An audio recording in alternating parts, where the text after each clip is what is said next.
So we have Alan. You're on the Six Screens Telenetwork, earning the reputation of giving all the right ingredients, uninhibited, in exposing the hard, cold facts about the Watchtower Society. And in Disney. Well, hello everyone, and welcome into another program here on the Six Screens Telenetwork. We have got D&C is what they're calling the program, and that, of course, is Dick and Constance, and they're coming to us from South Carolina. They're both former Jehovah's Witnesses, and they're going to be talking tonight once again about some of the issues surrounding sex in the Watchtower. Now, obviously, there was a problem with that, and they'll explain to you all about what that problem was. But anyways, we're glad to have them on with us. They do have some guests coming on as well. So let's bring on Dick and Constance Borgie. Hello, guys. Good evening, Rick. Hi there. It's so good to be on the program. Kind of been looking forward to it for a few days now. Absolutely. Well, very good. Very good, Dick. So what I'll do is I'll step out of here, and I'm gonna have to come up with some type of a backdrop for you guys for your program. I haven't done that yet, but eventually we're gonna get you on here live so we can see you. I think that would be good. But in the meantime, they'll be seeing the Six Screens Boston, but you're actually listening to Dick and Constance out of South Carolina. So let me step out of here, and you guys take it away. Well, thank you, Rick, and good evening, everybody. And the DC does stand for Dick and Connie, but we'd like to add a little more to it than that. It's direct current. Everybody knows DC is direct current. So it's a direct current from our hearts to yours. And we'd like to lighten the load, and we want to shed a lot of bright light into the darkness of the Watchtower. We've been doing a series on mental health and sexual health in the Watchtower. We did part one just about a month ago, and we missed our audience 2 weeks ago. Both me and Connie were celebrating her 69th birthday, and we went to a Christian concert in Columbia, and we really had a good time, but we did miss you all. So I'd like to connect what we were talking about a month ago and to what we're going to be presenting tonight. A month ago, we were talking about the Jehovah's Witnesses, the governing body, making rules up, and they were a lot like the Sanhedrin that was responsible for having Jesus Christ crucified. They make up rules, and they say these rules come from God, and they are the conduit from heaven to the people on the earth. That's what they did in Jesus' day. Well, the Watchtower's doing the same thing. They say that they can make rules, and these rules really come from Jehovah. Well, they don't. And Six Screens certainly has proven that over the many, many years. But we want to connect that program that we did a month ago to a program we're doing today. They run kind of concurrent in a way. We touched on the fact that a month ago we were telling you that the governing body had decided that oral sex was not to happen in a Jehovah's Witness bedroom. The Bible doesn't say that. The Bible does tell us that there are a lot of prohibitions in the Bible as to how you can have sex, but oral sex is not one of them. The Bible is explicit on what you can and cannot do sexually.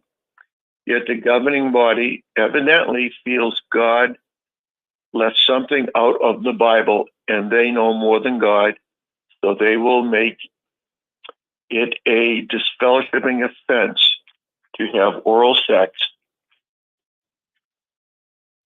The governing body wants to control every aspect of your life. They use fear, not love, to manipulate you into submission.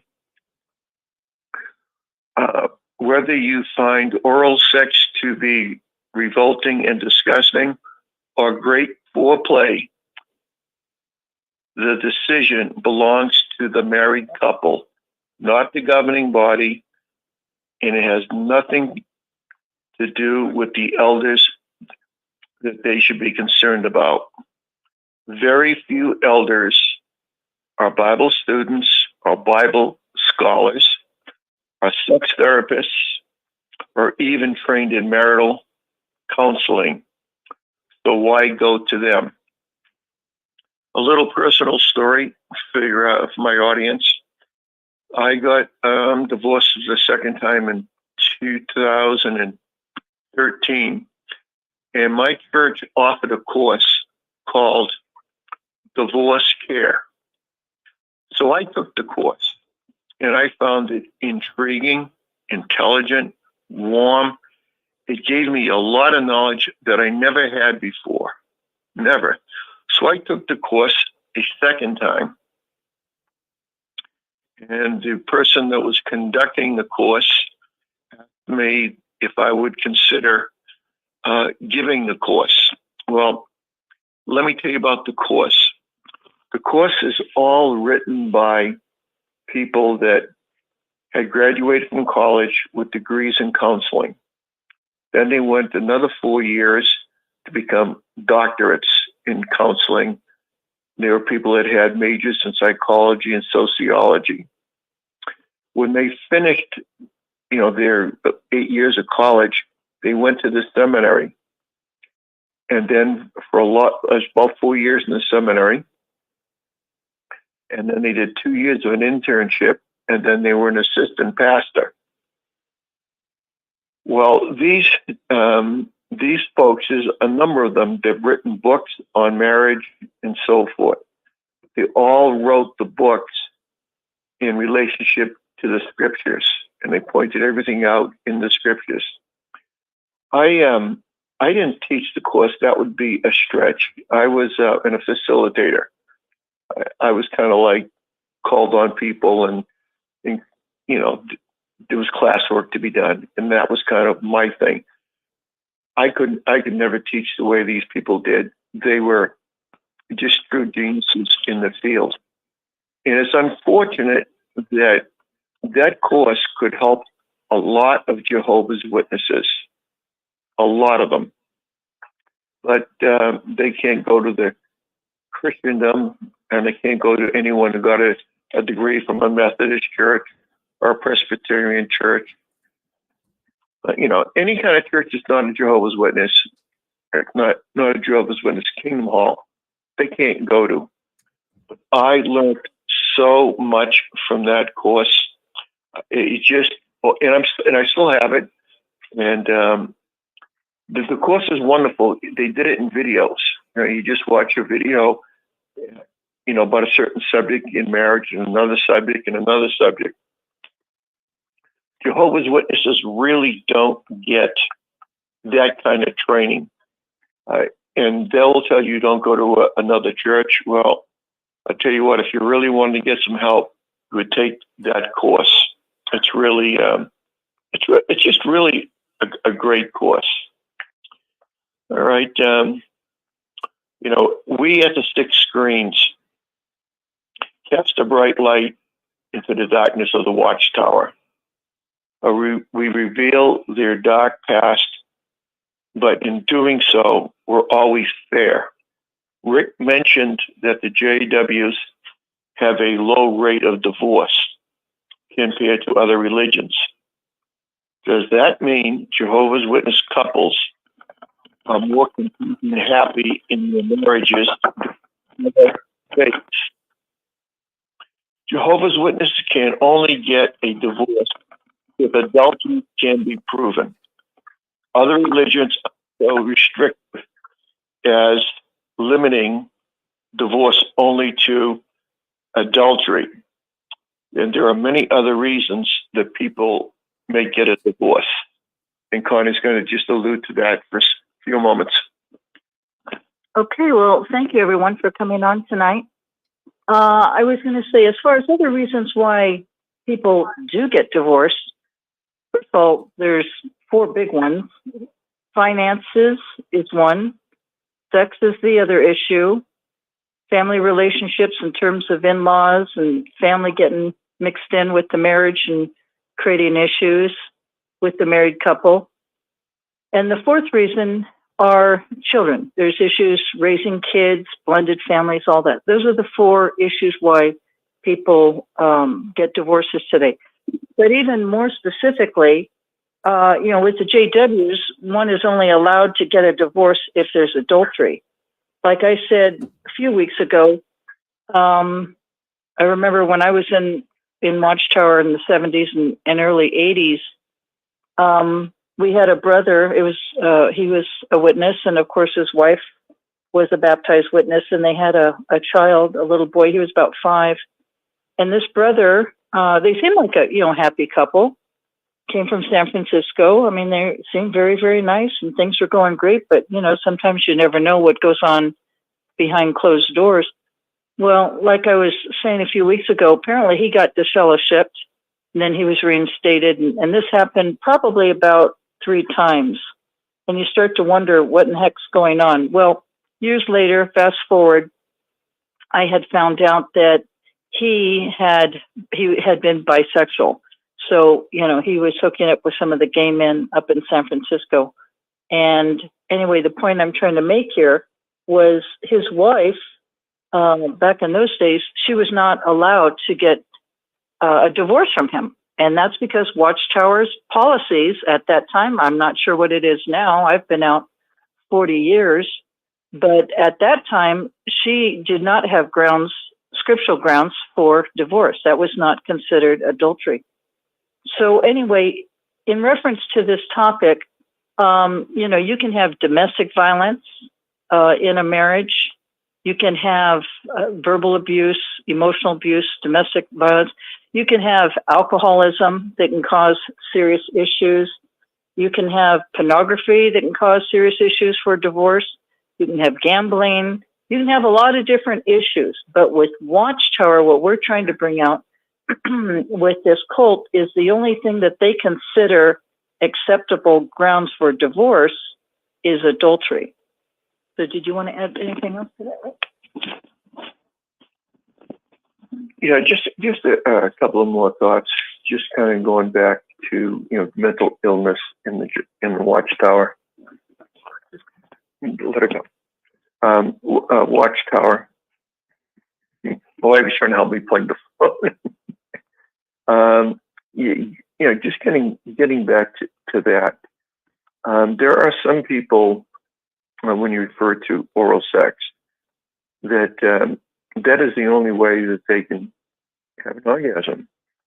I've known a person, and she had endometriosis, and so intercourse was painful for her. Since we're all adults here and it's late night, there are a lot of women that never have had a vaginal climax. Either their husband finishes too early or too late, or they just can't do it that way. So oral sex would be a substitute for that. And I do know a friend of mine, he's passed now, but he was a very heavy guy, somewhere between 350 and 400 pounds. And he just could not be on top. So they used to have the wife be on the bottom. The wife be on the top. And then the Watchtower came out and said that wasn't, you only had to do it with the missionary position. Otherwise, you're in trouble.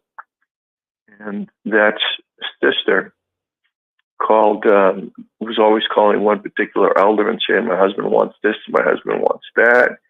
And he came over a couple of times and talked to this individual.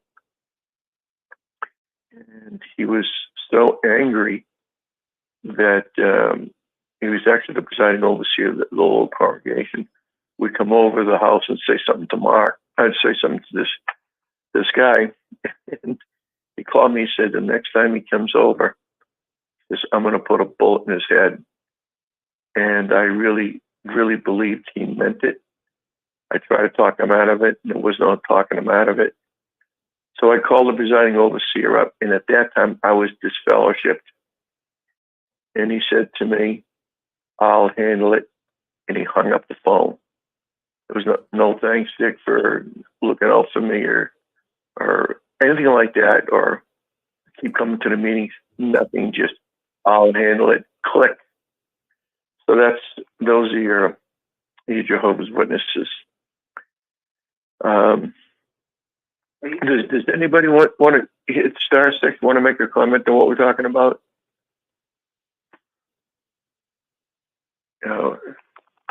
Anybody star 6? Yeah, go ahead, please. Yeah, Yes. well, Watchtowers shouldn't be in the bedroom anyway. And like you said, there's lots of extenuating circumstances when it comes to sex and all that thing. And it's really none of their business why they want to be in the bedroom, why they want to be in your doctor's office. But, you made a good point about the sex in different positions. That's true. There's also health reasons. There's also, some men can't have sex or an orgasm with their wife because of infections. And some women are very sensitive to infections. So some women will ask their husbands to buy them a vibrator. And, people laugh and they go, oh, that's a sex toy. But a woman can have an orgasm with a vibrator and not put germs, through oral sex or the other way. And I knew a lady that told me that if her husband was to have sex, it would almost kill her with the type of infection she had for the fluid transfer. So, right then, but see, Watchtower shouldn't be there saying, oh, know this and know that. It's really not cool. And so you do what you got to do. If a woman's on top or the bottom, that's private. That's pure privacy. And how that happens is 100% the people's business. But Watchtower just cannot stop being parents. I mentioned that on Rick's show. They've got to be parents. They've got to be the ones to tell you what to do and how to do it and when to do it, You want to say anything, Angela? Or are you good? Angela wants to share. I thought you were here. I just think it's sad because of the fact that the witnesses only allow, I think worldwide was the same way, only allowed that one type of sex, you know what I mean? That women just have to pretend like that they like it then. And which makes them have to be sadly, horribly disappointed and are heartbroken and to not have their voice because they're not satisfied in the bedroom. And I just think it's extremely sad that they would be so, male chauvinist about it, that it's this way or the highway. And women have to lie and pretend that they like it because there is no other way. And I don't like that. I think it's really, really not right. And I don't think God would have it that way. I just don't. Well, thank you very much. That's a very appropriate comment. Yeah, the Watchtower should never be in people's bedrooms. And some of these elders feel they have the right to ask those kind of questions. And some other elders, they get appalled that they have to ask it, but they feel that's their responsibility as elders, and they have to ask people questions about the sex life. Go ahead. They ask them in a perverted way, though. I mean, really, one, you don't ask a sister alone what's going on in the bedroom. And 2, you don't ask her if she enjoyed it. And 3, you don't ask about how many times did you do it. You don't do that. And I knew a guy up in Tullahoma, Tennessee, and he told me that he had to step out of an elders meeting. He said, I had to step out. And I said, what are you brothers doing? It was pornographic. It was pornography.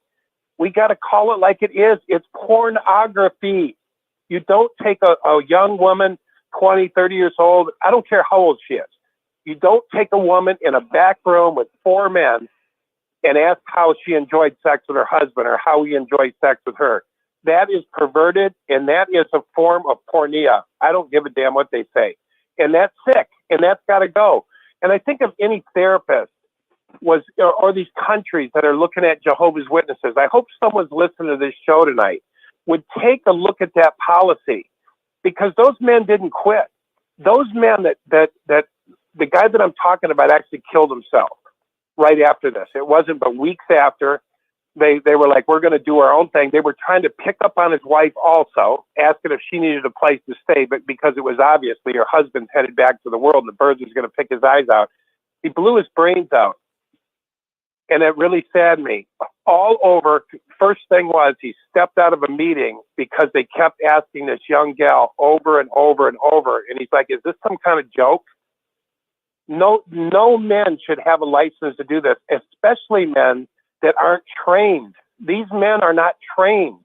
These men are construction workers. These men are just ordinary men with sexual desires. They don't need to be in your bedroom. And that's another thing. You know, the witnesses just smiled. The sister just, well, we just went in and confessed. You know, that's what they want us to do. And I'm sorry, but that's just setting yourself up. It's actually setting yourself up for maybe even getting laid. I'm sorry. If you tell a man all this sexual shit you got going on and, you know, you like to do this and that, you know, don't you think that man's going to get a little bit excited? I mean, you know, this is just common sense stuff, Dick and Connie. I'm glad you guys are talking about this because it's just stuff that we just stuff under the rug. And I'm so glad you guys are bringing it up tonight so we can get it out in the open, put some light on it, and put some reasoning to it so that we can sort it out and help some people to understand this is not good. Oh, Angela wants to say one more thing. You know, as far as like in that room when they're asking all those questions over and over and over in every which way and for hours and hours upon hours, it's like, you know, Dan's absolutely right. They're getting their jollies and whatever off of it. And then women, this is what women don't know. They don't know that when they even show their body parts in a way that's really suggestive, that and their cleavage in a heavy way, or they really very short skirt. You know, men go home at night, even though they're married, and they have this on their minds, and they even, you know, get off on that. And it's this is one thing a lot of women don't understand. It's like it's not like men can just like get it out of their mind. They don't. It stays in their mind for hours, if not days. And maybe even every time they see that woman, they remember that picture of her that they thought of when she was giving her story or her testimony in the elders' closed doors, you know, when no one was in the building. I mean, they could have raped her. They maybe even wanted to. I mean, you're setting these men up for sin and to think wrong and lust after another woman. And those men are married a lot of the time. And if they're not, shame on them. This would never be their place. And so all the way around, women should not allow men to hear stories about their sex life because then they think of her in a wrong kind of way. Even if she's innocent and holy and pure in her bedroom life, men are going to think that way. That's just the way they think. And I didn't know that. It took me, Dan had to teach me all this stuff. But this is the truth, and we have got to face it. And if we don't, then guess what? We're causing men to sin after we leave that meeting. And they're never going to see us the same ever again, no matter what. And even that's a holy woman. And she didn't do anything wrong. She just did what came natural. And yet now she's perceived as evil. And, you know, it's the most traumatizing thing to have those kind of questions asked, especially some women are very, very, very private about those kind of things. And for that to be made known in public, 4 men know about it at least, it's the most humiliating thing you could ever possibly imagine. And a lot of these women will never be the same because of it, because they now experience a heavy-duty PTSD trauma about it. You're very, very well spoken. That Angela, hit the ball right out of the park on that one. A lot, you know, for I guess 20 years now, being on Sixth Screen, a lot of people have called up, and a lot of sisters called up and said they were in the back of a judicial meeting, even if they were innocent. You know, the elders were probing. So, what was the first thing he did? What was the second thing he took off? Did you take this off? Did you do this? Did you try it in that position? You know, they were lustful. They wanted to know the deep, dark secrets. I mean, sex is sex. If somebody has sex and they weren't married, okay. They should be forgiven, especially if they go into the elders. But the elders, they flip a coin. If they want to... Can I add something in this conversation, sir? Yeah, go ahead. Yeah, I was raised Catholic, and we went to confessions, okay? And now I totally understand why they did what they did. You went to a confession. You had a closed screen. You couldn't see who you were talking to, and you could make a confession to one man, and they would give you absolution of your sins. But here you've got a woman going before 3 elders, confessing her sins face to face. This is despicable, quite frankly. I agree. Completely unnecessary. I think it's a crime. Wife swapping. I think it's a crime. Just ridiculous when you think about it. Doesn't it help, the wife swapping they have in the Watchtower organization, doesn't that give them that avenue that they get to pick at your sexual fantasies like that? And you're right about the Catholic Church, because the priest is not allowed to get married. So he's going to stay in that celibate state. See you in the confessional. They have a screen between you. I went to confession hundreds of times. There's a screen. They don't know who you are. Look, my second confession, I got chased out of the confessional by the priest. Started screaming and yelling at me. And I hid in the pew. I was only 6 years old. At least with they're all the Masonic gentlemen sex toy cults, it looks like. Yes. Terrible what the witnesses are doing from this point of view. Let me They're say, like a Protestant version of the Catholics. They should not be able to know who they are. let me say something, please, sir. Desire them. Gentlemen. And I know it happened. They lasciviously desire.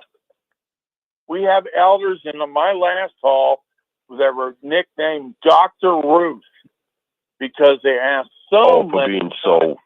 Yeah. You just can't. You're not allowed to confess your sin. You have Do to. you think the Staros is something? Do you think the Staros is actually an obelisk? That Do you think it's kind of a sex cult thing with them? Oh, yes.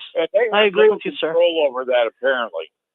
What I was going to say, gentlemen, is it's a crime the way they question the people. And I would like, in my perfect world, every person that's been to one of these kangaroo courts should talk to an attorney, even if they don't sue, because the Scientologists bring an attorney with you.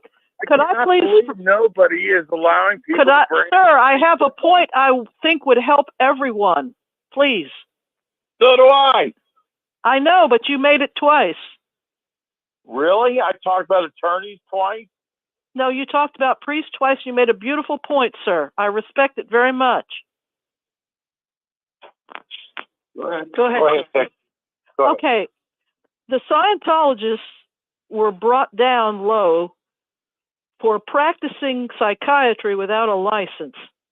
If every disfellowship person that went through a kangaroo court could talk to an attorney, even if it's not a suit, get the fraternity frat to know what's happening in these neighborhoods with this kangaroo court, and bring these people down for playing lawyer without any counseling background, window washers playing lawyer, the legal frat, if they knew the extent of this worldwide, would go for it. Mm-hmm. Very well said, by the way. Thank you. That's my point. And they are not trained to judge you. They are not trained as police and attorneys to question a woman. They are not trained. They are a kangaroo court, and it is a crime what they do, and they should not even be questioning minors. Some of these young men and women, it might be their first time to kiss a boy or a girl, and they're treating them like they're the criminal. And the point the gentleman made about the priest, he goes in to share his deepest emotion, and he gets forgiveness. These people in the kangaroo court are not forgiving. Then after you've given your desire to get forgiven and you're sorry, they kick you out. And we all know this is true. So talk to the law and get them down. Yeah. Catholic, they forgave everybody who went to confession, not witnesses. They pretty much witnesses don't forgive nobody. That's right. That's right. Great point.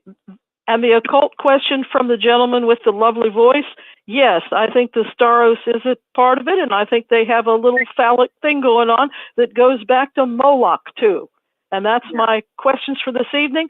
Spring forward on your clocks, ladies and gentlemen, and the Barbie movie is fun, but it also has some points that former witnesses are really going to enjoy.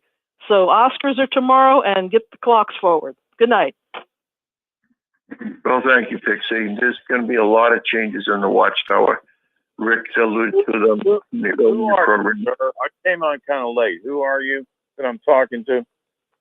My name is Dick Borgie. Okay, Dick. Yeah, I don't know. Were you always a witness, or were you in any other religion by any chance? Or? I was a Catholic for about. There you go. Okay.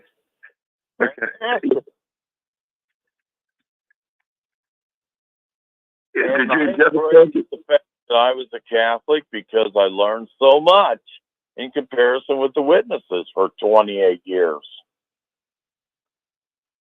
And it really helped me understand religions. Okay, thank you. Thank you. What I was... I know you don't question. I know you're on your in a groove here, so I'm not going to do that to you. But all I want to say is, yeah, I've been around nuns. I was raised by nuns in the grade school, okay? And it was like nuns in the Kingdom Hall, but they were elders, always wanting to control and counsel you about every little thing, which didn't amount to a hill of beans, you know?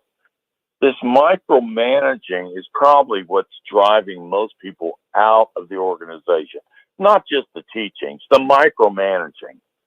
They've got to know where you are every day of the week. It's just ridiculous crap. No man. I agree with you. I agree with you. They look at it as shepherding the flock, but they're intrusive for sure. I had a book study in my house for years, and there was always like comments about the way the house looked or whatever. And yeah, they judge the kind of car you drive, the clothes you wear, where you work, everything. Yeah, on every level. You're absolutely right, man. Yeah. Can I make a comment, please? Please do. Yeah, go ahead. I'm going to let you go. Love to talk to you, ex-Catholic person. Thank you. Okay. I King Dot. I wanted to add something here. When a sister, one point is that when a sister is married and she goes to say something to a committee meeting about something personal to her, her husband has the right to sit in with the committee meeting with her. But now if the husband does, she doesn't have the right to go in with him, which is a double standard. Then also, when a sister goes to talk before in a committee matter, like say she's been raped, the committee does ask her probing questions that are so personal. Even a doctor, a OBGYN doctor, doesn't even ask those kinds of questions. And the sister is made to feel extremely humiliated because it's one thing being raped by one man, but in the committee meeting during that questioning, you feel like you're being raped by three. And it is disgusting. But another point.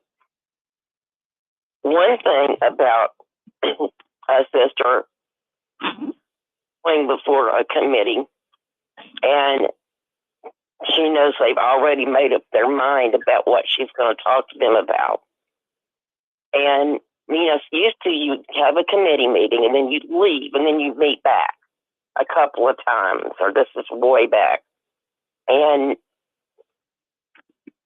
you can tell that the brothers are really getting their rocks off listening and asking questions.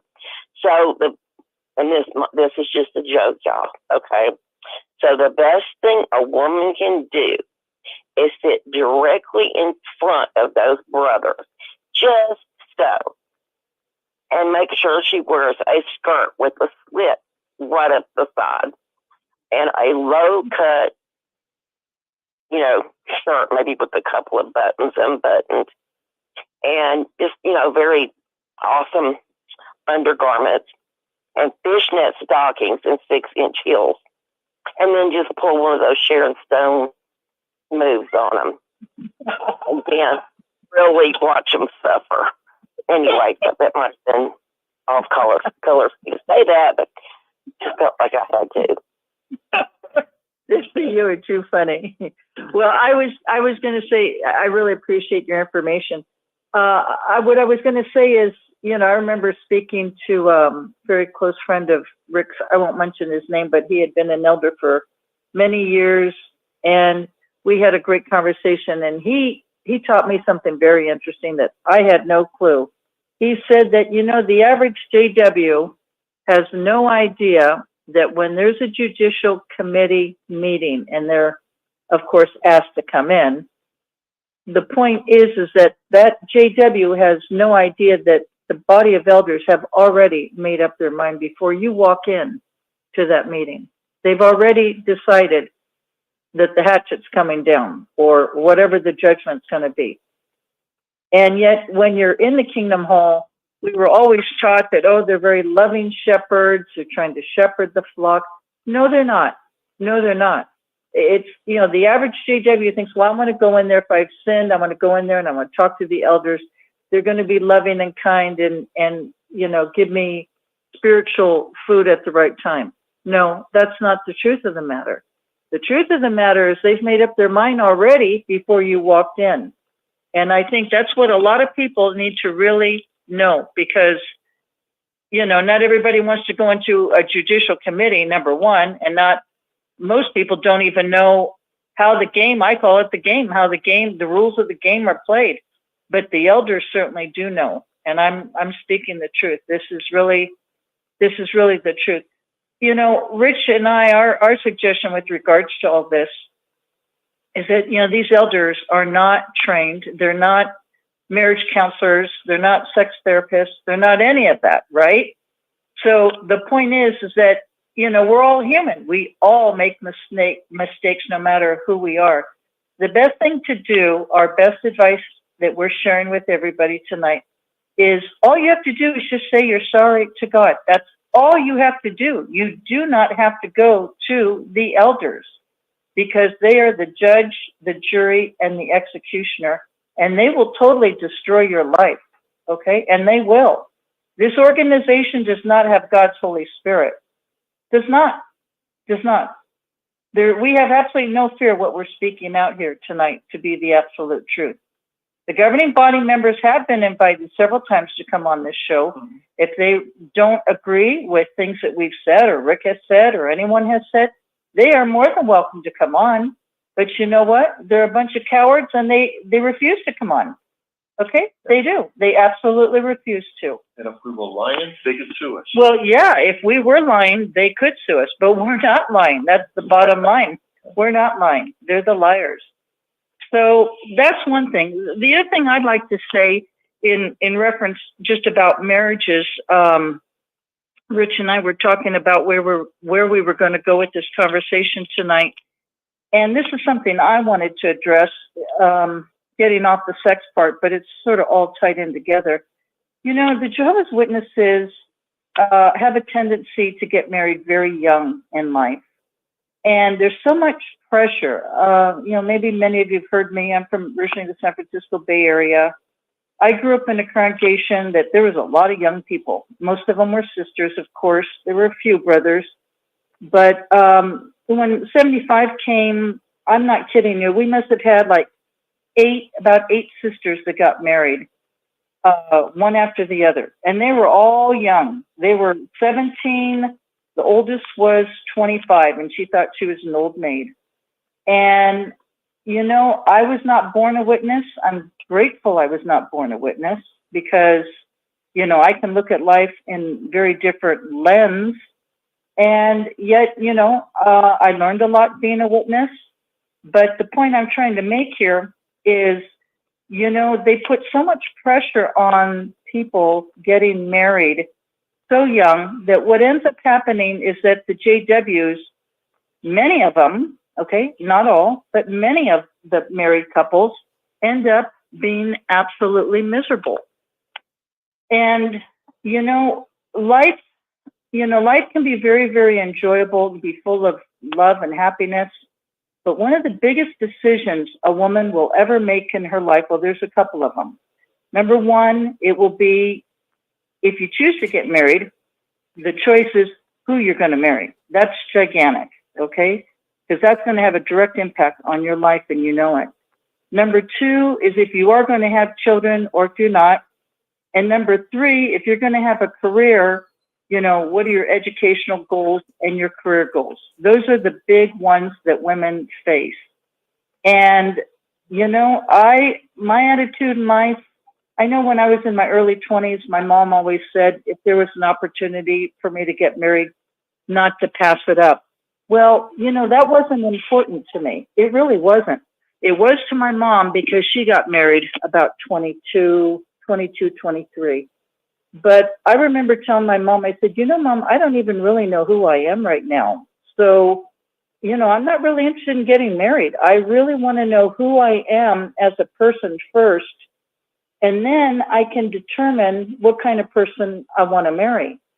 And what happens with a lot of Watchtowerites is they rush into marriage. Oh, he's a ministerial servant, or, his father's an elder, or his mother's an elderette. They're fourth, fifth generation JW. They're regular pioneers, la-di-da-di-la-di-da. Okay? None of that is important in life, in the real world. Okay? My suggestion is to really get to know who you are and develop personal goals for your own life, whether you're male or female. Set like a goal, like, okay, what do I want to accomplish in the next 6 months of my life? And set those goals down in writing and then check them off as you go along. Okay, then the next step, what would I like to accomplish in the next year? Okay, then maybe what would I like to accomplish in the next 5 years? Okay, we know that Watchtower does not encourage higher education. Okay, I taught at the community college in the San Francisco Bay Area, and I want to tell you, it was one of the best experiences in my entire life. I was a reentry student, which meant I went back to college in my latter years. So if you go back to college or start college, okay, in your latter years, it's not like you're an ugly duckling. There are a lot of people at different ages going back to college. They're not all 18, 19 years of age. And I want to tell you something. You will develop your own self-confidence. You will develop your self-worth. And, witnesses don't have that. They really don't. Maybe, for example, maybe you want to take classes on computers. Take something that's going to be very advantageous for you, that's very marketable, which is something that you can use in your own personal life, okay, or out in the world, in corporate America. This is what I really wanted to say. The Watchtower sets young people up for failure. A lot of them get married too young for the wrong reasons, and then they don't have anything in common. And guess what? Then maybe if they had kids come along, then it's even more complicated, okay? So my suggestion is go get an education, take some classes, do something that you really would love to learn, and develop yourself. Because you know what? The more that you have developed your own personal goals as far as who you are as a person, that makes you it makes you happier and more confident with yourself, number one. Makes you full of happiness and joy. It really does. And then when you come into a relationship and you find somebody, then you have something to offer that person. Okay? It's not just sex. It's not just going to the Kingdom Hall. It's not just, reading the Watchtower. Okay? And the thing I was going to also say is, take your time in getting married. You don't really have to be in a rush to get married. You really, really don't. I just got married to Rich and I was 68. And I want to tell you something. Yeah, I had a relationship where, I was living with someone for a number of years. But, when it came to marriage, I was not going to settle. Okay. And I think what happens with a lot of witnesses is they settle. Okay. And then they're very, very unhappy. And then if you bring kids into the picture, then it just really complicates everything. So, be sure that you get the opportunity to develop yourself, who you are, so that you can, be happy in life. And this is the other thing I wanted to say. Watchtower has a tendency to be back and Leave It to Beaver days, back in the 50s. Okay, we're in 2024. Okay, there are so many sisters that stayed home and the husband went out and made a living. Okay, and I hope you really listen to what I have to say, because this is pretty important for you to listen to me, especially the sisters. Okay, a lot of times you have the man that goes out and earns a living. Okay, there's 3 big events in life that can happen that maybe you might not have considered, or maybe it's happened to you or whatever. This is my suggestion on why I say it's very wise to get an education. Okay, because I'll tell you one thing: when you get an education, I'm talking about a college education. Okay, I have a few degrees. No one, and I mean absolutely nobody, can take that education away from you. Nobody. Okay, you've earned it. You've worked really hard for it. And the thing is that when you're married, a couple things can happen. What happens if the husband is the only one going out earning the living, and you're a stay-at-home mom, and say you have kids or you don't have kids, okay? And say, for example, maybe he becomes disabled, okay? And you've all totally relied on his income and his income only to support you. Well, all of a sudden, now that's come to a screeching halt. What are you going to do, right? Money doesn't grow on trees. How are you going to support yourself? And if you've ever been in a situation where you have financial stress and anxiety, well, that's one of the biggest problems in causing divorces today. So this is one of the reasons why I highly recommend women and men, of course, to get a college education. Second reason is, what about if your husband dies? Okay, that's what happened in my life with my father. I'm from a family of 5, and I'm the youngest, and my father passed away unexpectedly in his early 60s. We didn't see it coming, and my mom still had a mortgage, and it was terrifying. My mom was a stay-at-home mom, and I lived it. Okay, I absolutely lived it. So we were hanging on by a shoestring financially. So this is another area where women can be in a predicament that they didn't see that happens. Sometimes they run back home to their parents, but the parents don't necessarily want to have their daughter and the grandkids there. So that's another reason why it's wise to get an education, so you can financially support your family if there's a calamity. And the third reason is, sometimes marriages go south and there's adultery in the marriage, okay? So I'm not suggesting it, but I'm just saying it can happen on both sides, right?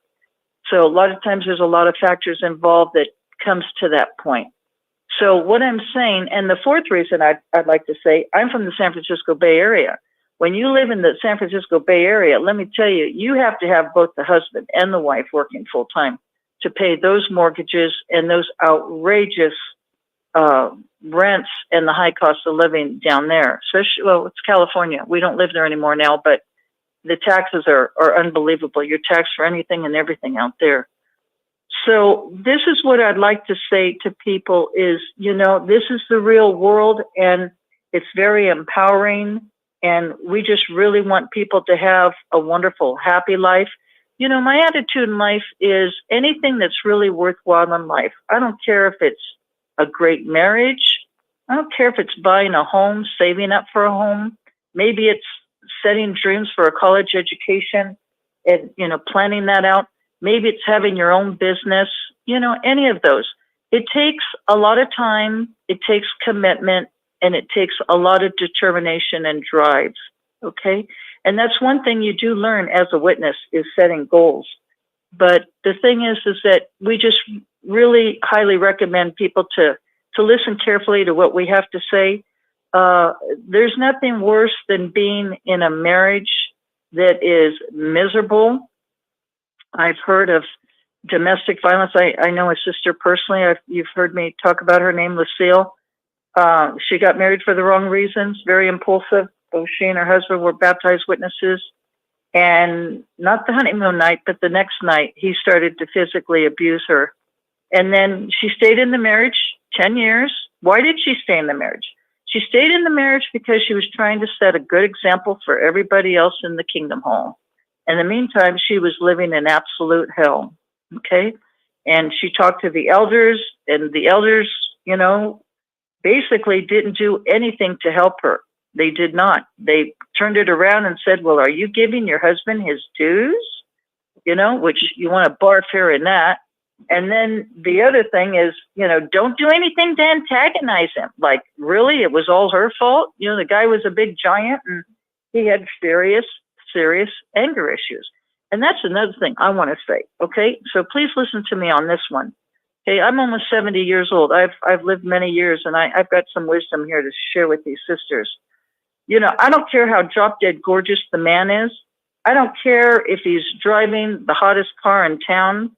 I don't care how much money he's got in his bank account, you know, what kind of home or neighborhood he lives in. So listen to me what I have to say. If that man or even that woman has anger issues, you run for the hills. I don't care if his father or 3 generations back were circuit overseers, elders, presiding overseers. I don't care. When a person has anger issues, you run for the hills, because I want to tell you something. Those anger issues are going to definitely show up in your marriage, okay? And you're going to have to be the one to deal with it.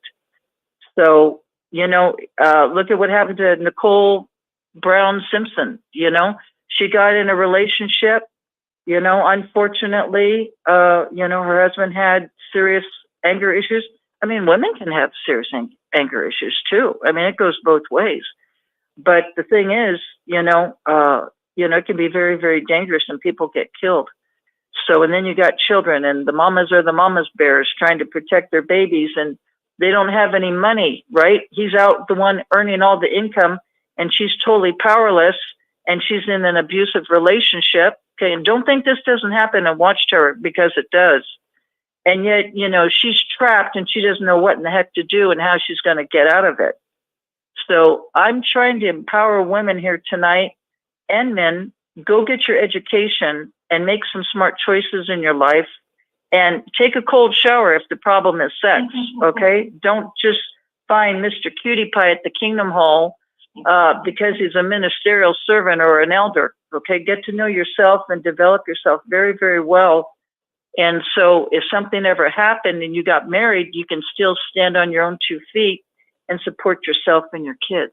So that's what I wanted to say about marriage. Connie, you are so about an education, and I was only 16 when I got married, and it was my first boyfriend, and his dad, you know, took too much of a liking to me and raped me more than once, and then the elders said I seduced. Well, he told the elders I seduced him. He had a daughter my age and one younger and one older. And he was 44 and I was 16. And yet the elders told me I would be disfellowshipped if I didn't apologize to my mother-in-law because of her husband violating me. And he didn't get any counsel or reproof or anything. On the other hand, I was publicly reproved. And that took years of me trying to kill myself multiple times, even after I had kids. And then, of course, we ended up divorced by the time I turned 23. And my husband at that time was having an affair with a woman at a bar. And they're married, and that was in 1984. That's how long they've been married. But I was married temporarily a couple of times, that both of those husbands passed away. And I've remained single. Most of my life I've been single, though. But a lot of it really has to do with my lack of being able to trust men. And the other thing, like I was talking about in the committee meeting, the questions the brothers, I wouldn't call them brothers, the men are the perverts ask me, they were so demeaning and so humiliating. And I went many years hating men, and I thought that they didn't have they didn't know what true feelings were. And then, of course, like you're talking about the self-esteem issue, I was smart as all get out, as a young girl. In fact, I was a prodigy woman, a young girl. And I had scholarships to go to med school by the time I was 14. Wow. And because of the witness, rule about no higher education, my parents moved us over to the state line of Mississippi, because in Tennessee, you couldn't take your kids out of school till they were 16. And I was 14, and in Mississippi, it was only till 12, came out after 12. So I got taken out of school after the 8th grade. And so I taught myself the 9th through the 12th grade through a home correspondence course in the mail. And then I always have had a major thirst for knowledge. I just feel like if you're not learning, you're not living.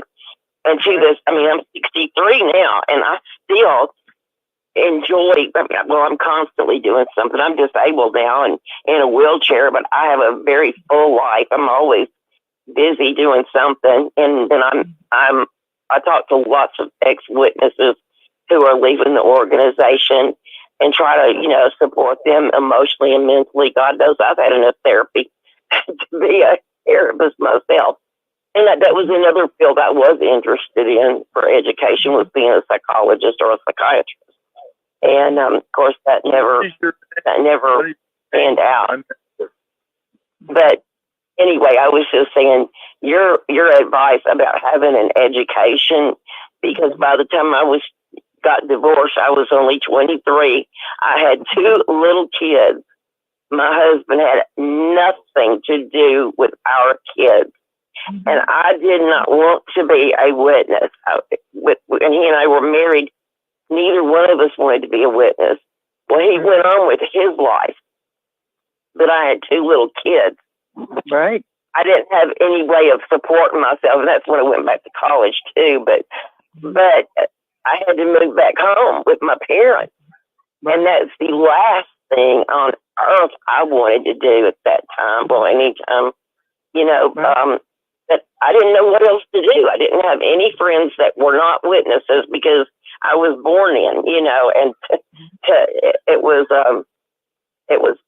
a major sin to have a friend who was, especially since they were going to all be murdered at Armageddon, which I had a problem with that all my life too. But anyway, you need an education so you can support your family.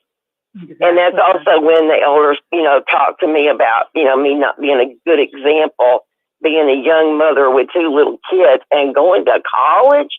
Oh my God, the world is going to end tomorrow. So I just made it clear. I said, well, that's okay. Which one of y'all can I move in with? And all that conversation ended real quick. All of a sudden, what? Dee Dee, the elders, they're not going to support you, right? Exactly. My mom used to say that. My mom used to say, you watch, when I'm dead and gone, you watch, the elders are not going to be supporting you. And not only that, money doesn't grow on trees. So, they don't look very favorably on women or children in this organization.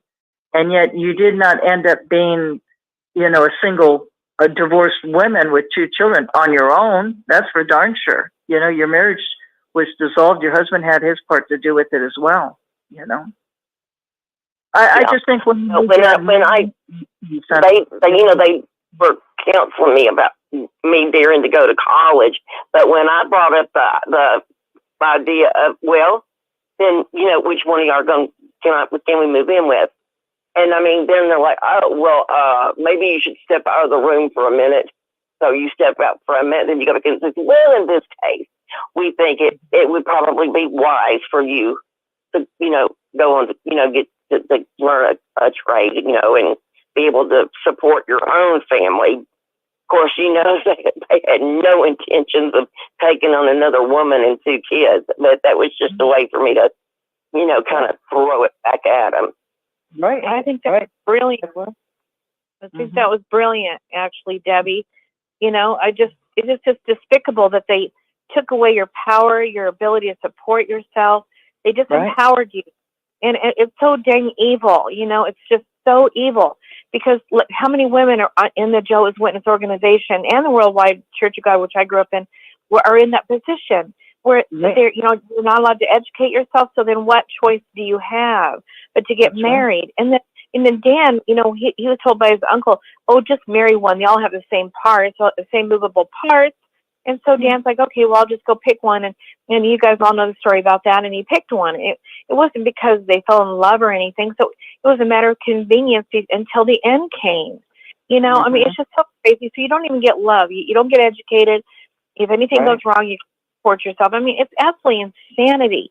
And, the about the elder thing I was going to mention, in my religion, same thing happened with the elders not supporting the women. I was married, just really not married all that long, maybe a year and a half, I guess. And I can't remember what happened, but I was renting a room. Several people were renting rooms in this home that my mom had, and she was living in the mountains. We were in town. And then something happened, and she had to move back in. And anyway, next thing you know, she is come to realize that her husband, her second husband, has been raping several gals in my family, including his own daughter. And so my mom was furious. So she called the elders. They came over to our house, and I just got off work. My husband did too. We just got home, and we go in the kitchen and just kind of, getting something to eat. And we're hearing this conversation going on in there.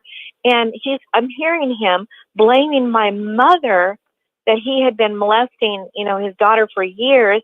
And then one of my sisters, and saying that it was because she probably wasn't taking care of him sexually. And I literally was jumping up and down, feeling mad. I wanted to. Oh, good Lord! You should have socked him between the eyes. Oh man! Go ahead. I'm sorry.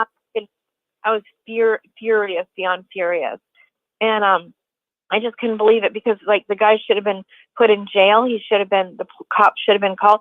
But not only did they not do that, but they blamed my mother. And so she had to grapple with that one. And I was just astonished by it. I just thought that there can't be anything worse than that.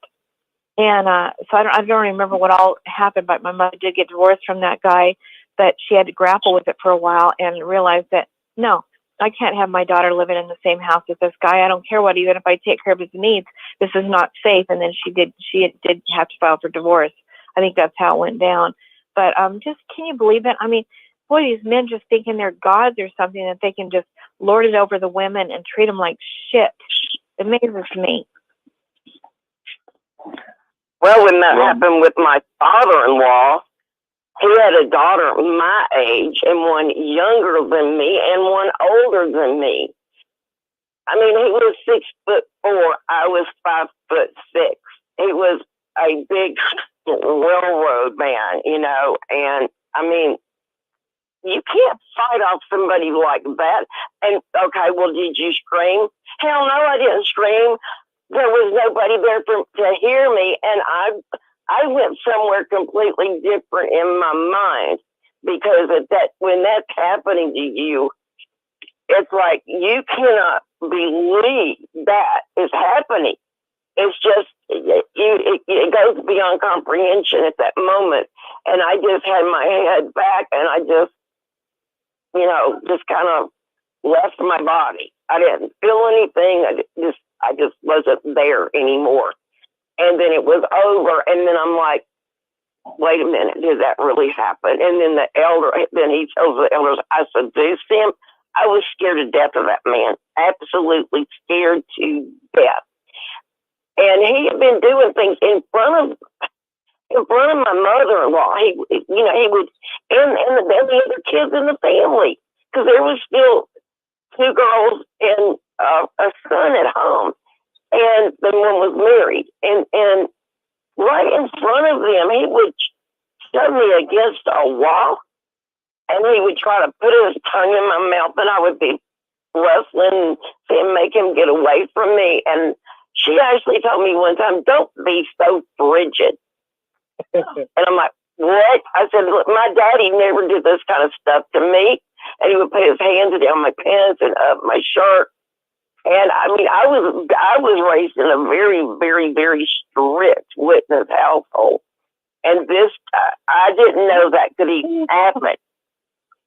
And I would push him off of me, and they were always making, even her, they were making demeaning comments because I wasn't just rolling with the punches, so to speak. I was trying to fight back. But I was so ashamed, I wouldn't tell anybody. But I mean, they had to know what was going to eventually happen. And the bad thing is, my husband lost his job, and we had to move in with them, his parents. And he went to road where his dad worked, and his dad was the foreman who made up the work schedule. So my husband was having to work midnight to 8, and his dad worked 8 to 4. And he had this habit of going fishing a lot, about 4 o'clock in the morning on his days off. Well, he went fishing all right, but he didn't go fishing at his normal fishing spot. He went fishing. He would say bye and everything, and you could hear the door close. But we were in a built-on part of the house, so he could close the door to the actual house, but not to the back room. And he would come back there and just do his business and leave. And I couldn't comprehend it psychologically, mentally, or emotionally.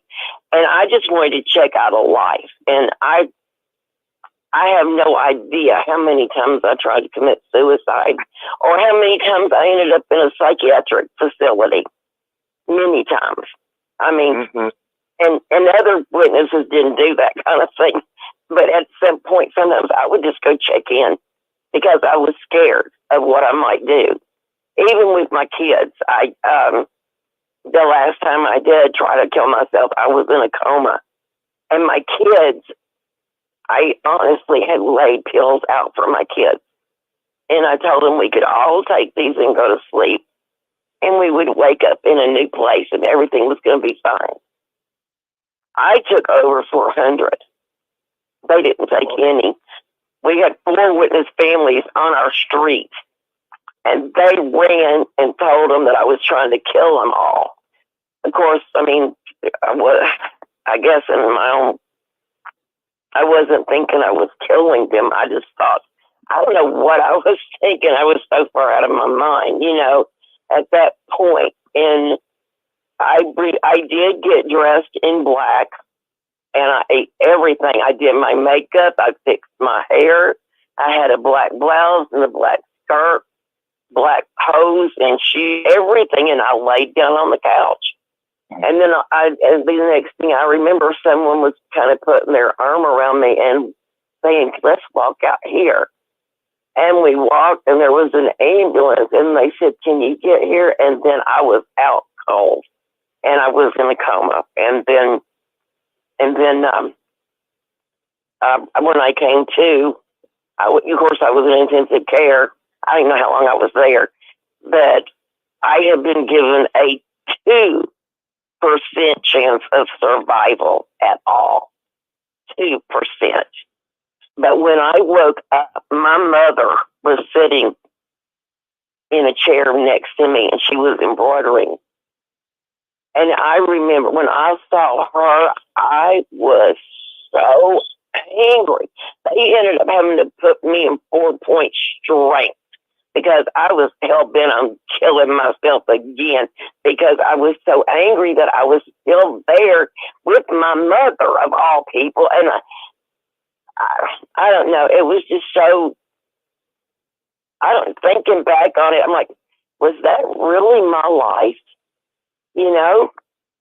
and of course, I've had health problems, multiple suicide attempts when I was hell bent on dying, and then I'm hell bent on living, and I think a lot of my ability to be okay now is because I feel like I wasted so much of my life being miserable, and unfortunately, my daughter is pretty miserable, and she's my caregiver, and she's pretty much disabled too. Can I add to your conversation here? This is unbelievable. You're a vivacious woman. My wife is a vivacious woman. I've known several other of these type of women who have a lust for life, and the elders beat them down. I ran into a sister at a Walmart 2 years ago. Brown was her last name. I can't remember her first name. And she told me how an elder I used to work for, as a matter of fact, had it out for a counselor about her dresses were too short. She put on too much makeup. She had too much lipstick. Her hair was too dolled up. It was a constant thing. She just left the Kingdom Hall. Guess what happened to that elder? Just for your information, I saw him. He was completely paralyzed. He could only move the little finger on his left hand. I brought him a book about Edgar Hoover from the FBI. And that's what happened to him, okay? I've known several elders in the organization who are completely paralyzed before they died. Now, my wife was harassed by people, and I told this last week on Rick Farron, and I'm going to say it again with more detail. A sister that we ran into who divorced her husband in the 80s, we ran into her at a church in our area like 5 years ago. Her husband had sex with 10 girls in our congregation, and they disfellowshipped her. She divorced him, and she told us, well, he had sex with our stepdaughter, by the way. He told me that, the stepdaughter did. This woman told us that the elders were trying to contact her 5 years ago. This is 25 years after the fact. Saying mistakes were made. You need to come back to Kingdom Hall. Oh, blah, blah, blah, blah, blah, blah, blah, blah, blah. Well, yeah, it seems to me the Kingdom Hall is disfellowship.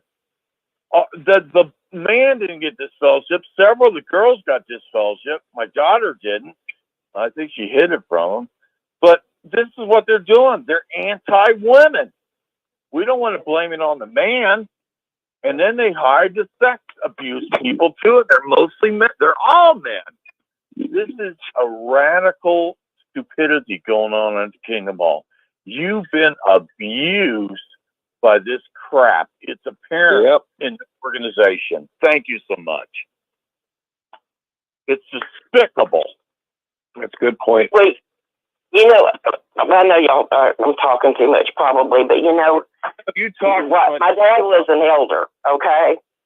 My dad was an elder, and several years later, after my dad died, I was going through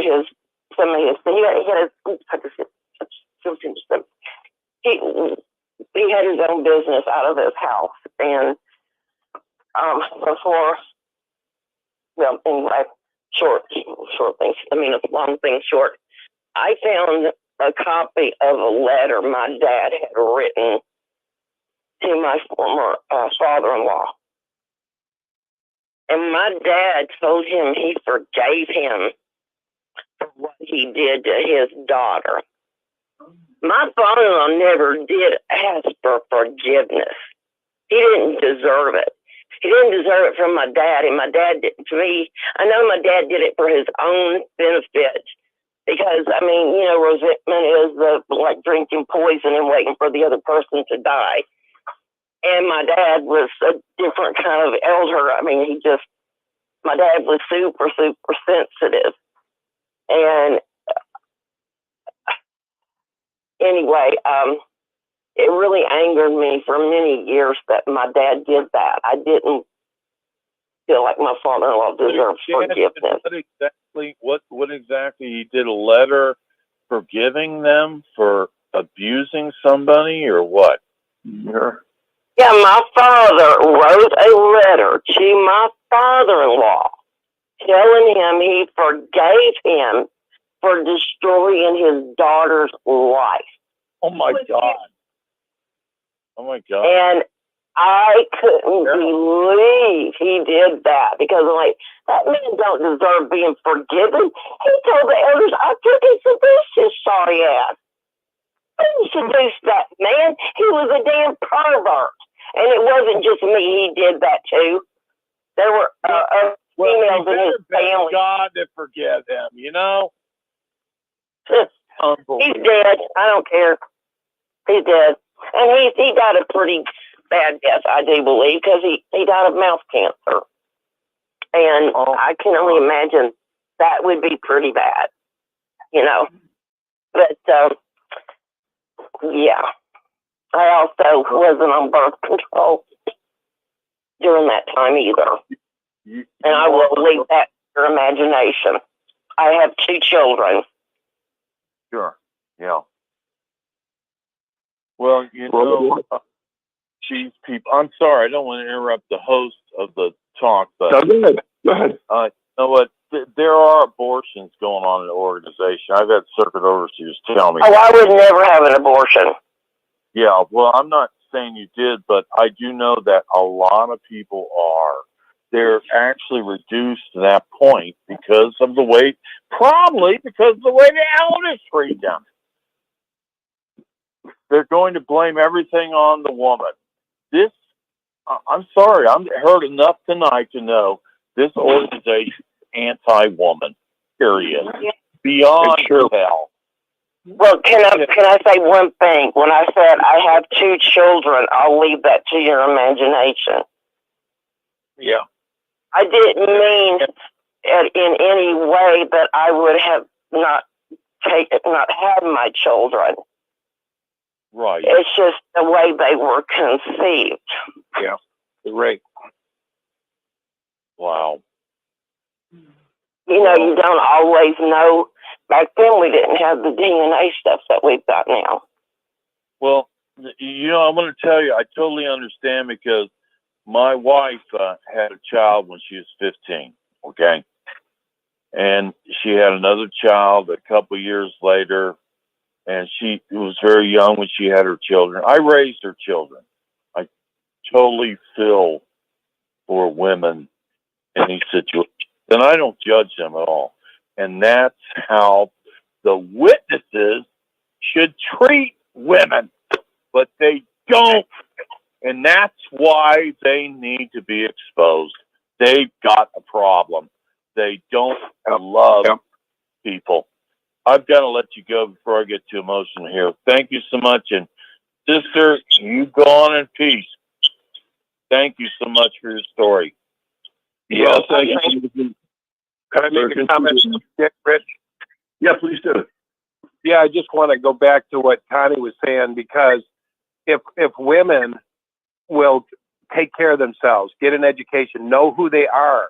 Like when I met Angela, she knew how to drive, she knew how to pay bills, she was attractive to me. It's something about, you know, that woman, you know, they got their shit together. And it's the same with the guy. But man, there's so many women that have a hard time. I'll tell you one thing I want to tell women out there. If you want to go somewhere and see what life looks like after an abusive relationship, go to the Boise Rescue Mission or go to any rescue mission. It's horrible. I mean, I'm not saying someone might not have to go there because they need to go there and get some help. They're great for giving help. It's a great organization, but it saddens me. We go there twice a month, me and Angela, and I see these women that have been abused, and they've got their voice, and maybe they said something to their husband, and they don't have any education or anything to fall back on, any skills. And it is rough, isn't it, Angela? It is rough. I mean, these women do get off the ground. Boise Rescue Mission does a great job. We know a lot of women that go in there, and man, is it rough.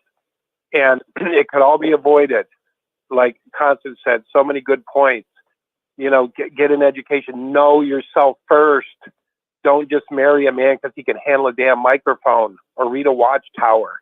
That's not a reason to marry a man because he can carry a Watchtower or some man. It's a men's boys club there. And I just want to say there were so many good points. It could even make a flyer out of that because, these women need to be talked to by an older woman, by women that have experience. Like Angela's telling women, set boundaries. Move into your beautifulness. You know what I mean? When you say get your voice, Angela's sharing all that now at 60 years old. Get your voice, women. I want to help you get your voice. So we want to listen to these ones because, like Conta said, this is the real world. Oprah Winfrey started her show because of women that were abandoned by the men, and they didn't know who they were. They were like, I don't know who I am, Oprah. I don't know. I served my husband. I did this. I did that. And that's okay, too. I mean, it's supposed to be you serve one another. But it's good now. We're in the 2024. Women are working outside the house. And, and boy, it's horrible to see a woman that has to stay in a relationship because she has nowhere else to go but a rescue mission. That's all I'll say, Rich. Angela wants to say something. Hang on. Go ahead, Angela. Hi there, guys. Dan was wondering, even after Debbie told the story again to that gentleman a minute ago, that it was her father, who was an elder, who wrote that letter to her husband's dad saying, I forgive you for raping my daughter and doing all that to her. And, and like Debbie said, and that daughter was me. That daughter, and she just didn't have the heart to say it was me, but that daughter was Debbie. And, he didn't have a right to be forgiven by her father, but I understand why he did, just for the sake of Debbie hearing it, just because I know that the Bible says that unless we forgive those, that we ourselves will not be forgiven because, we've been, all of us, forgiven for so many things. And so it's like nobody's worse than the other person. That's kind of the idea of it. We've all sinned. All involved, fallen short, and so I understand why her dad did that, but at the same token, like Debbie said, he didn't have a right to be forgiven because he didn't even say he was sorry. But anyway, I just want to make everybody understand that was Debbie that letter was written about, and that her father forgave her husband's father for that atrocities of raping. So anyway, that's it. Yeah, well, I mean, I know that my dad had to do that for his own peace of mind, because I know building a grudge is a total waste of energy. You're actually torturing your own self. They're often doing their own thing by then, and you hold a grudge. I mean, they're not suffering because of it, but you're torturing yourself because you got to get that crap out of your mind. You cannot dwell on the past or what the pain or any of that. You have to let it go and keep going. And it's, and like, I'm 63 now. I wish like heck I had known all this stuff back then, because when I got married, it was 1977, and all us kids got married when we were 16 and 17, and all of us ended up divorced. I think out of probably 10 couples, one or two might have stayed married. One of them, I think, did, and one did stay married, but they were broke up every so often because of him being an adulterer, but come back and make another baby and everything would be all right, and then go out and do it again and all that kind of stuff. But no, I got tired of that mess. I wasn't going to put up with that. But my self-esteem was on the floor. I felt worthless, and I heard that. You're damaged goods, you're used goods, you're no good, and that tape would play over and over in my head. And, if I hadn't had such a horrible father-in-law, my husband might have been better too, because I really loved him. I really did. And it was very hard. And people would say, well, when I get a divorce, I'm going to celebrate.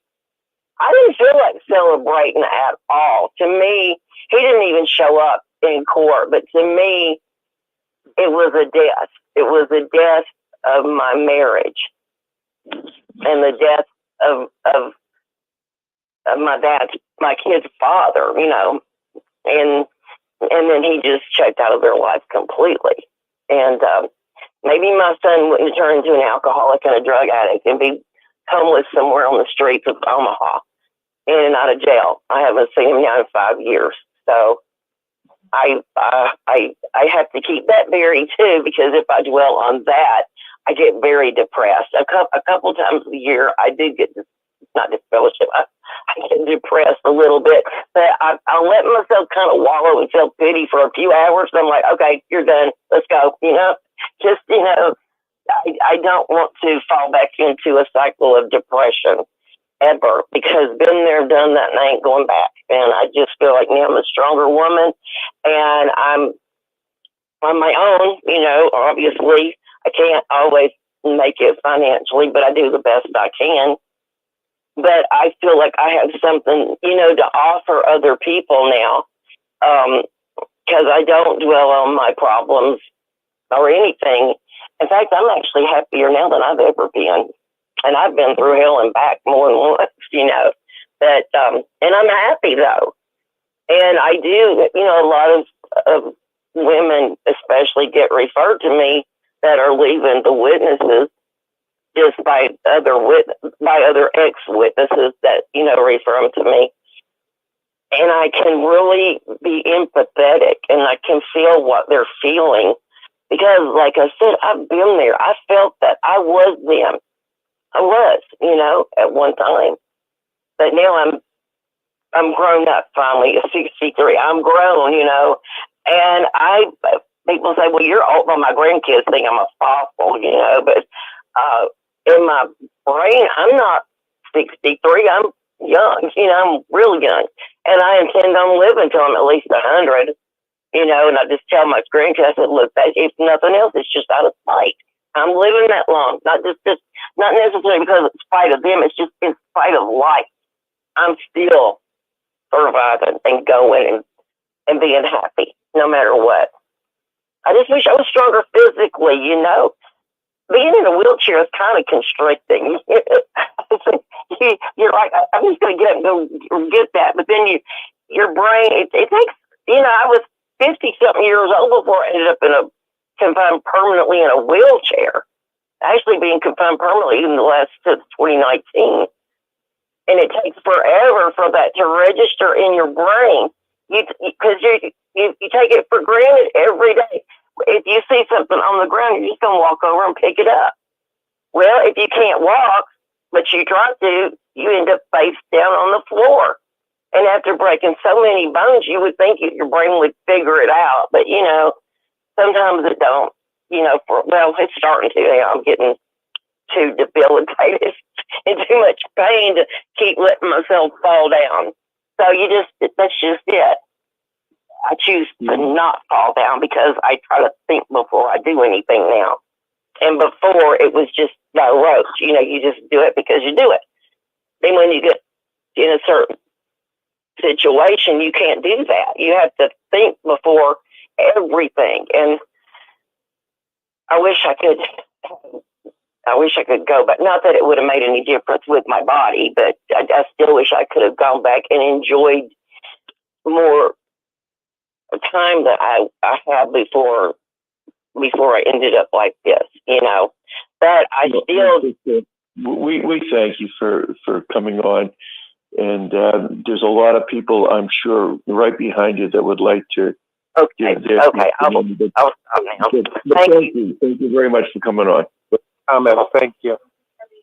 Darcy, someone else would like to comment? Well, we're kind of hitting on the topic of how women are treated in the Watchtower, and I do concur with every caller that's called so far, and have said that the women have been treated very, very shamefully, shabbily, horribly in many, many cases. One thing that hit me really early in my JW world was how the elders were supposed to be these loving, caring people. And they were a lot like what I had experienced in the military. In the military, you know, the corporal doesn't say to the private, please take out the barrel, or please clean your rifle, or there's no please, there's no thank you, there's no sweetness, because it's the United States Marine Corps and you're supposed to be tough guys. And the corporal doesn't challenge the lieutenant. Whatever the lieutenant says, yes, sir, I will do it. And that's how it is. In the Watchtower, it's the same thing. These elders are supreme. You cannot challenge them. And if you are a person that's a thinker and you ask them questions and they can't answer it, and you ask those questions more than once or twice, you're on a prostate watch. You're not going to be given any privileges. Not that you really want them, but still, they won't give you any privileges. And it's really tough on women, because the men are supposed to be these macho men. And as alluded to on Rick's program and earlier in this evening, some of these men, these aren't masculine men. These are macho men. These are wimpy men that think they can be macho by giving orders to their wives. Hey, woman, get my beer, get my coffee, And then they go to a job where they're entry level carpet shampoos or window washers or mowing the grass for other people, and they have no responsibility other than the most simplest things. They get home, they treat their wife like they think they're the commanding general of the Marine Corps. It's just sad, and it's wrong. I can remember going to the Kingdom Hall it was a Saturday after I got baptized, and I walked in there, and I'm the only brother.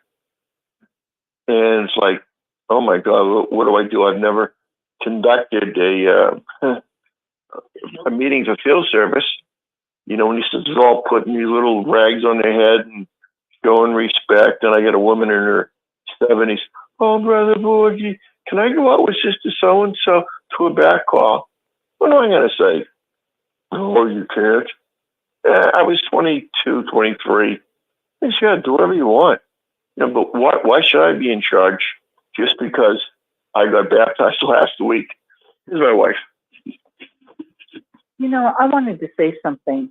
When it comes to like what Rich said, when some of these brothers treat their women very disrespectfully, like they're a piece of furniture or they're the little slave. I want to tell you something.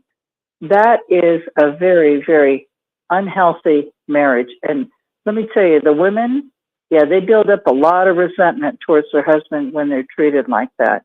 If you don't have love and respect for each other, let me tell you, that pot is brewing. You know what I mean by that? You got the steam pot and the water's in there, and you turn it on low, and little by little it get a few bubbles and more bubbles and more bubbles before the teapot is steaming. Well, that's what happens when you have this chauvinistic, a misogynistic organization on how they view women. They view women like total dirt. Now, the Bible does say that the husband is the head of the household, but that does not give him the right to disrespect his wife or treat her like she's a slave or she's second class, okay? Because the woman has her role in the marriage, and you have to have love and respect. If the wife does not respect the husband, let me tell you something. There's going to be some serious problems in that marriage. There's going to be problems in the bedroom. There's going to be problems arguing. The kids are going to see that. The marriage is not going to survive. So, whenever, I don't care, a lot of times you do have men that are control freaks. But come on, let's be fair here. There are women that are control freaks too. And the bottom line, the psychology behind people who are very controlling is they're extremely insecure. You can see right through it. They're very, very insecure people. So you have to have the love and you have to have the respect towards each other. And you have to consider the other person's feelings. Watchtower, the way they look at women and marriage, it is very disgusting. And if you have a brain in your head, you wouldn't even be a part of it. You just wouldn't, because you're not going to find a very healthy man. I don't care if he is an elder. I don't care if he's a circuit overseer. I don't even care if he's a governing body member. There's no way in heck I would ever be interested in any kind of man like that. If I didn't respect him, there was no way I would even marry him. So it goes two ways, and that's what I just wanted to say in reference to this. Star 6. Anybody want to make a comment? What we talked about tonight. Yeah. Hey, Rich. Are you there? Yep. Hey, Good, Rich and Constance. It's Eric. How are you? Fine, Eric. How are you? Good. You guys are doing a great job, and it's a good topic. I just thought I would add to when you were talking about way earlier in the show, and to tie in with some of the sexual things too. You said that there was somebody who wanted to kill an elder. I didn't come across that quite as much, but just if I could share some locker room talk with myself and another brother who was disfellowshipped at the same time. I was disfellowshipped for the second time for weed, and my other buddy was for adultery. He was in an abusive relationship, and he just, he did what he did, whatever. But we had both these elders on our committees, not my current one, but the first one. And he had this other brother for his first disfellowshipping. And they both made it hard for us to get reinstated. And he made it really hard for this other guy that committed adultery, because there's certain sins that he doesn't like strip club anything and stuff like that. But he was torturing the both of us so much that we both were like having a couple beers together, and we were just talking how we would like to tie him up to a tree in the middle of nowhere, slather him with honey, gag him, and strip him naked, and just let a bear go at him and just forget about him. And I know this isn't funny and it's a threat, but this is what happens when you get into people's personal lives. I think they kept the man from getting reinstated because he had contact with the girl that he had adultery with, even though he didn't have sex with her again, when he was trying to get reinstated. And it's just, these guys are complete torturing lunatics. And I'm sorry, but they've done so much serious sin that if you do believe in God and justice and future punishments towards what people have done, it's coming to the elders. Contact. How do they know he had contact with her? What were they doing? Spying on him? No, they didn't. No. If you follow the elders' book on their outline, it says that if you were even around the situation or person that got you in trouble to begin with, that would not put you in a position to be reinstated. Going to the meetings, even just fellowship, you're going to be around the person. I mean, well, I'm with you, brother. I mean, it's ridiculous, but I have a Bible student who did that. He went back to the meeting. I told him he was disfellowshipped. It was during COVID. I called him, talked to him all the time. I said, you need to go to a different congregation, because his ex-wife was at the other hall I used to go to with her kid. He said, no, I'm going to keep going there. And I found out there are 3 other brothers who are disfellowshipped, reinstated, going to the hall where their ex-wives were. This is ridiculous stuff. This is what's going on in Watchtower.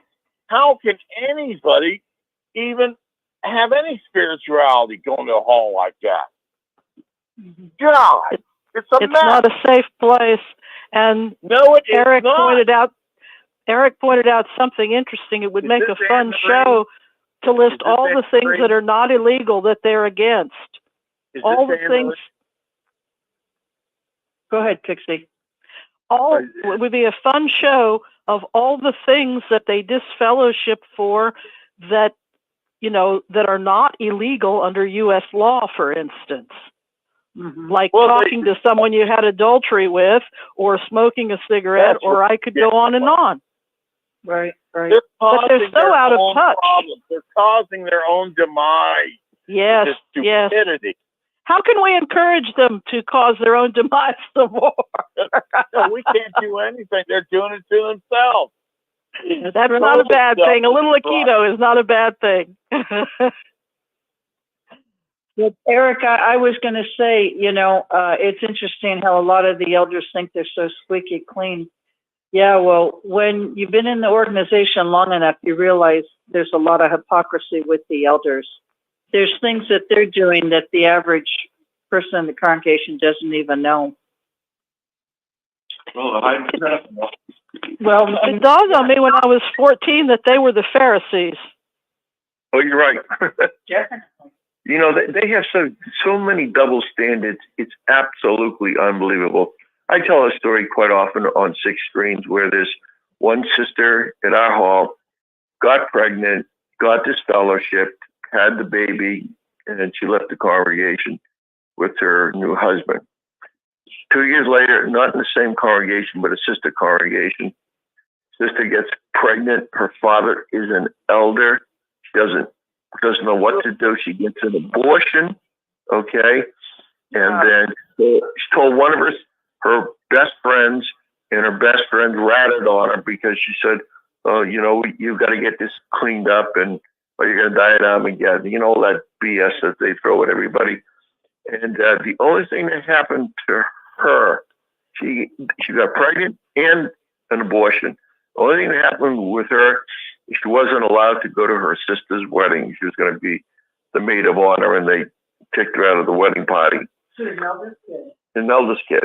So you get double standards all over. When you have men that hide pedophiles, I get thrown out of the congregation for adultery. I confessed my sins. I confessed it to the elders and my former wife at the time. And I get thrown out. And hold on, 1 second. I fall, I get thrown out, and I look in the congregation, and I know at least five pedophiles that were shaking hands with everybody. Go ahead. You were going to say? It's an unfortunate story. I'm sorry. It happens all the time in a Watchtower. I'm going to take these gentlemen into the hidden land of women for just a second. Really? And I'm going to tell a very interesting story. If I can handle it. I don't know if I can handle this. I'm going to tell an interesting story. Okay.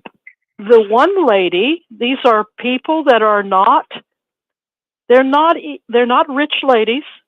They're not even really middle class ladies. They're working class women. Working girls. No, they're not working girls, because that's something different.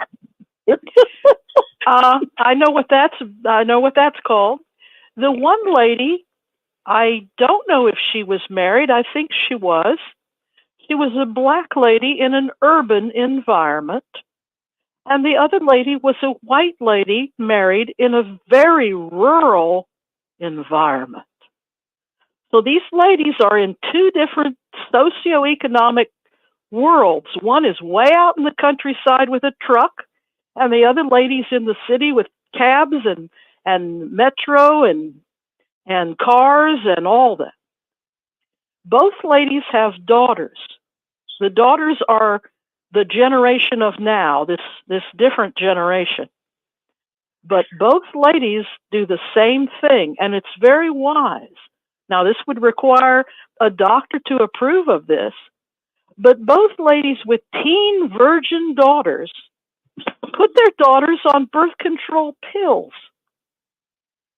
And on two separate occasions, they confided and told me this. And I said, well, you have a virgin daughter that's not sexually active or married.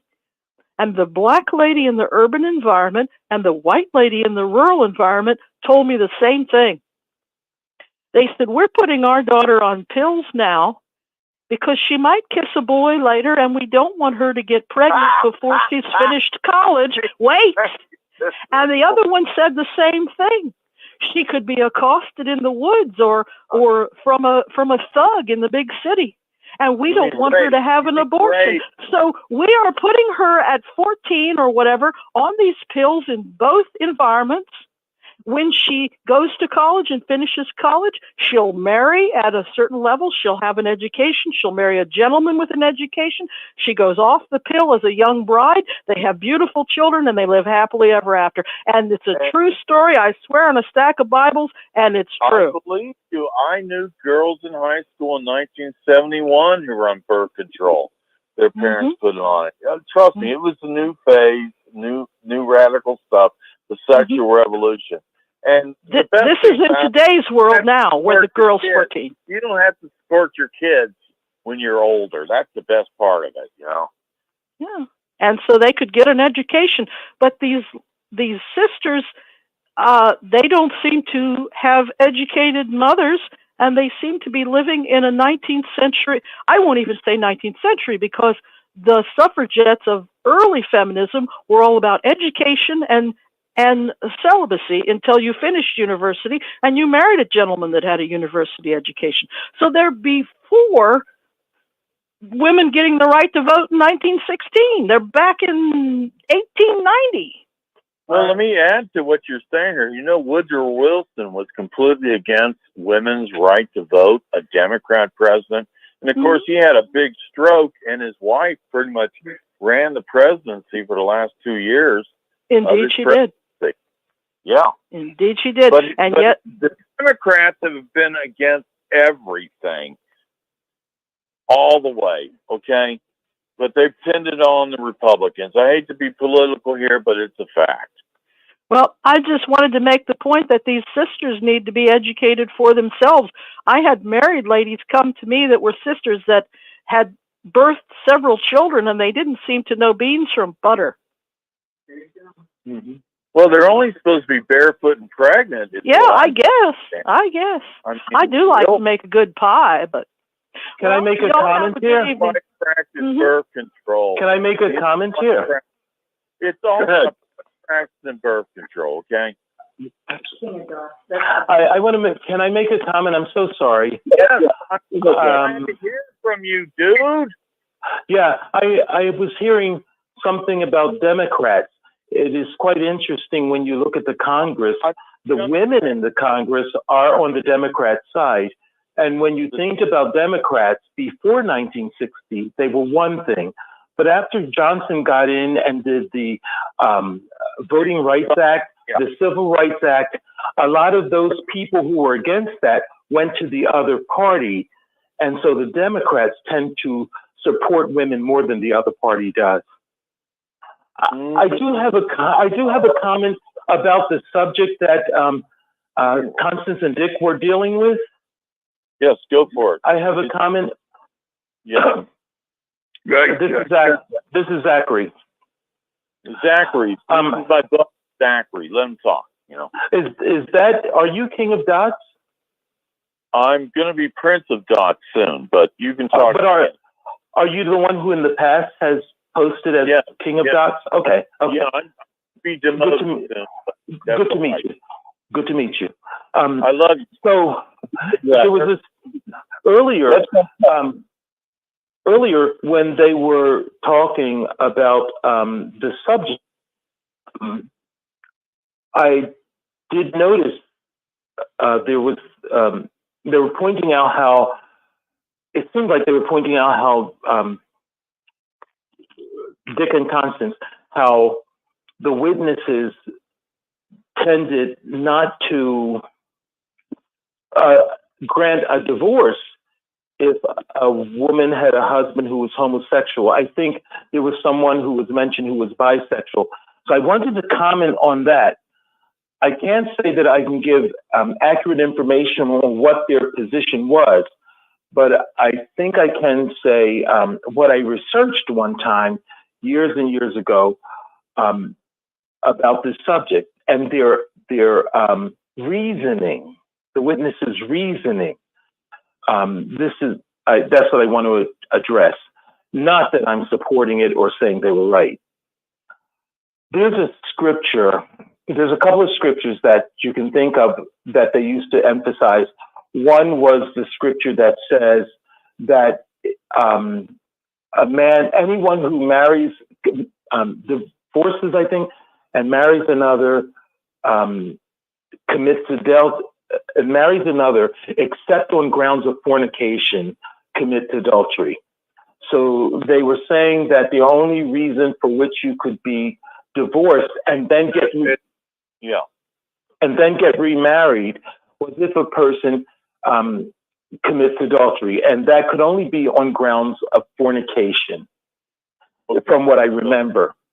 And then sex only is what you're saying, you know. Well, I'm not. There's more I want to say about this. It's so stupid. It's so stupid. Let Dr. talk, please. Let's go. So there's also I thought of it earlier, but after so long, you start to forget. There was a scripture where I think it's Jesus who says, "For this reason, a man will leave his father and mother, and he will stick with his wife, and the two will become one flesh." So that's one of the scriptures that the witnesses emphasize. And if I can remember the research correctly, they said that in cases of homosexuality, where, for example, a man had intimate relations with another man, they said in this material that I researched, they said that two men could never become one flesh. And I believe likewise, a man could never become one flesh with a beast, or a woman could never become one flesh with another woman, or a woman could not become one flesh with a beast in the cases of bestiality. And that was their reasoning for not granting or not allowing a person to get a divorce when their mate had engaged in homosexual relations. What does one flesh mean, though? I don't. Yeah, well, that's a term that was in the scriptures. They didn't explain it, but all they said was a person could not become one flesh with a person of the same sex. That was their. One flesh means a man and woman can produce from one flesh a child. One flesh is a child. And you can't do that with the beast, and you can't do that with someone of the same sex. That's my understanding. I mean, I may be wrong, but that seems to be my understanding of what this consensus is. So, Zach, let me ask you, Zach, if I could, on the research that's done, if a man is bisexual and he leaves his wife, or he leaves the marital bed, and he has sexual relationships with another man, I mean, it's certainly the Bible condemns it. That should break the marital vow. Wouldn't you agree? Oh, I agree with that, but that's not what the Watchtower said. They said that because a man could not become one flesh with another man, then that scripture on a person committing adultery, they could marry another. Then they said that the fact that a man could not become one flesh with another man, that didn't apply, from what I remember in my research way back when. I agree. I think that in all my years in Watchtower, I never clarified anything. I just wanted to make a comment to Zach, please. I was going to say, Zach, thank you so much for that, because, like I said, it was a brother and sister that was in our congregation, and this was somewhere between 1980 and 83. I left in 83, and they had a son, and the son was about 5. I don't know what happened to this couple. I've always thought about it. I know he was disfellowshipped like 3 times, had been reinstated, and a total of disfellowship 3 times. But I didn't know what was going on until years later. I had asked someone that was an ex-JW, and she knew the family, and she told me. So, I appreciate that. But the point, honey, I'm trying to make is my heart goes out to the wife. I mean, she's married. This is her husband. They have a son, and yet she couldn't leave. She couldn't divorce him because at this time, Watchtower, I don't know what it is now, but at that time, they did not consider that adultery. So she was actually trapped in that marriage and, extremely unhappy. Yeah. And I'm from the San Francisco Bay Area, right? AIDS was huge. I even worked in the AIDS office. That's high risk behavior, when you got that kind of stuff. I don't even know if I don't know, but what I'm trying to say is that I think Watchtower really damaged a lot of people's lives and in their marriages. And when you were bringing that out, it reminded me, all this stuff flashed before me, because I've had this discussion with a couple, you don't have it with a big group of people generally, but maybe one person you might be talking about a specific situation. And I remember there was a sister who she knew of someone whose husband was homosexual. And so he was active, and she couldn't get a divorce and then remarry. Right. But now you can. Now one can, because when they talk about fornication, porneia, now porneia extends to people who are of the same sex, and it extends to even bestiality. Well, Zachary, can I say something? Could I say something real quick? Go ahead. Could I say something real quick? Go ahead. The explanation I used to hear was if you manipulated another person's sexual organs, or they manipulated yours. If somebody gets down your pants or you touch somebody's boob, then that's as you say, to touch someone's boob, that in itself might just be considered uncleanness if it's just like a momentary thing. If it is a manipulation with touching someone's, as you say, boob, if it's a manipulation, then it gets into being called loose conduct. But you are correct in what you said. They don't use that term anymore, do they? Well, wait. Listen, I want to answer the rest of this question. Wyatt Earth, I know kissing is not included in that. Touching, you said manipulating. That is the society's definition. It is the manipulation of the genitals of another. What does the Bible say, though? Wait, listen. We're not having a. Listen, let me finish. Let me finish. I'm not talking about the Bible in general, but just what the society's definitions are. I remember when I was in Pioneer School, and I went to Pioneer School after I went to Bethel, and I was so proud that I knew what porneia was. And I was explaining it in Pioneer School, and the circuit overseer, I think he got a little embarrassed and said, "We don't need to talk about that." But like White Earth said, the manipulation of the genitals of another, man, woman, or beast, is considered porneia or fornication.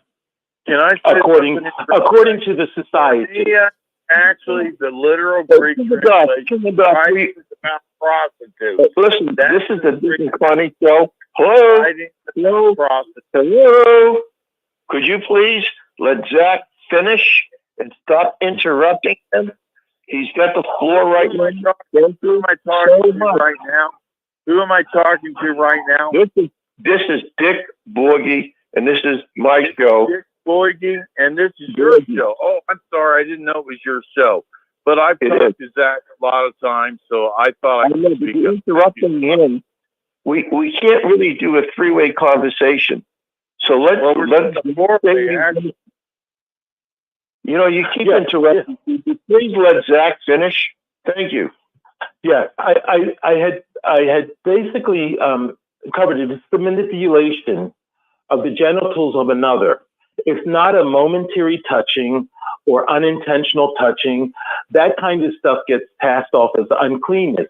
And for uncleanness, according to the Green, Pay Attention to Yourselves in the Fox book, that kind of touching, you only need two people to maybe talk about it, if any. But if it gets into like a manipulation, then that could bring about a judicial committee having 3 or more men. Witnesses. Well, sometimes it is. There's a confession that happens. So if you have a confession, you don't need witnesses. I've seen situations where real quick, I want to tell you what happened to me. I'm not interrupting, by the way. I don't think I'm interrupting. You are. You are. You know, when Zach when done, he'll let us know, and then you can come on. Is this Wyatt Earp or King of Dots? I mean, we can only entertain one voice at a time. Thank you. Go ahead, Zach. I've seen a situation where it wasn't necessarily pornea, but I've seen a situation where one person said, a sister and a brother, you got a sister and a brother, and the sister comes forward and she says, this is what's been happening between us. And there was no pornea or anything like that, no fornication or anything like that. But she says, this is what's been happening between us. And the brother denies. And the sister insists that this is what's been happening between us. And the brother keeps on denying that any such thing happened. And so the circuit overseer, I wish I had said this earlier, I would have won some money because of that envelope. The circuit overseer tells the body of elders, what you have is one person's word against another's. And then he says, this sister is confessing to something, and the brother is denying it. So it's one person's word.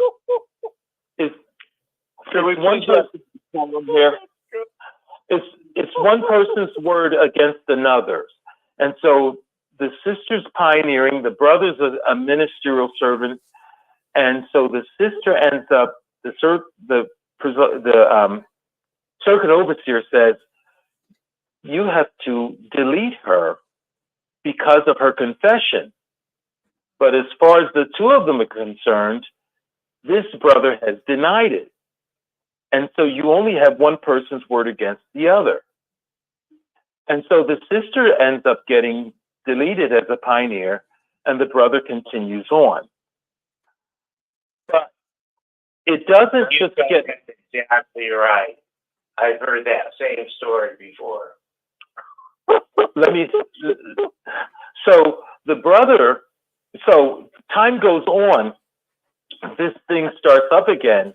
This time, the sister goes through, because she's admitted this, and now she's saying, wait a minute, he's doing this now. He's starting to pursue me again.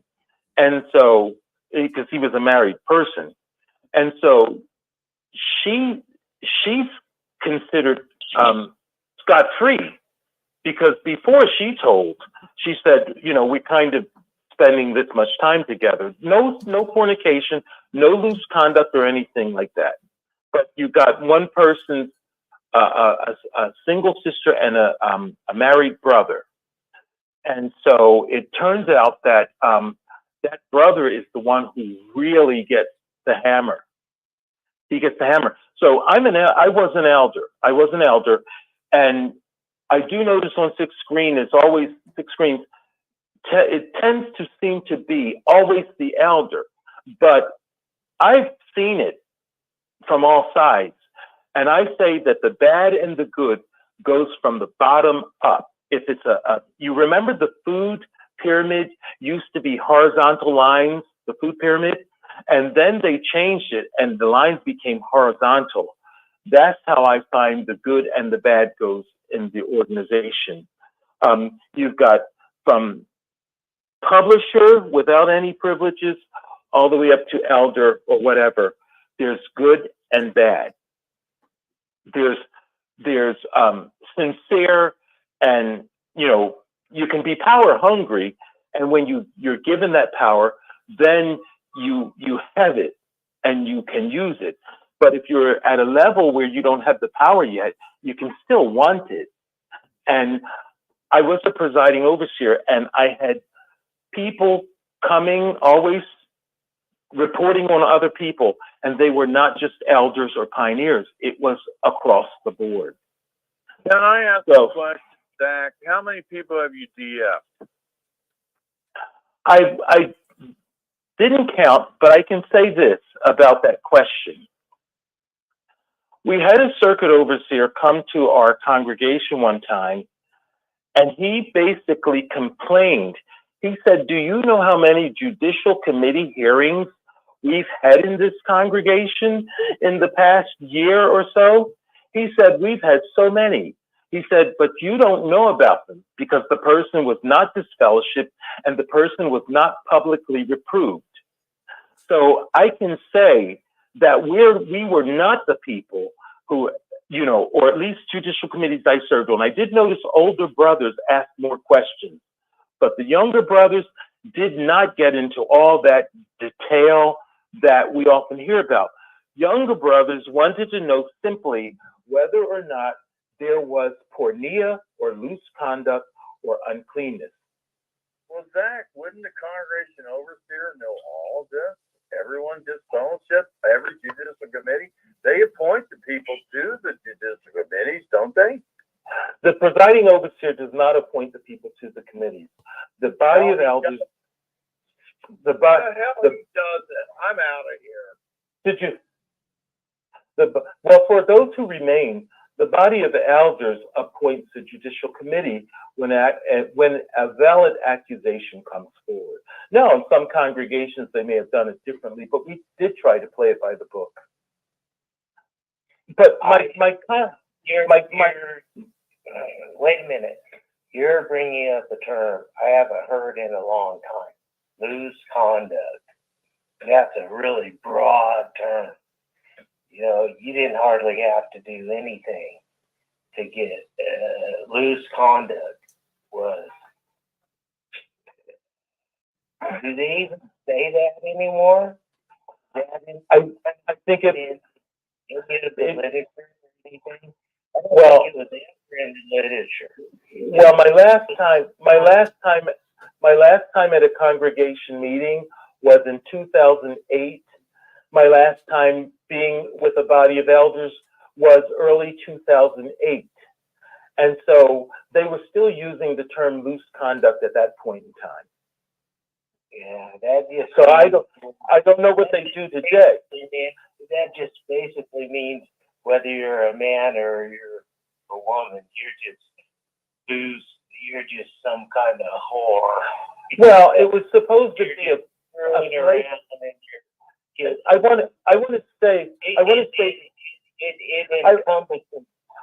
I want to say close to Connie and Dick's program. I want to stay close to that, and I want to offer comments that support what they're talking about.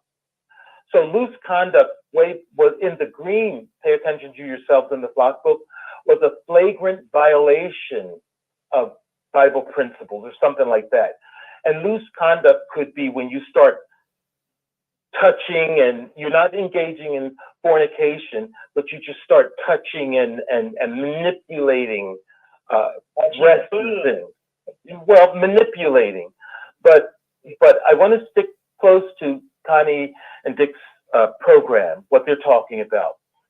And I don't want to lose my train of thought, which you made me do. So let me think about it. Okay, I remember now. One of the things that Connie and Dick were talking about earlier in the month was oral sex. And when I commented, I added that there was something else too. It was not just oral sex that the organization talked about, but they also just kissing somebody. No, not kissing. No, I'm the wrong person. And I try to keep. I try to tell the. Please, we've given wider please. We have given Zachary, the green light. We really want to hear what he has to say. Really don't want you to. No, you're not. You're adding things that I'm not saying. You're adding things I'm not saying. Zachary has a lot of knowledge. He's been to Bethel. He's been an elder. He's been a presiding overseer. I don't know if I believe all that. Would you just go ahead? I don't care if you don't believe it. I'm not even trying to convince you, Wyatt. I'm talking to people. I'm talking to people who want to hear. Okay. So I'm not trying to get on you. I'm on your side. So interrupting Zach. Could you just let Zachary talk? Yeah. Zach, you there? We get cut off. Zach?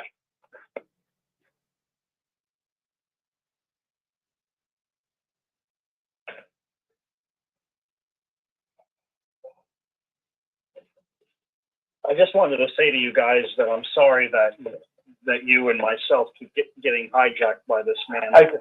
I'm sorry. I got cut off. My phone cut off for some reason. Okay. So where were we? We were.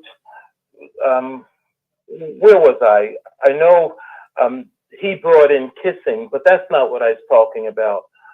Okay, I remember now.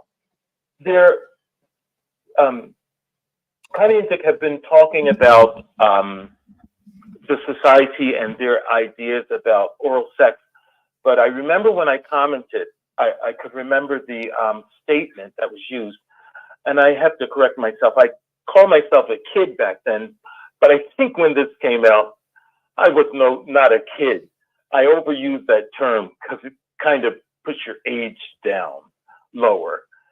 But when the society, when they talked about it on the service meeting, I still remember the brother who handled the part, and they mentioned imitating the conduct of people who were like homosexuals.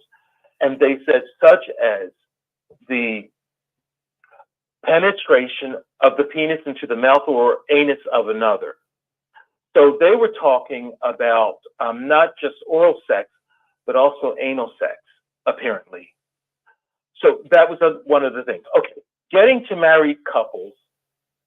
Another thing that the society used to talk about, that they used to say, someone mentioned praying, and I do remember the society saying some couples choose to pray before they engage in sexual intercourse. I remember that, hearing that. But they also used to say,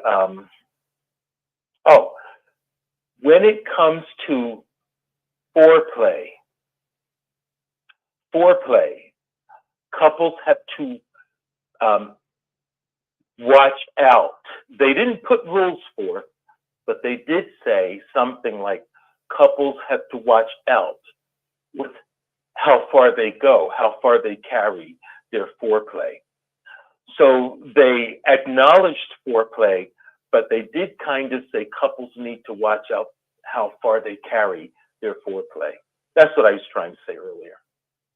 That's another part of their moving into the bedroom. So that's basically what I wanted to say. And it's interesting that the scripture that was quoted all the time was, "Let the marriage bed be without defilement." And one time I was looking at a Tyler Perry play, and it was something like, "Why did I get married?" or something like that. And they quoted that scripture in that play, "Let the marriage bed be without defilement." And the person who was quoting it, she said that scripture basically was saying that there's no restriction on what can happen between married couples. That's what it meant by "let the marriage bed be without defilement." That's how someone in a Tyler Perry play used that scripture. But the society, they used it to say that there were restrictions on certain things in the marriage bed.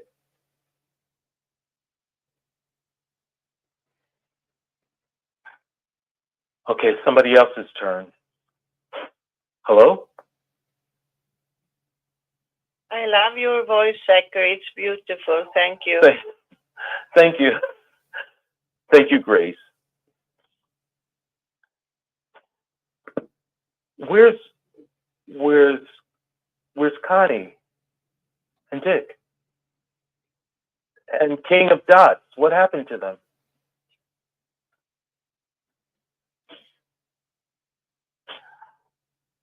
Hey, Zach.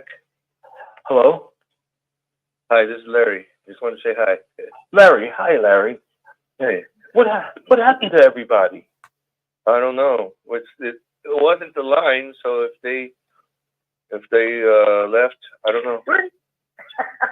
We're here. Our phone cut off.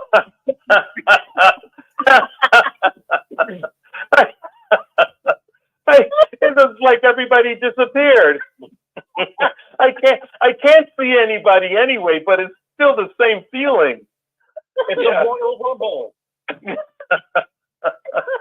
Richard tried to talk to you, and I said, "No, I think you're muted." No, he said, "No, I'm not. Try it, *6, and you can hear us." No. He took the phone, he threw it up in the air. Oh my gosh, what else is going to happen now tonight? Wait a minute. Did you have to dial *6? What happened, Zach, is that on Rich's phone, after so many hours, it just cut us off. So he picked the call back and he called Dan. And he says, "Dan?" I know. You got to call.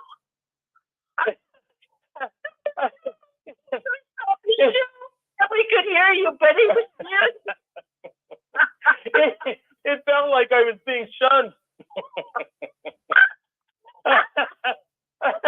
A 6-screen shunning. That's *6 at the mouth. You can hear me. He took the phone. At least I was. You picked the phone. Nothing's going to work. If I was shunned by 6 screens, I wasn't by myself. Larry was there and Grace was there. Misery likes company.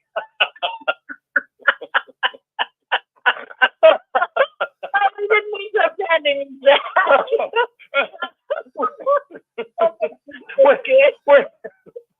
Were you trying to see if I was awake or paying attention? I got time to wake up.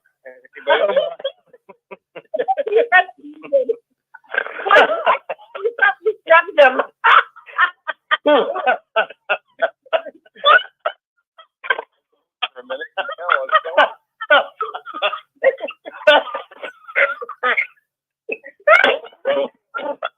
Oh my goodness. Ben Dick calling me. Where'd everybody go? I don't know. I don't know what the hell happened. Where's everybody at? I was just a monster Dick. Oh, I got Dick on the phone. Yes, shit. I'm in the middle of a great the only thing that freaks me out is I'm talking to Georgie and I'm hearing Zach at the same time. I thought I was screaming. I feel like apparently ruins everything. Oh my God. That's fucking right. Exactly. Could you repeat what Yes. you were saying before? Wait. Not everything. You mean where was I? All I woke up was I heard was penetrating and everything. I was like, what the hell? Where am I at? Oh no! Those were not my own quotes. Those were quotes from the Watchtower Society. He could have went with anything in there, I tell you. Yeah. So, did you hear the last things I said? Yeah. Okay. Good. So they don't have to be repeated. How can you go to hear an R-rated movie? I'm so relieved that they don't have to be repeated.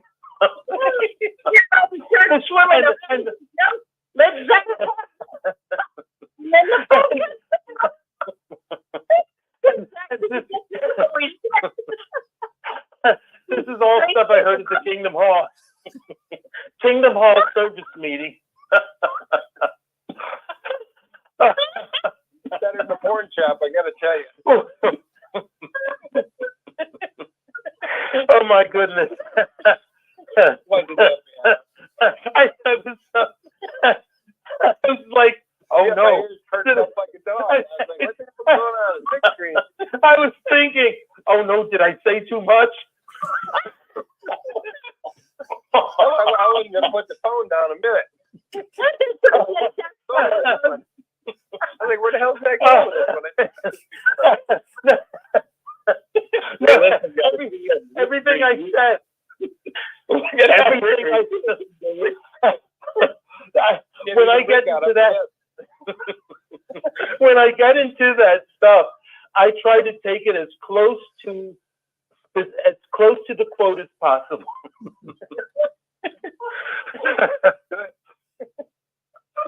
Honestly, you did really good.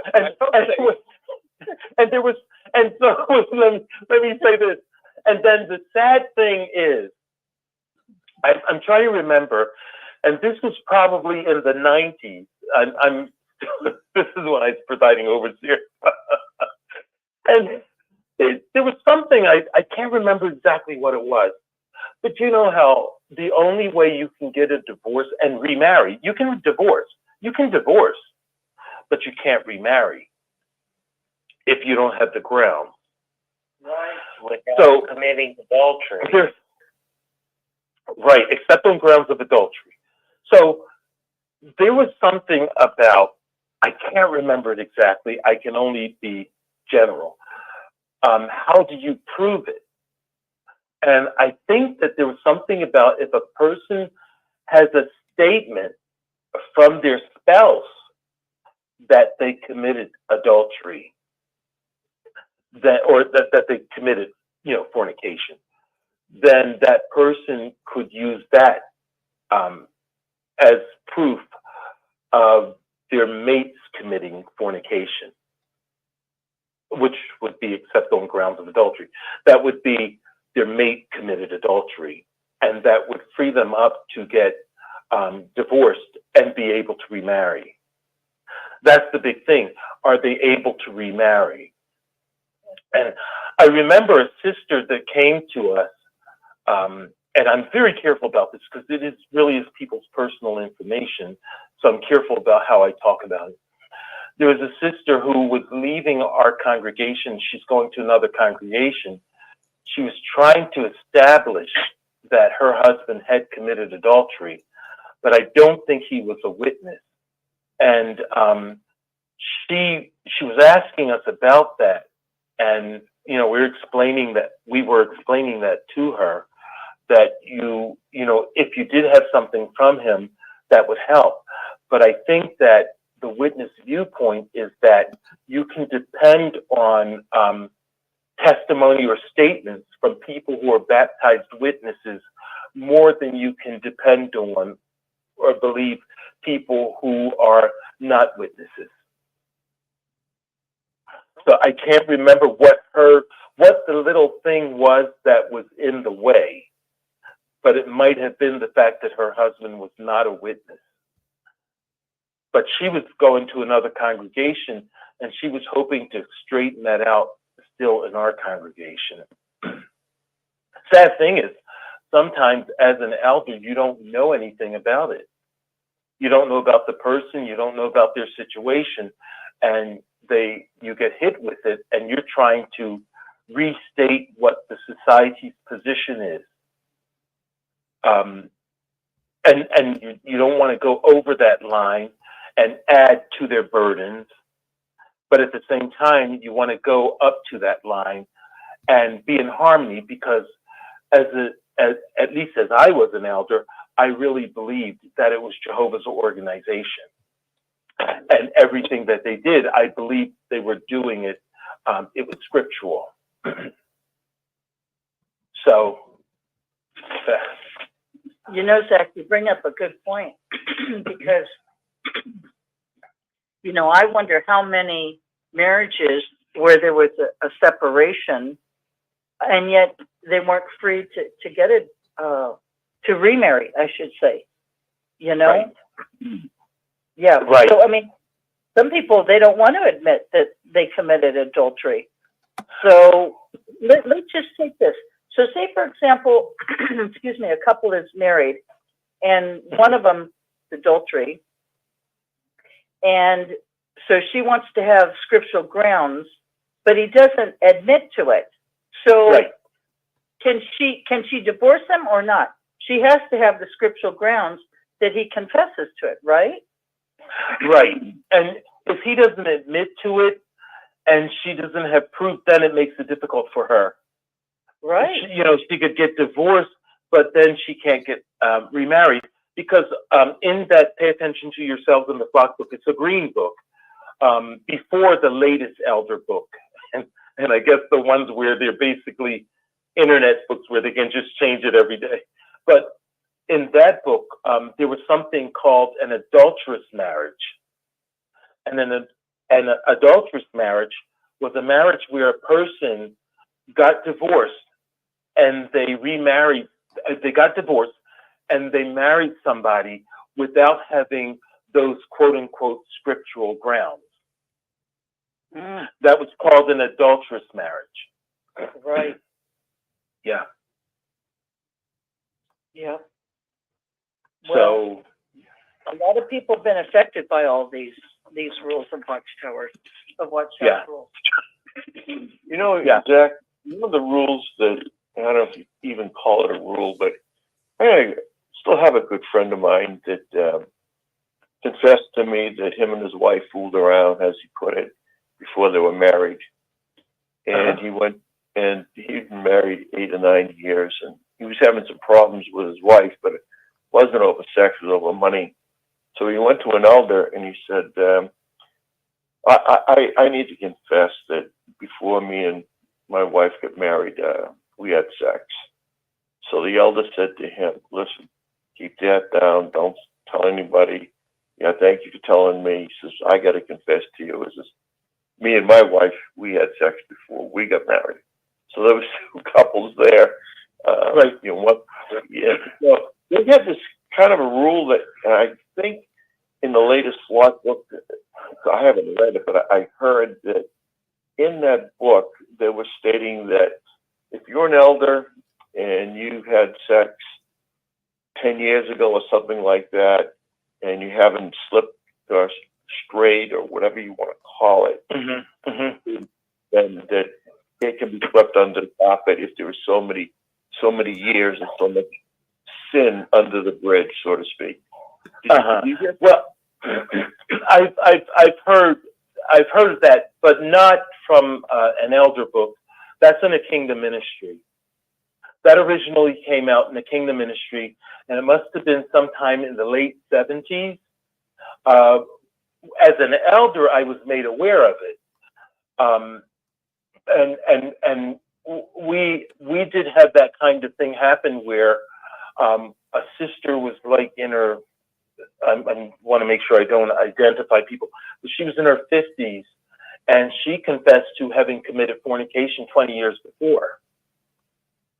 And she was not a pioneer or anything, and the body of elders didn't do anything with her because it's been years since I read this, but what they say about that is if a person committed a gross sin, that's what you call a sin for which you can be disfellowshipped. If a person committed a gross sin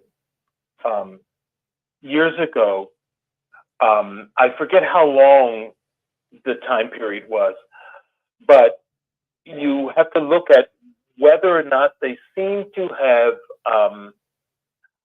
they appear to have Jehovah's blessing, and whether or not they appear to be respected by the congregation, and several things, then you don't have to hold a judicial committee with them.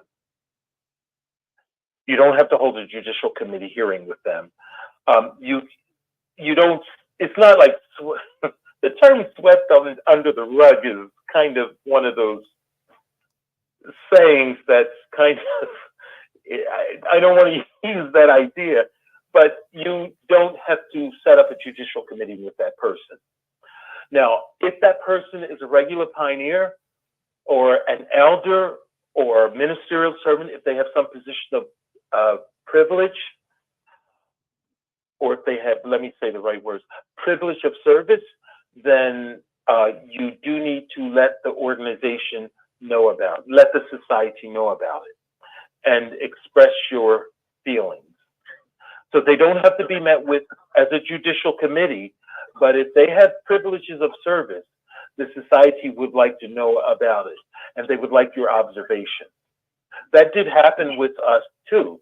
I mentioned that sister, but it happened with, there was a couple that it happened with, and we had to express our feelings to the society. And initially, everything was fine with the couple. But then, with the brother, there were other things that came up. There was not evidence of him having walked the narrow path. I'm throwing that in there. Or you couldn't say, oh, he's well respected by the organization, because that thing I mentioned earlier about the sister and the brother, he was the brother. And so he didn't get off scot-free, like, you know, like his wife did. So, yes, I've heard of, direct answer to that question. Yes, I have heard of that arrangement. It's originally, it was in a kingdom ministry, which is where all the stuff in the elder manual that I had, they were all quotes from Watchtowers and the Waits and kingdom ministries that we'd had, and those things were cited, similar to the way the Pioneer School textbook, Shining as Illuminators, was done. Interesting. Yes. Hey, Zach, do you know what you're describing in that with the elders, 10 years ago, and yada yada? In you hear it all the time in the news. It's called the statute of limitations has run out. So, and there's certain things that there's no statute of limitations. So the government can come after you for certain crimes and other crimes. They, after so many years, if nobody's made an accusation against you, it's just, they say, hey, you waited too long, 10 years, 15 years. So that's what it is. So well, not exactly. Okay. Not exactly. Mm-hmm. Not exactly, because a person has to have like a clean record in so many years in order to be able to use that. But if a person doesn't have a clean record, then those old things are still there for them. Those old things are there. They can have judicial committees set up for them. If they do not have the respect of the congregation, if there is, if the person is a philanderer and they're talking about him and everybody's talking, and it's it's just in the gossip mill, then that stuff still comes with him. Well, correct. But in So real life, no, I understand there's a difference between real life and there's a difference between the Jehovah's Witness rules. But the point is that it goes to show that what you're doing is you're lowering the human standard. Because as Jehovah's Witnesses, you're supposed to elevate the human into becoming a spirit. And so what we have here is a total lack of character. And let me explain to you why. Because there was a time and place when men and women would have character. And they would say yes and they would say no. And their yes was yes and their no was no. So when the elders asked you, is there anything that would hold you back from being an elder? And you said no, but you're lying. So you're not a man of character. So for the last 10 years, you're an elder and you're going up on stage and you're pretending to live by a standard that you're pontificating, but you're a liar. Now, we understand that the Jehovah's Witnesses, that it's a false religion. I understand that. But when you put that all aside, God is not looking. God is not. No, but let me say this. Let me say this. Astrology. I didn't interrupt. There's something about you to make. Are you a Gemini? No, but this is the point that when God looks at us as humans, He doesn't care if you're Catholic or if you're Jehovah's Witness or all these other things. Right. He wants to know if you're a man of character. Does your yes mean yes? Does your no mean no? And so what's happening is in the Jehovah's Witness world, we do not elevate the man and the woman to be people of character. Why? Because we set all of these rules. The more rules you have, the more rules are going to be broken. The more rules you have, the more you become an earthly person versus a spiritual person. Because a spiritual person only abides by one set of rules. Let your yes be yes and your no be no. It's real simple. Well, when you hear me speak up, I'm only speaking up about the way the organization is, what policies. Yeah. Okay. I totally understand that. I understand that you're like in a lawyer deposition. Your Honor, no, this is the point. Yeah, Exhibit A. Well, I'm a person who's lived it, and I understand so that's that, but you're speaking on topic. I understand that. I totally understand. Yes. Yeah, but in real life, the answer is no. There is a statute of limitation, and your lawyer would say, Your Honor, that happened 10 years ago. The statute of limitations are 5. Let's move on. But in the Jehovah's Witness world, you do have a statute of limitation, but there's also internal politics. But think about it, in New York State and other states, they have extended the statute of limitations in some cases. And when you talk about statute of limitations, for example, if you owe taxes, if you're short on your taxes, you have a statute of limitations that runs out after 10 years. So if you owe taxes from 10 years ago, those things go away if they're personal income tax. But if you file for bankruptcy anytime in that period, those 10 years, that statute stops running. And it waits until the bankruptcy is over with, and then it starts to run again. So your time that they can collect from you can be expanded. So that's real life. Real life is not that it's a cut and dry thing. Real life, yes. And so that's what happens with the witnesses. Yeah, and I understand that in real life, real smart collectors can resurrect from the dead old debts because you sent them a $20 payment and you resurrected it. Yeah, I understand all that stuff. But in general, is they I was talking about taxes. If you send a $20 if you send a $20 payment in taxes, that doesn't resurrect it. It still runs out after 10 years. They can try to collect for 10 years. They can collect little pieces and stuff. But after 10 years, when it was due, then they have to stop collection. Correct. I know. I'm just saying, for example, I'm just saying, like in Arizona, we have a certain laws where they tell you in the bankruptcy, in collections, that you can in some states you can resurrect. But the point is that it goes to show that I'm talking about federal law across the entire United States. Yes. No, I understand that. But the point I was just trying to make is that Watchtower lowers you and me as a human being because they set all these rules.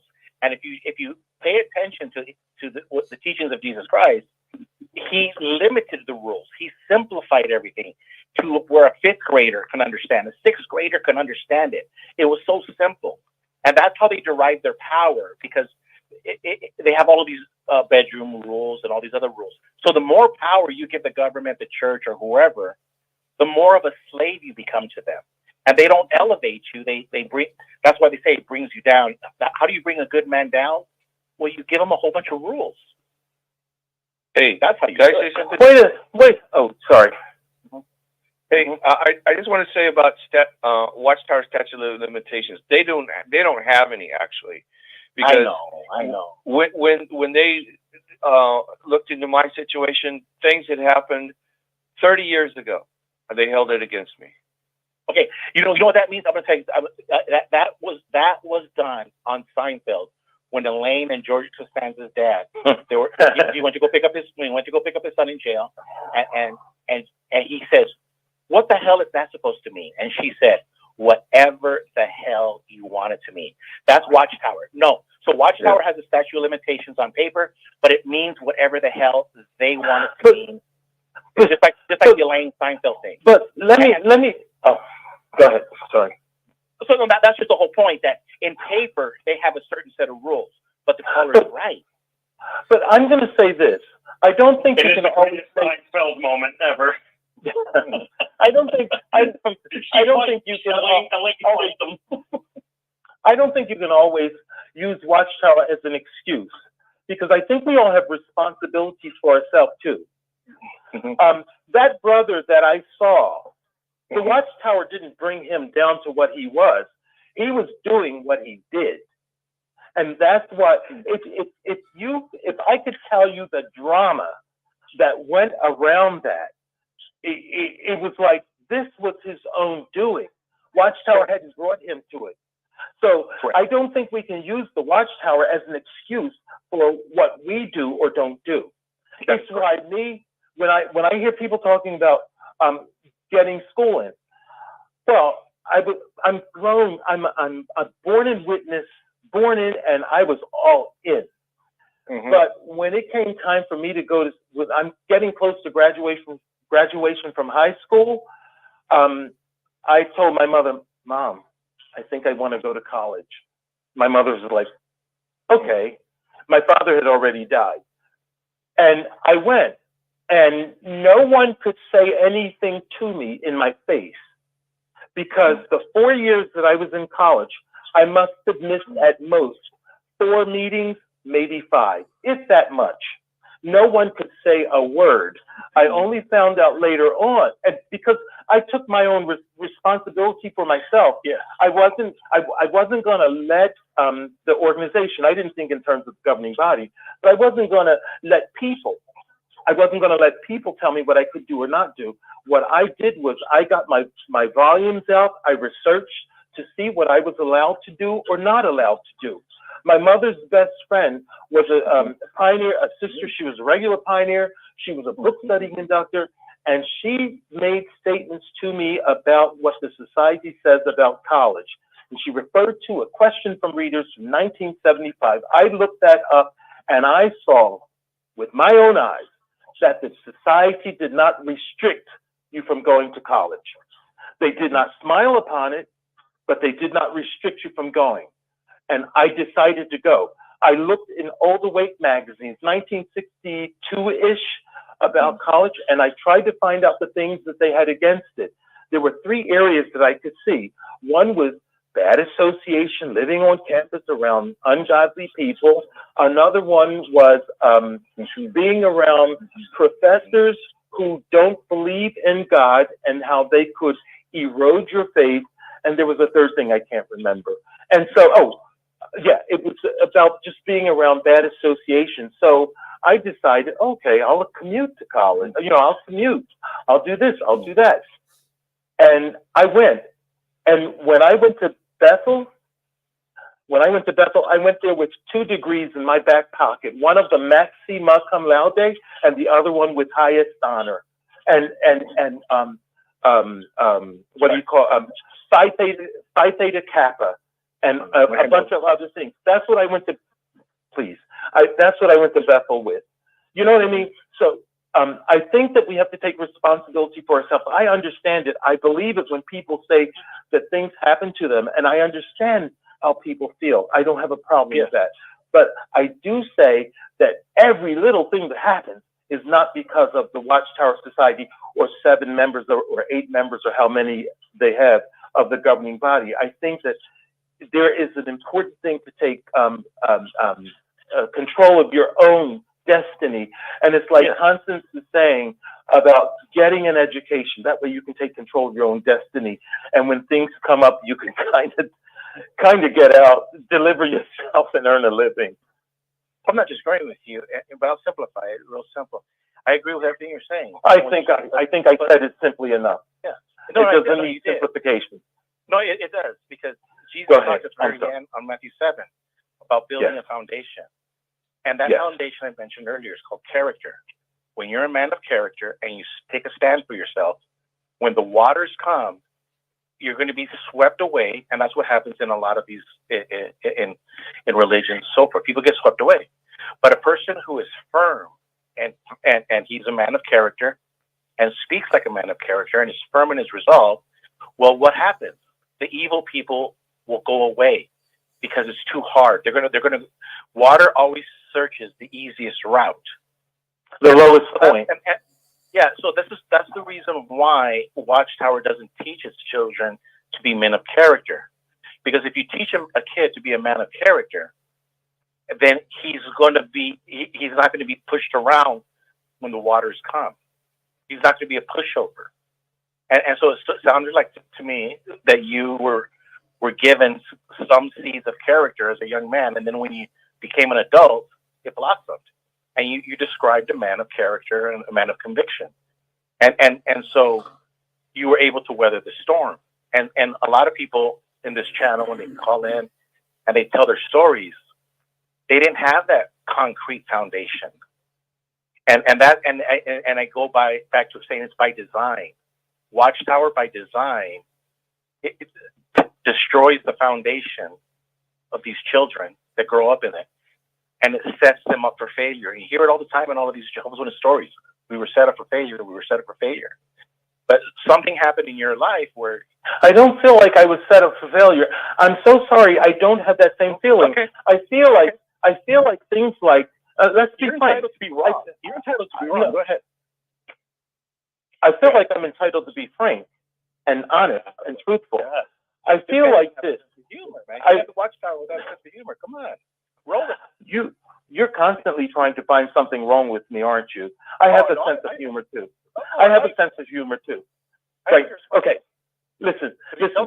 I feel like this. And you're such a Weisenheimer. I feel like this. Watchtower. One of the things I value. One of the things I feel like, I'm not going to say I value it, but I feel like I benefited from, and lots of people benefited from, is the theocratic ministry school. It's probably why when in my law classes, I was able to give a speech. One of the speeches I gave was about the something of privacy. I can't remember. Something about some music conductor who didn't want them to write a biography about him. The right of privacy. That was it. That was one of the things. And my public speaking professor had me as one of the people when she was going to miss a day. And she had one student from each of her 5 classes come to a room to prepare because she had them substitute for her. The only reason why I got to substitute for her is because of the theocratic ministry school. I will remember where I'm from. And that was one of the things I was thrown into doing at the age of 8. If nothing else, it taught me and lots of other people how to speak publicly. And when you're in college, if you're majoring in business, everybody has to take a public speaking course. Correct. Then when you look at the Congress, you understand why they made you take that course, because they're all doing speeches, public speaking. And I think that go ahead. I think that's a good point. My rebuttal would just be I could have joined Toastmasters and gone once a week to a meeting or once a month and gotten the same education and celebrated birthdays and Christmas and married my girlfriend. But that's just me. That's just me. You know, but the fact that you could have done that does not negate the fact that that's a benefit that people got who joined the ministry school. And the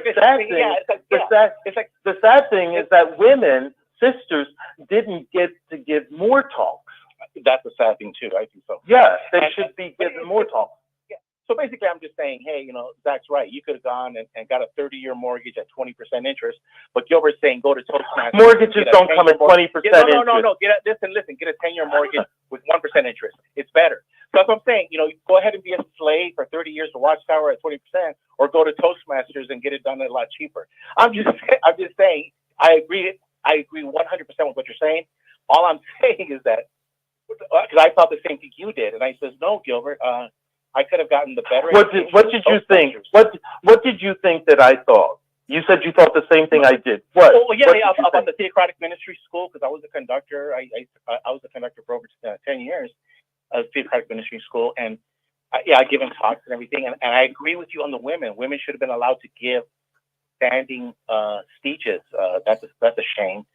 But if Toastmasters say that they're allowed, and so that's all I'm saying is that there's always that I'm never going to give Watchtower any benefit of the doubt, and I just learned that through time. Now, some people do, but I would not even do that, because I know Lloyd Evans has said the same thing about the theocratic ministry school. I, however, will not ever say anything nice about Watchtower. See, you have that determination. You can determine that. I'm not necessarily saying anything. I'm not saying anything nice about them. I'm simply talking about my experience and the experience of many people. Yeah, and like I said, you're entitled to be wrong. It's just, there's your Weisenheimer thing too. Again, I like you. Make a joke. Yeah. and it's like Debbie says in the chat. I'm entitled to be. I'm entitled to be wrong, but I'm also entitled to give my experience. I know. Yeah, Can you guys hear me? So that's sorry.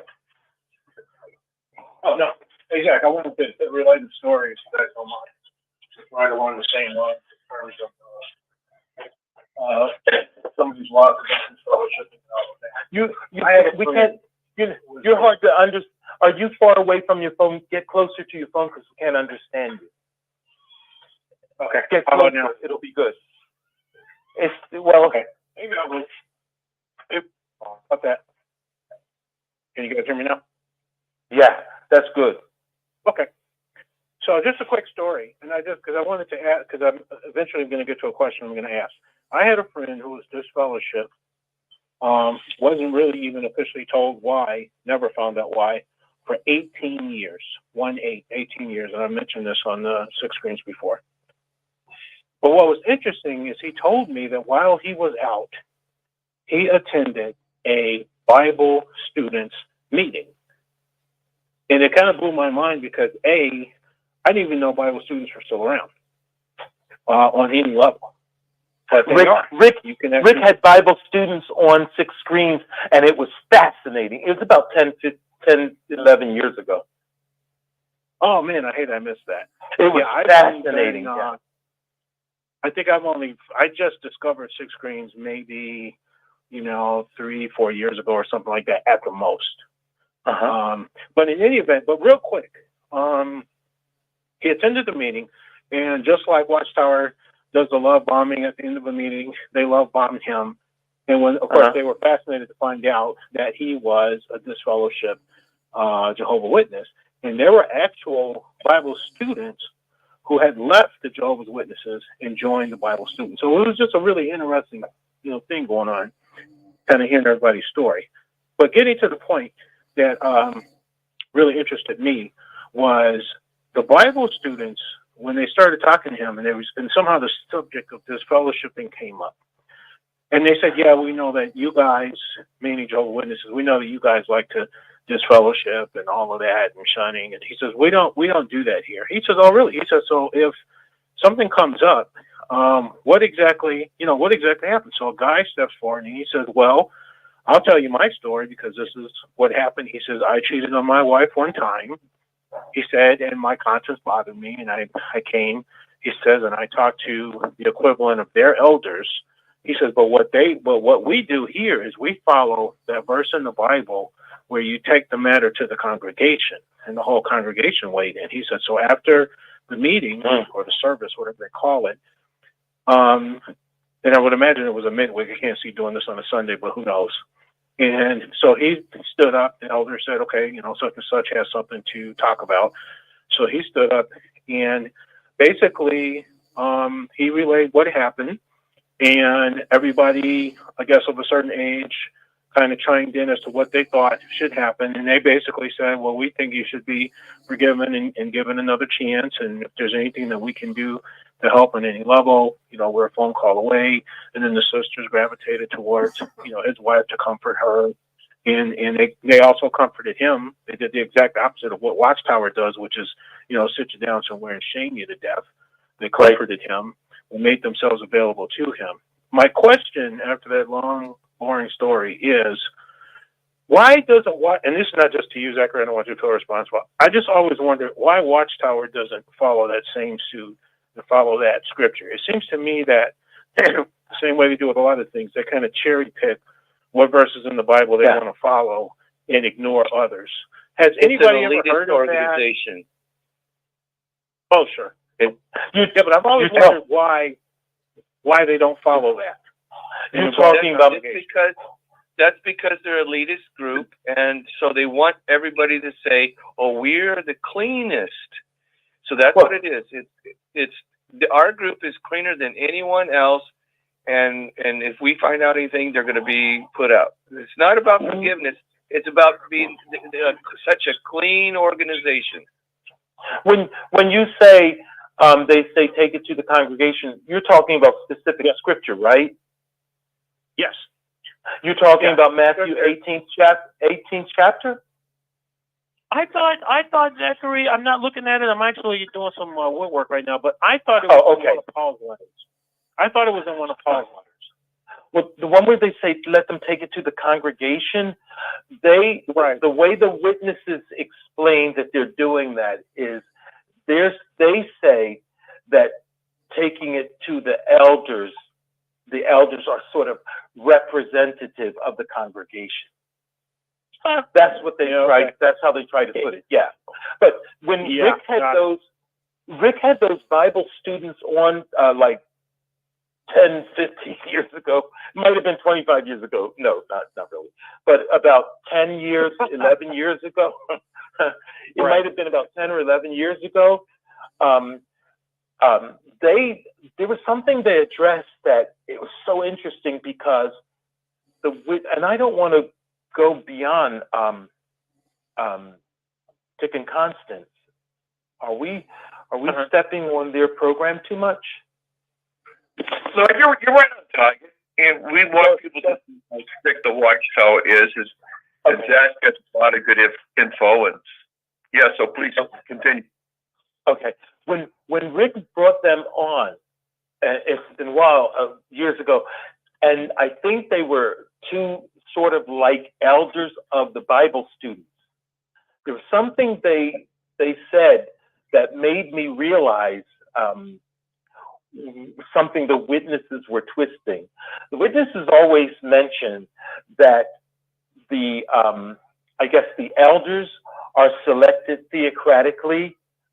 And I think this is something Dick often refers to, that Holy Spirit brings them forth, or that's what the claim is, that the Holy Spirit brings the witnesses, the elders, helps to appoint the elders, Holy Spirit. Right.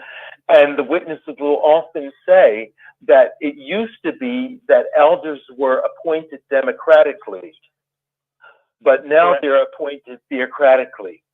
When those brothers, those Bible student men were on, they told us that with Bible students, the congregation votes on the elders.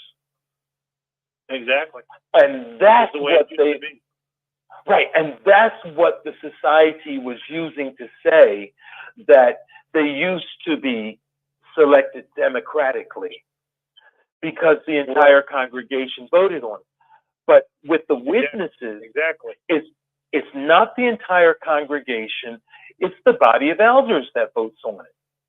And that's what they call theocratically. When I saw that, when those men mentioned that the congregation in Bible students votes, that's when I saw, oh, the witnesses were playing games. They're playing games with the way they say democratically versus theocratically.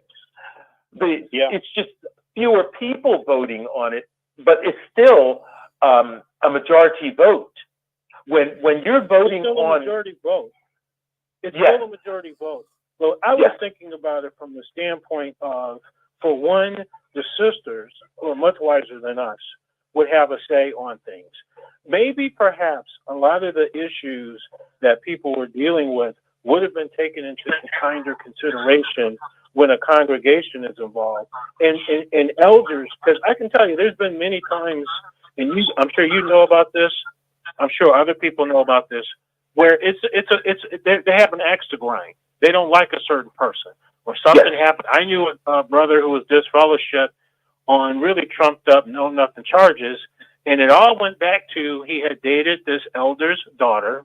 He decided they weren't a good match, and so he broke it up. They weren't even engaged, just dating. And that elder held a grudge for years. And when he got an opportunity to sort of get at this brother, this is what he did. So what I was just thinking is, I think it would have probably been much better in everybody's, behalf if the congregation had a say, because you could take away these closed door, backdoor meetings where nobody knows what's going on. These interrogations is really what they are, multiple hours sometimes. And then take other things into consideration, weed out, you just have an axe to grind against this brother. What he did or she did doesn't really merit that. And in fact, we don't even think you should be an elder anymore if this is the way you're going to treat people. I just think things would have been a lot better if it were done that way. Thanks. I agree. However, I give brothers and sisters the equal say.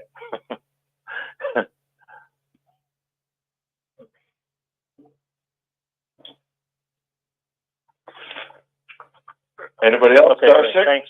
Yeah. Hey, I'll answer that question about the Bible twisting, and it takes courage to believe that Watchtower. This is a theory that I've heard out there. Watchtower and a lot of these groups, whether they're political, religious, what they do is they get the idea first. You have an idea, and then you get the Bible and you look in the Bible to support your idea. Same thing in a political realm. People don't believe in the Constitution. They have their set of beliefs, and then they use everything else to cover their idea. It's the same playbook everywhere.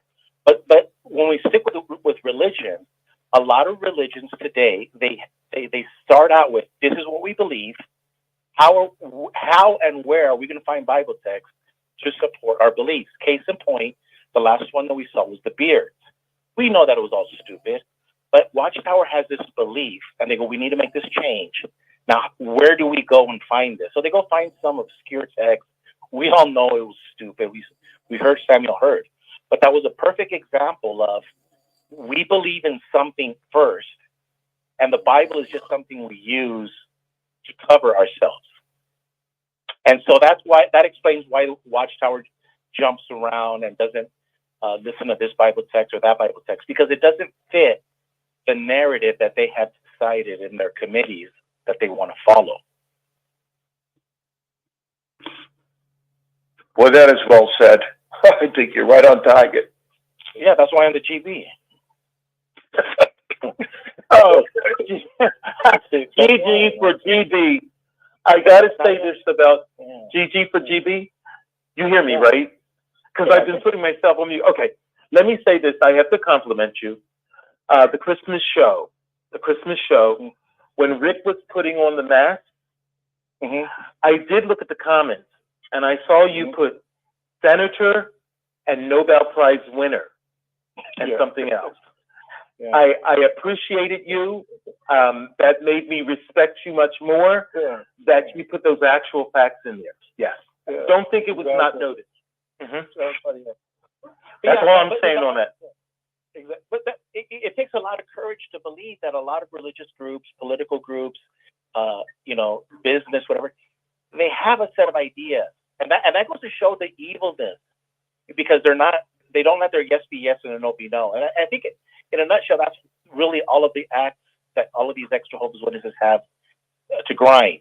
This is the simplicity of all of the ex-Jehovah's Witnesses, is that they're tired of living a lie. They know this is a lie, this is truth. But Watchtower loves to play in the lie. That's why they play with the words. And if you just listen to everybody speak in the ex-Jehovah's Witness world, they're all saying the same thing.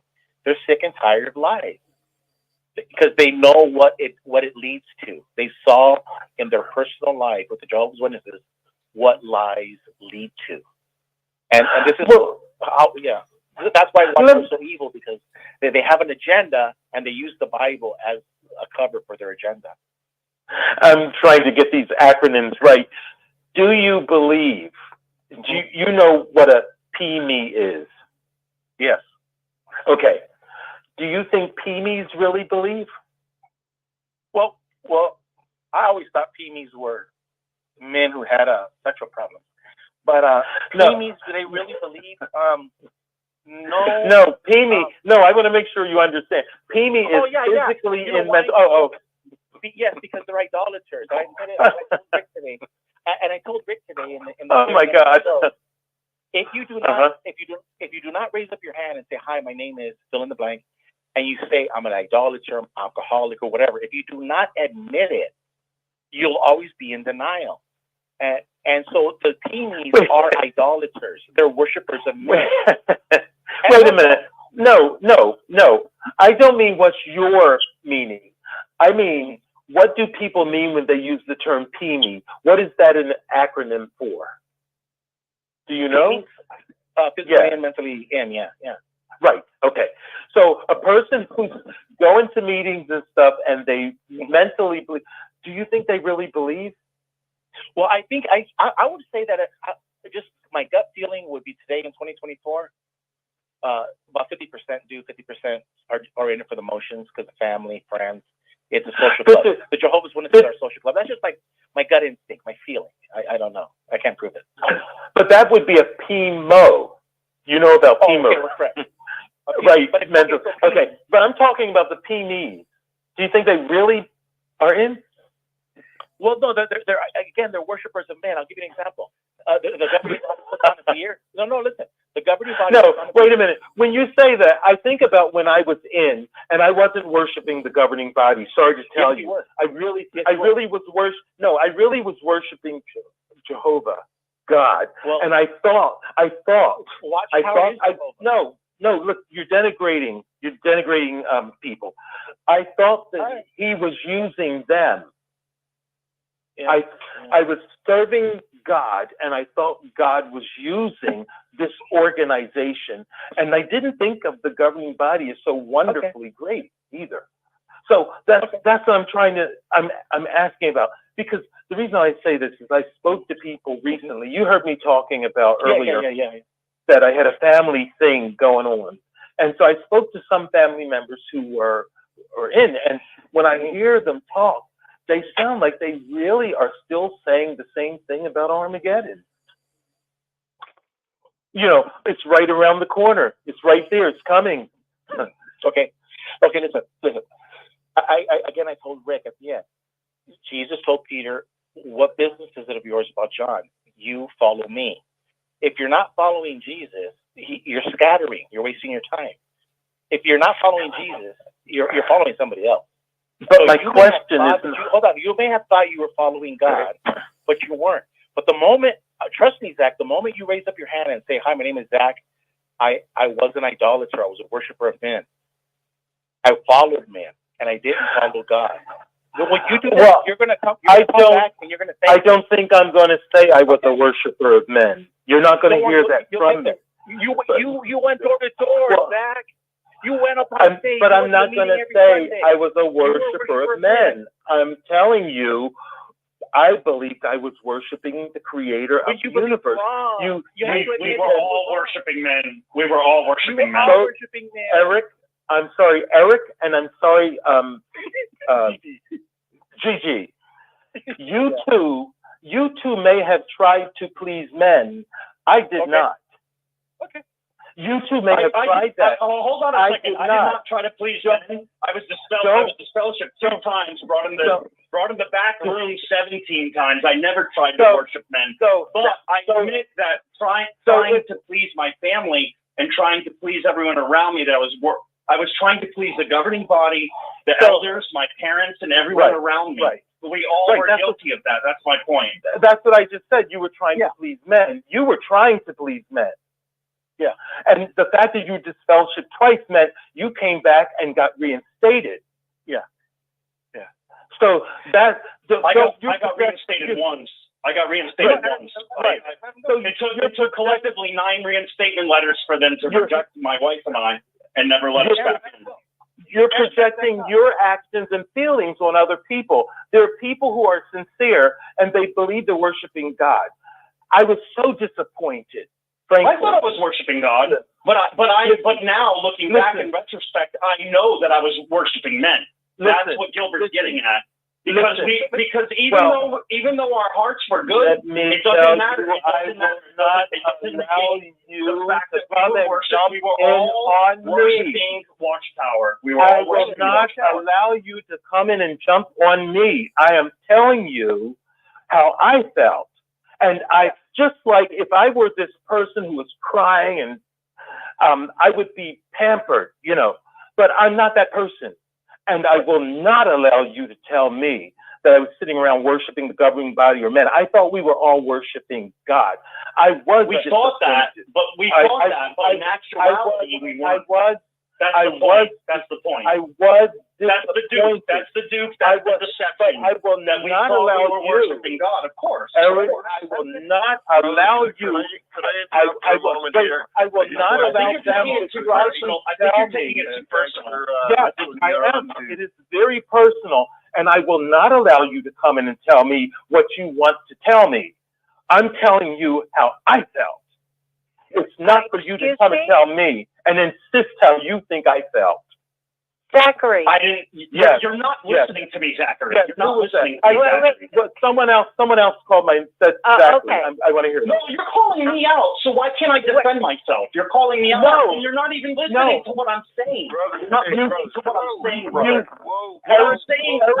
Listen. Can you just let me defend myself? You came after me. I don't want to attack you. I didn't come after. I'm not. See, I'm not letting you. I'm not letting you tell me I am worshiping men. Zachary, I'm not letting you tell me that I am. I know. You're being a pompous elder, and you're not listening to me. You're being a pompous whatever you are. Yeah, because I was never an elder, because I would never be pompous like you are right now. You are not listening to me. No. Let me tell you what I meant. Don't use my accomplishments against me. Oh, an elder is an accomplishment? It's fucking not an accomplishment. It's a disgrace. Probably one. I can't believe that this is happening. Sorry, go ahead. Zach, sorry, why don't you just back off and let him spew out his right crap? now. You will stop right now. This is going to stop. This is not what this channel is for at all. This is going to stop. Now let's Susan, I'm only saying they're starting to attack me. I'm not going to allow it. No, Zachary, we're going to stop this argument right now and we're going to move on. Let's move on. Different subject. We're not getting anywhere. We're going to Thank you, Eric. Move forward. Move forward. Enough, please. Please. No, let me say this. If I'm expressing my experience, I should be allowed. I shouldn't have people attacking me and telling me what I'm doing or not doing. I should be able to express it. I should be able to express it like anyone else. Like anyone else. You know what? Life isn't fair, okay? And this channel is, we can express our feelings, but we're not getting anywhere. We're just arguing. When there's an argument, it just causes more arguments. Well, snap on them the same as you're snapping on me. No one's getting hurt right now. So we're going to stop this. We're going to stop. I want you guys to understand this. Let's move on. Move on to a different subject, please. I love you, Zach. Gilbert. Rick's going to turn it on. Rick will turn it on. Okay, Gilbert. I love you. I love you too, Eric. I love everyone here, and I wish Zach would hear me out. I'm not attacking you. You took it differently, and you won't let me explain myself. But I'm gonna let it go. I'm gonna let it go so that we can just move on. No, it's not about us. This is about the people in pain. So let's bury it. All right. Have a good night, Zach. Goodbye. Full of talk. I just wanted to say one thing, and I know we're supposed to stop, but this is Carrie / Carol Paradise. Listen. Hi, Carrie. Hi, honey. Listen, I am going to agree with Zach, and I'll tell you why. I wasn't in the organization to worship men. I worship God. And I was told, you don't look at the people in here, by one of the elders that says, you don't look at everybody. This is still God's organization. It doesn't matter if everybody is committing every kind of sin going. Don't look at them. You're here for God. And that's what I did. My whole young adult life, all the way up until I left. But I wasn't there for people. I wasn't there. I don't even think about the governing body. I mean, that wasn't even an issue. But, I understand what Zachary is saying. Because I felt the same way. You're not there to please people. So. Right. My point was that we didn't, our intentions weren't to serve that, but what ended up happening in reality was that we were serving men, all of us. That's what I'm saying. I'm not, well, hold on. I'm not done. So what I'm saying is that the governing body fooled us to think that we were serving Jehovah when we weren't. And we were doing it for Jehovah. Every single one of us, Zachary, Carol, all of us, every single one of us, myself. We were all doing it for Jehovah, but we were duped.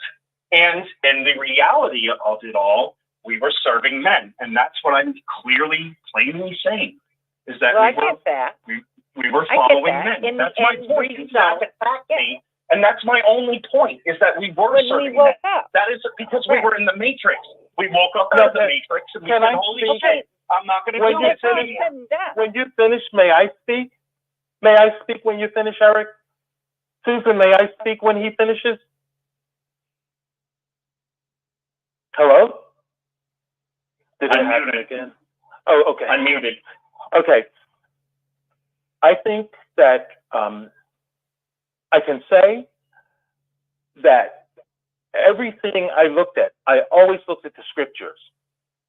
Even when I listen today to people talk, and sometimes people say women have to be, they didn't call on women, they didn't do this and that. But they were using the scriptures. Sometimes people's disagreement is not simply with the witnesses. Their disagreement is with the scriptures. I've heard it too many times where the scriptures make a statement that the witnesses depended on, and then it's always only the witnesses. It's witnesses, and people are arguing with the scriptures too. For me, I'll never forget, I'm kindergarten, I'm off to school, and I take my stand in something. They trick us into eating in a party, and then at the end of the day, they have these little red chimneys, and it must have been for Christmas. And when I realized what happened, I read the riot act to my kindergarten teacher. I didn't yell at her or anything, but I said to her, "You said this was a good party." And so I was like, when they were walking around the room, we were eating, and I said, my kindergarten teacher's name was Mrs. Carden. I remember everything about school, every subject, everything. I didn't know I did remember, but I do. And the teacher's walking through the kids, we're sitting at our little short tables eating. And the teacher, she passes me, and I'm thinking, I look at her, I say, "Mrs. Carden, is this a bad party?" And she said to me, "A bad party? No, this isn't a bad party." And by the end of the day, I realized I had been fooled. And so I had a brother who was a few years older than me, and my brother, when he was really intense on something, he would turn his head to the side and look at you side eye. That was my brother. And so my kindergarten teacher, Mrs. Carden, couldn't get me out of the room. I was so distressed. And then my brother came in and he saw what was going on, and he looked side eye. that meant he knew things were serious. What's going on here? And so I go home and I tell my mother about the whole thing. And my mother said to me, she comforts me by saying, see, when you stand up like that, Jehovah points at you. And she was using the Proverbs 10:22, be wise, my son, that I make a reply to him that is taunting me. And so she was using that scripture, Jehovah points at you. And I hung on to that all my life. But you couldn't tell me that this organization was not being used by Jehovah. So a person can try to tell me, oh, you're worshiping men. But what I was doing is trying to worship the Creator. And I will not allow anybody to tell me that wasn't so, because it's my whole life. I picked these. It's hard being a witness kid. I hear you. Well, for me, hey, I didn't complain. Yeah. I want to tell about my little town, because I feel like I used to walk from my house to the Kingdom Hall. My town was only 2 miles across. It was next to one of the largest cities in the world, and it was one of the oldest cities, my little town. But downtown, Wait, I'm wondering I'm not what going to the tell you old where it cities is. are. That's okay. But I'm going to tell you History. about it. It's only 2 miles across. Yes. The only people that argued, like you gentlemen disagreed tonight, were the witnesses in the parking lot of the Kingdom Hall. When I would walk downtown to shop, there were all kinds of people. They have a brand new Spanish bakery now in my little town. We have new Hindu people. We didn't have many Hindu people before. We have lots of Vietnamese people with good restaurants. They're sort of new since the town is so old. When the town was old, we had Greek people. We had Scottish people. They liked their whiskey. We had Episcopalians, mostly English. We had all kinds of people. And we had black businesses, too. And we had an Italian man that owned a supermarket, and a Greek man that flirted with every woman in town but only slept with his wife. Now, the Italian man, he had a black mistress and 3 generations of very handsome sons, and he claimed every child that he had ever sired. I knew 3 people where the gentlemen fed their families and then took groceries to their mistresses. And everybody paid their taxes. Everybody obeyed the laws. And we had 3 parades a year, which they still have, representing the different ethnicities and foods and cultures in my little 2-mile across town. And people did not have fights in alleys. There was very little prostitution because the town had been founded on that years before, centuries before. And there was very little public drunkenness. But the witnesses seemed to be the only people that weren't happy. They had this shunning. They had these fights amongst themselves.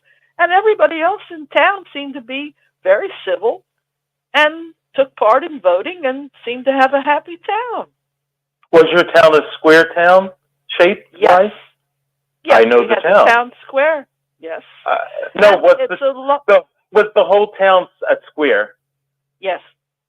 I know the town. Go ahead.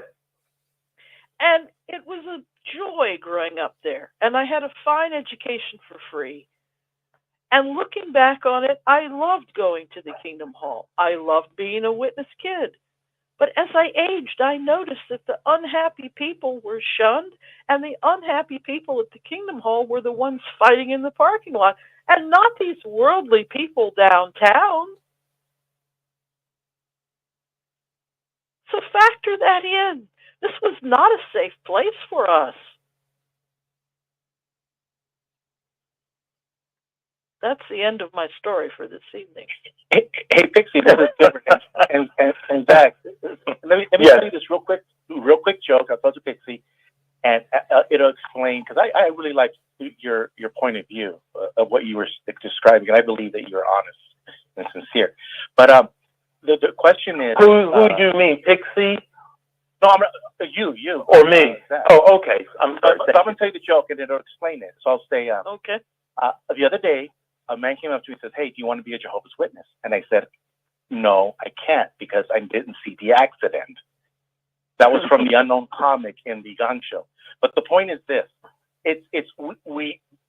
Zach and I have very similar upbringings, but yet we both witnessed the same accident from different points of view. Mm-hmm. So I agree with everything he's saying. I totally understand what he's saying, because the lady called in and she agreed with Zach, but Eric says, no, I agree with Gilbert, because we have different points of view on the same accident. There's even a movie called Point of View on the same accident. Can I say this? No, let me just finish. Go ahead. So Go one ahead. day, Zach is going to call and he's going to say, Gilbert, I had no idea that the Nile is not just a river in Egypt, and you were right. And I will be very nice to you, but I totally respect you and what you're believing. I'm just of the belief, because I've seen it with Alcoholics Anonymous. I've seen the power of confession, and that when we confess, it's a liberating experience. Is really my get to point. That's the point I really want to make, is that when you confess the wrongdoings, then you can actually move forward, leap forward. But if you don't confess, we're always held back. Oh, and I'll tell you one more, which I think I've told before. Mm-hmm. The corner bar on the street I lived on, mm-hmm. They all got sober at the same time, and it became a 12-step program. True story. True story. That's a neighborhood. That's what's called a good neighborhood. Don't trust Pixie's words too much. She's a Gemini. True. It's all she can true. Put a spin on anything. She's an expert speaker. No, I know. I know. I'll take. I just had to say that. I'm a Gemini too. You know. But Geminis are wordsmiths when they want to be, you know. But here's the thing. here's the thing.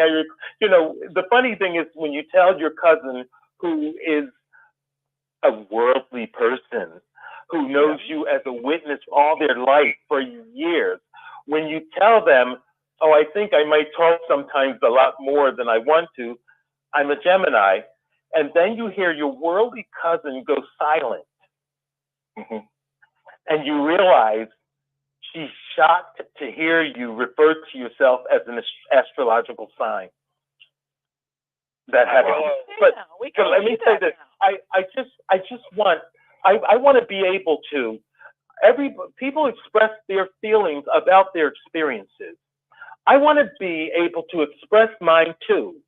That's what I will do, is express mine. And I don't want it to be forced on me that someone keeps trying to tell me that this is what I was into or that's what I was doing. I don't accept that. I didn't accept it, like I said earlier, from just people in the congregation saying, oh, you can't go to college, you can't do this or that. Mm-hmm. I researched my material and I made my decision. And then I found out later there were people who gossiped about it, but they didn't say a word to me, you know? Mm-hmm. So, but that's who I am. I make my decisions. Somebody's sorry. Mm-hmm. Zach. Hello, yes. Zach. Yes, I'm here. Kurt. Yeah, I've really enjoyed listening to the conversations tonight. Different conversations. And there's, I could think of three things I'd like to comment on, but I've said before that I think we all agree the Watchtower is probably the most fundamental Christian group in the world. and they take the Bible, obviously, and interpret it. Each doctrine and policy they have is supposed to be their interpretation of the scriptures. There's a lot I'd like to talk about, but I just want to ask everybody one question. I don't know if I have the answer to this or not. For a person that is married, or a person in general, take a married couple, they want to please God if they're Christian. And so they pick up their Bible and they see that fornication is a bad thing. So they get a Strong's Concordance and they look up pornea. And I did that before. I don't have my Strong's Concordance here. So they look it up. They don't have to be Jehovah's Witnesses. They look up fornication. And they will probably find that unnatural acts, even among a married couple, we have to define what that would be. Did you say unnatural acts? Yeah, and I was going to comment on that. Could it be that oral sex and anal sex would be unnatural? I don't know. Not under U.S. law anymore. Okay. I want to concentrate on the scriptures. I'm not trying to be, overbearing or anything. I apply this to myself. Now, I don't pretend to know the answer. I don't pretend to know, but I'm going to just ask you guys, if you guys, without the Watchtower, was going to want to please God.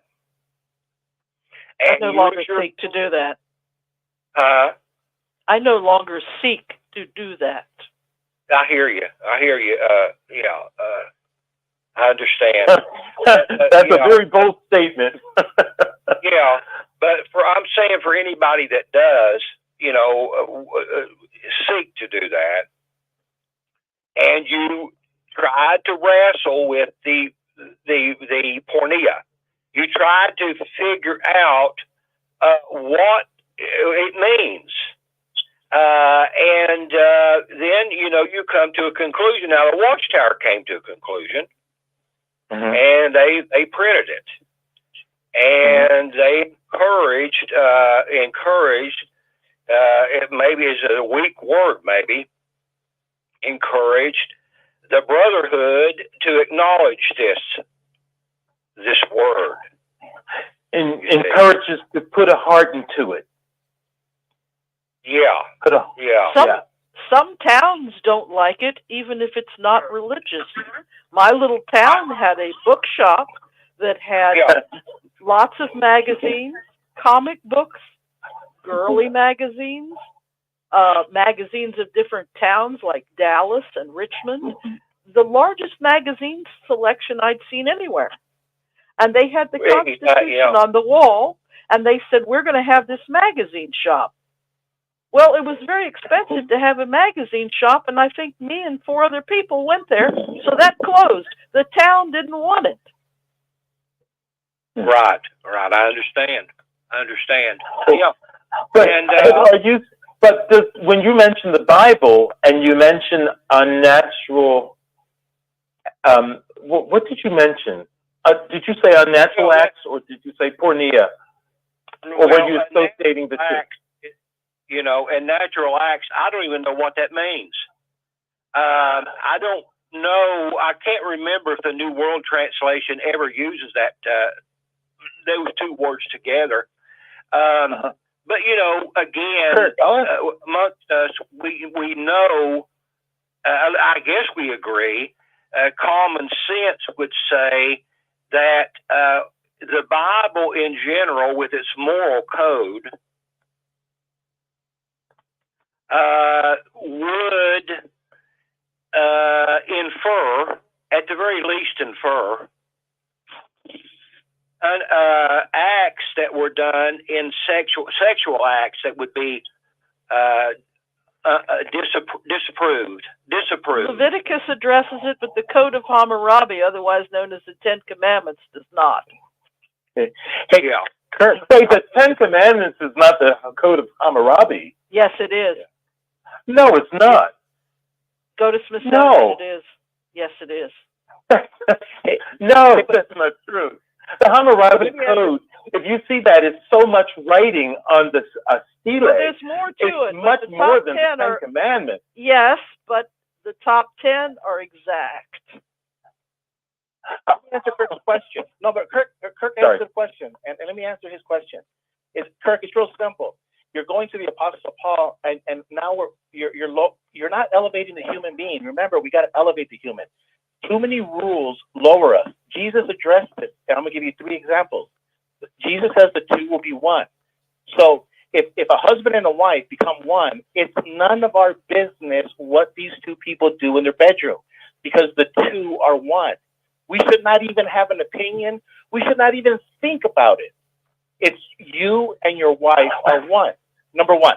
Then Jesus also said, treat other people the way you want to be treated. That's how you elevate people in the sexual world. You treat your wife the way you want her to treat you. And then Jesus also said, if Jesus cannot tell Nicodemus the heavenly things, because he didn't even understand the earthly things. So this is very simple.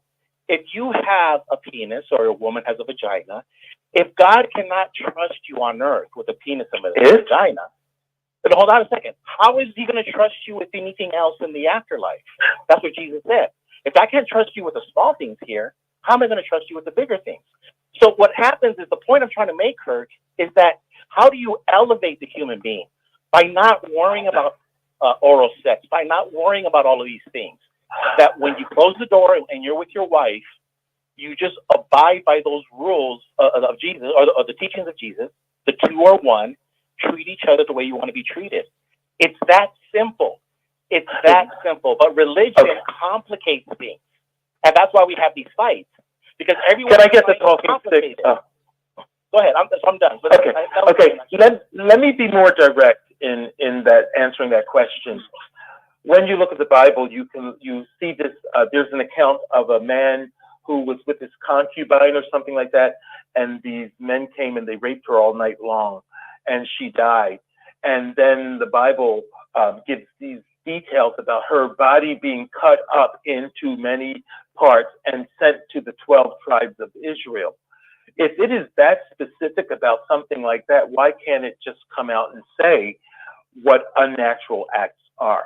Why leave people guessing? This is the same thing when we had the discussion about Matthew, the 18th chapter, and disfellowshipping. Why is the Bible not more specific about it?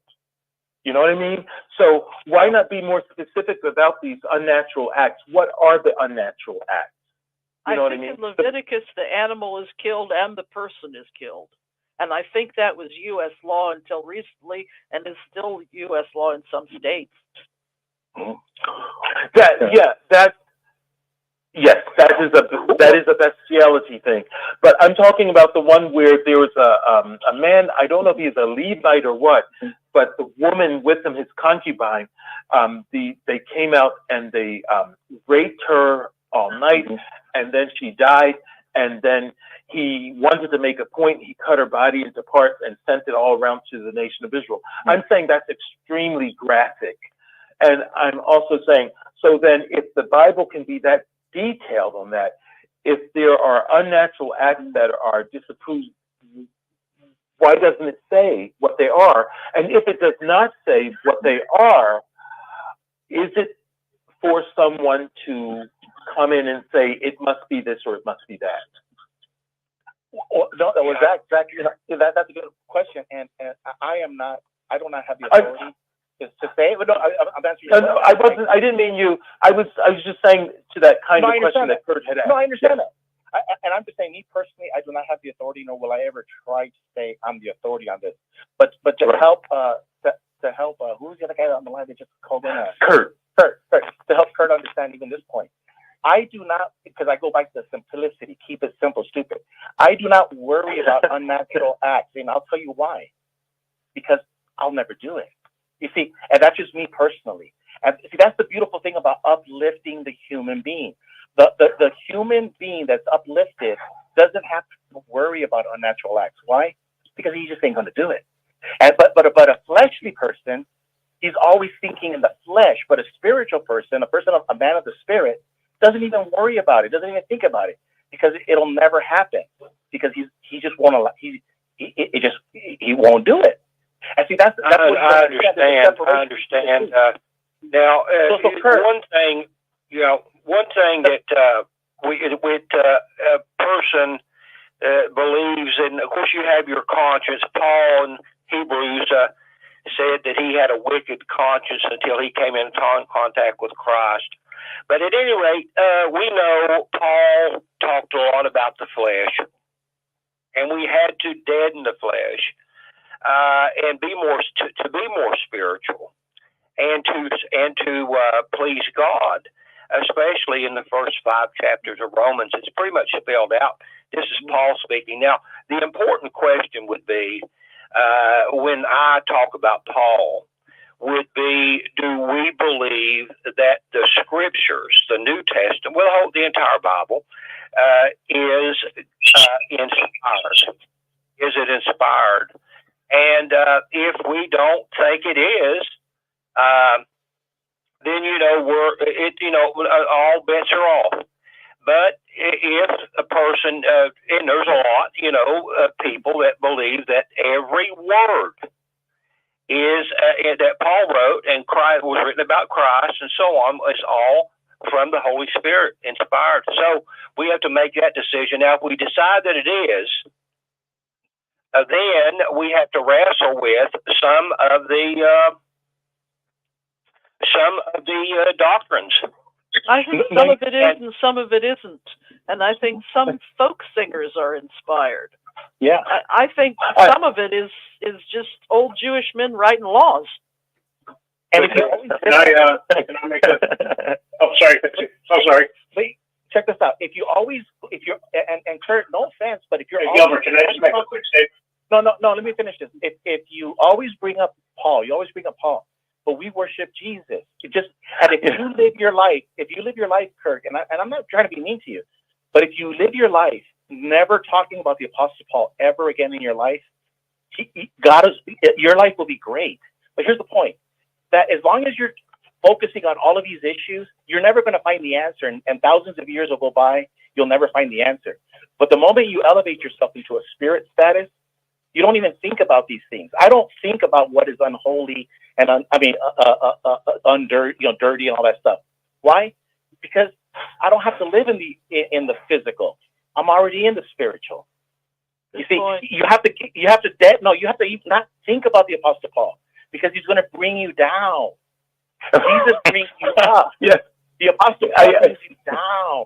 And that's it.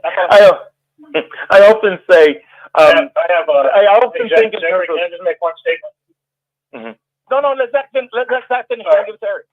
Okay, I just want to make a short statement. I often look at Jesus' teachings and Paul's teachings, and I look at them almost as if they're in 2 separate books. Yep. Just like to cut it. I just want to make a quick statement. DC, and I'm going to be calling it a night. Our program has lasted 4 hours, and I'm really tired. I have church tomorrow. I'll leave the line open, and thanks you for coming on the program. Good night, brother Borgie. It was you had a good subject, and that's why the program's still going. Yeah, thank you. I just want to make one quick statement, and I'm going to get to. There was a gentleman who said, I'm switching back and forth between YouTube and the phone line. He asked a question about the Bible isn't the Word of God. We used to say the Bible is the inerrant Word of God. And so when I woke up from Jehovah's Witness, that was the next thing that was on my mind when I really started reading the scriptures without the Watchtower lenses. Just what does this book, or this collection of books, this library, what does it really say? I began to see all kinds of things that I didn't notice before. Watchtower glazes over it. take you right with them. The Bible is full of contradictions, and the Bible is full of errors. So now, if it's full of errors, it's not inerrant. If it's not inerrant, it's not the Word of God. Now, what is it? That's a whole nother question, or maybe we should do a heard there about that, because I think a lot of us have some ideas about that, but that's not. Now, that doesn't mean that all bets are off. And what I mean by that is that doesn't mean that that's an excuse for us to just go out and do everything under the sun that we never did because of the witnesses. But it certainly means we don't need to be afraid of Jehovah. We don't need to be afraid of an Armageddon. We don't need to think that, we're going to be living on paradise or from. Those things are in there, but they're in specific contexts, and we still don't have accurate understanding of it from Watchtower. You have to read it for yourself and try to figure out what it means. But is it the inspired Word of God? No. And if you have time, and if you're so intellectually curious, there's a number of YouTube channels where they have nothing but New Testament and Old Testament scholars. These are scholars. This is what they do professionally. They speak the ancient languages. They go to the sites. They even get down and dig and do all of this stuff. And they will tell you what they found, and you'll see a general consistency, probably for the last 150, maybe even 200 years, about what the Bible is and isn't, and all of that. So that's what I would encourage anybody to do if they're intellectually so curious, because it really does lift a weight off of you once you start to see what this thing is really about.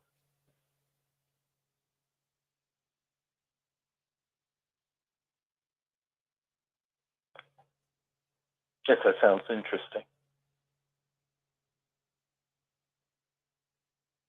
Anybody there? I'm still here. Yeah, I'm still here.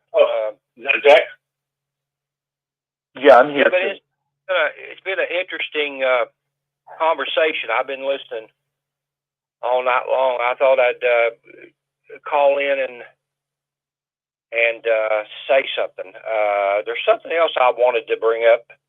Right now, I can't remember now. Maybe I'll think of it in a minute. I can't remember what it was that you all had talked about. Well, one little quick note.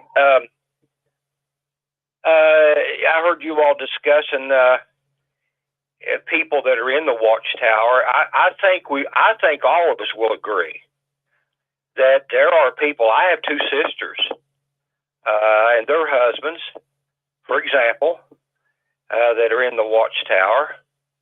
My wife's got two sisters. One in particular is very strong in the Watchtower, but my two sisters are really strong in the Watchtower, born and raised. My point being is, I do think that there are people that are in the Watchtower that are very firm, they're happy. My two sisters probably are not aware of a lot that goes on, negative things in the Watch, because they don't. I assume they don't get on YouTube on the XJW and the screens and so on. Pretty sure they don't do that. So they're probably unaware, of what of a lot of negative things, a lot of truthful things. Yeah. But yes, as far as being happy, Mm-hmm.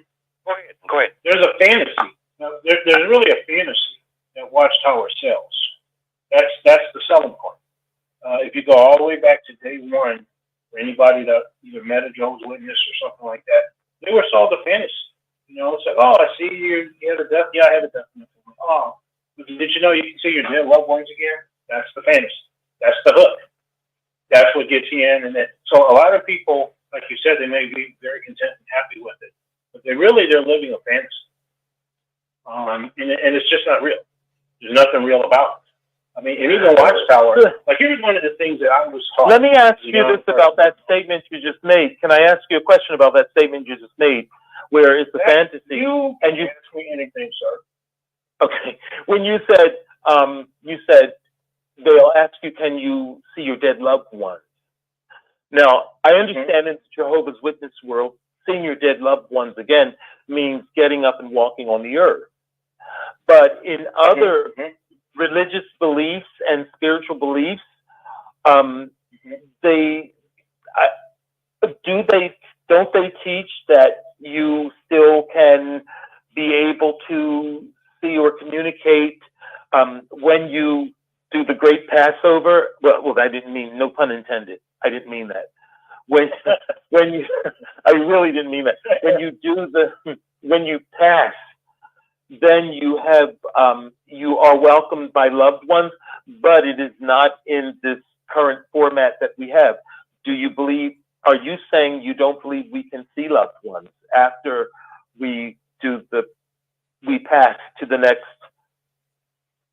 chapter format? No, I wasn't making a comment about that in particular. I was using that to illustrate the fantasy that Watchtower sells. Now we can certainly discuss that. I just didn't want you to think that statement was my personal belief on it. But what I was talking about was the gentleman. He asked a question about family members. They seem to be happy, they seem to be content, and that's very true. But it's a fantasy.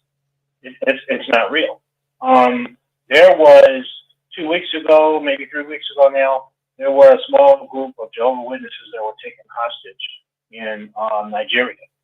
And a situation like that always makes me think of the fact that there is no being out there who prevents those kinds of things from happening to anybody, whether they are witnesses or not witnesses. But Watchtower used to teach how you serve God, and there's angelic direction and angelic protection and all of this. And I remember reading something that I never knew before, but I was reading something. I don't know if it was by David Reed, but it was definitely by an ex-witness. And he was talking about how during World War I, so that would be Charles Taze Russell, and I guess he was writing to some witnesses in another country that were in prison, so maybe it was World War II. He was telling them about how God was going to protect them and blah, blah, blah, and this and that. And then there came an air raid.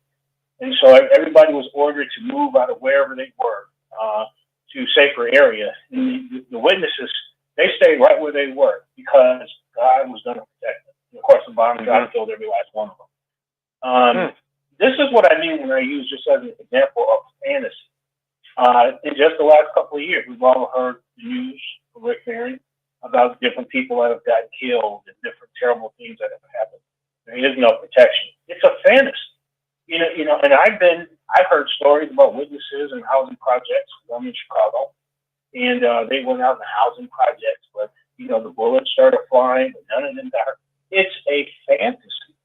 And this is the scary part. When you're seeing people that look rational in every other way, but when it comes to this religion business, it's like all common sense just goes out the window, and they just sit there and they believe and live in a fantasy. The whole thing is a fantasy.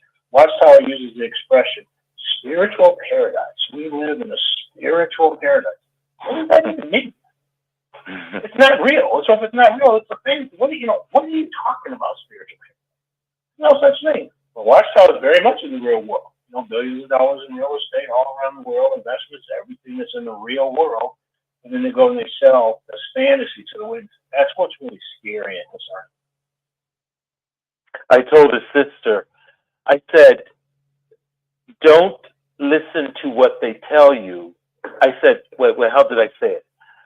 When I was being honest with her about the end and all that stuff, and not putting your hope in material things, I said, follow what they do, not what they say. I told his sister that, and it shocked her. You could tell. Follow what they do. Look at what they do, and follow that rather than what they say. Right. And it shocked her. Yeah. And yeah. That is true. It's true. Yeah. I mean, when I learned after we were told, and I'm very proud, Zachary, that you went to college and I did myself. I set out 2 years of work some namby-pamby job that the sister got me, and I was like, I can't do this, And the first thing out everybody, well, Watchtower says, and I said, well, Watchtower ain't paying my bills. And I went to school and said, you guys do whatever. And I went to school, and but learning after, they would always highly discourage us from education, which they still do up to the present.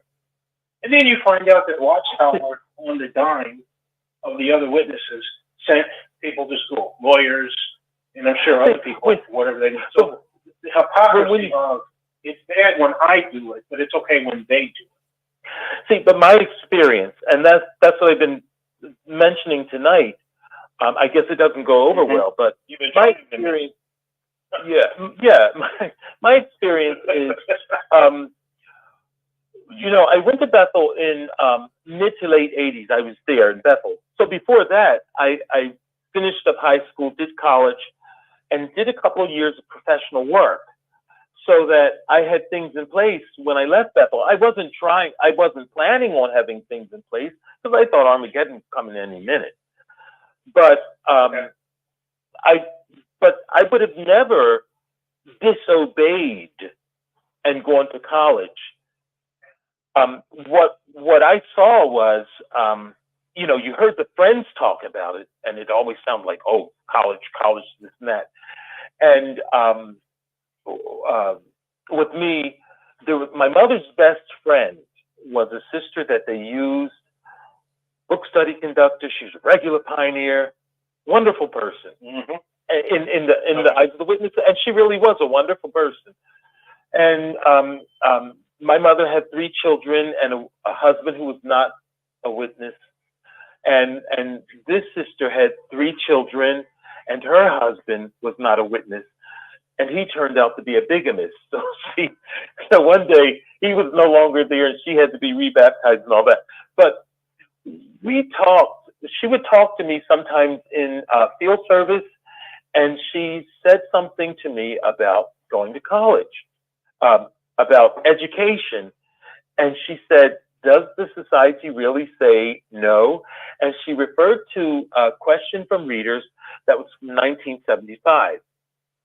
And in that question from readers, it did not outright just simply say no.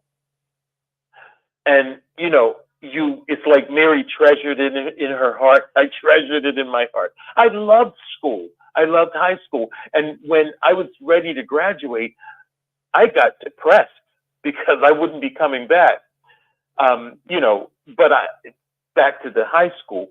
But by graduation, I had college lined up, so I knew I'd be going off somewhere else in September or in August, at the end of August.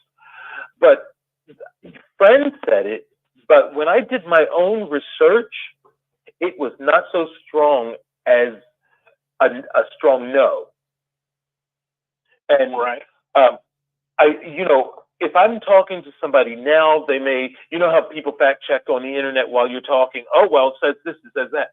I can only go by what I did when I researched in the bound volumes, because that's what was available at the time that I made my decision. And so, and now the society did allow college. Let's go to, I think the year was 1992, and it came out in one of the Watchtowers, I think a November Watchtower. And the title of the article was Education with a Purpose. And that's when they were encouraging, they used the term, not higher education, but further education. And getting getting the extra education you might need in order to be able to make more money in less time and be able to engage in the full-time ministry. and then they have to always be in. It's always the full-time ministry. And so that's what they did in 1992. And there was a slew of witnesses who went off to college in that time. The funny thing is, when people had children who had who were like, they were good academically, and they were in high school, and maybe their high school had some special arrangement with the neighborhood college. Those people always tended to try to get those extra college credits while they were in high school. Sometimes that's the way it worked. And I found myself in this position where the parents of kids would always have to tell me, oh, so-and-so, little Johnny, his school allows them to get college credits. They go to such and such university for their school, and they get college credits. And I thought it was so interesting that the friends who tended to say no, the society says no, whenever there was a little opening, they would take advantage of it to get some kind of college credits under their kids' belts. Yeah, that's so interesting. And you know, there was something that you said when you talked about when you did your own research. It wasn't so black and white, set in stone about not being able to go. That's one of those things that the elders took to the nth degree. Because when I was told point blank that I would never be used because when it gets Jehovah. And you would never be able to what? You would never be able to what? To be used. To be used, in other words, to be appointed in any position in that congregation. And true to their word, they never appointed me to anything. But this made me think about earlier, the theme of Anne Marie's program was, where would the society be without the elders? And I mentioned that a lot of people left because of the bad advice, the mistreatment that they received. This is one of those areas. Because all the elders that I knew, the congregations that I knew, that was a theme. And then I'd go and visit other congregations in other cities and states, and not so much a negative attitude. In fact, the rolling program that I used to see was that the individual would go to finish high school, do a stretch at Bethel, then come back, and if the parents had a business, they'd go into their business, but if not, they would go to college. After they graduate and get working, and then they would typically be an elder hardly in any time short. So it was funny to me how it was so different, kind of depending upon where you were. The standards are just so different. Let me make this point too, so that I don't give a one-sided picture, because I mentioned, earlier I mentioned that the sister mentioned to me the question from readers is sometime around 1975, and it was not a definite no, it was kind of open. And then there was another article that I had looked at in the bound volumes from the 60s, and it talked about atheist professors who might erode your faith, talked about living on campus with bad association, and it also talked about logic courses. And so, in making my decision, I decided, okay, so I won't live on campus and I won't take logic courses. And when I did get in college, those courses, the courses that question stuff, they were not special science courses, because, you have English Composition 101 and English Composition 102. Those are the two you had to take. Then there was public speaking. But English, my one English professor, is where they raised a lot of questions. My English 102 professor, she would raise questions about stuff. Yeah, not those, not the science courses necessarily. Right. So that was one thing. Right. But I want to give a balanced view, because in 2007. I attended a Bethel meeting. Now, this is after I'm out of Bethel, and I left Bethel like right at the turn of the decade, the 80s and the 90s. I was there mid 80s, late 80s, and so and then I left Bethel, and I was always interested in the meetings, and at one point, it was sometime around 2000, I was invited to put a resume in, to send my resume in to the legal department. And I was ready to do it. And then I just didn't bring myself to do it. But later on, in 2000, one time I was used to interview people, because what they started doing at the district conventions is when people were going to be coming to, the Bethel meeting, there was a brother who saw me. He said, "Oh, can we use you to pre-interview people?" So they would have the Bethel meeting, and then people would put in applications, and they used you to interview people to see if they should go to the next level. If their application should be considered. And I remember there was one sister that I thought her application should not be considered. This is going to be a very unhappy sister because, that's the real deal about that. You don't want to get there just to get away and see. And, I was writing for her. And, but if somebody seemed to have established themselves where they were, and you didn't hear any kind of thinking Bethel was this dream world, then you kind of, I think you should look at this person's application. So that was a thing that happened to me, an experience I had. But then in 2007, I attended a Bethel meeting, and the person who was conducting it was Brother Lett. Oh, and he would, and this is after they did the thing where they were having people, they were sending Bethelites home, large numbers of them. They were basically downsizing.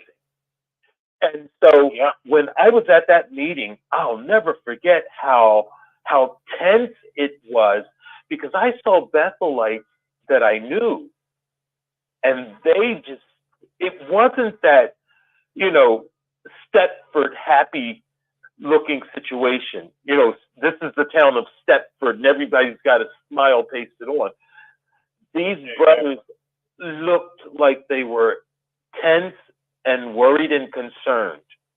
And Brother Lett, and this is about higher education. Brother Lett made a statement. He said, some people ask if they have college or higher education, if that will help them get to Bethel. And he said, no, it won't help them. He said, in fact, it might work against them when you think about the way the society has been discouraging college recently. So I say that to give that other side of it, because it's not always one way. For me, I was able to research, okay, something, I can go and just keep my head down, keep quiet, and, make sure I attend meetings, don't miss meetings, and it was fine. And then, so there was that, and then there was that 1992 period when they kind of opened it up. And you look for Watchtowers written at the end of the year 1992, like around November. And I think you'll find it's education with a purpose. That's when they kind of opened it up a little more. And people were going. Hey, Zach, then they, Zach, Kurt, I've been listening to you, and I heard you earlier talking about your research and you, on education, and you went to college. Yes. You're very smart guy. I've always been impressed.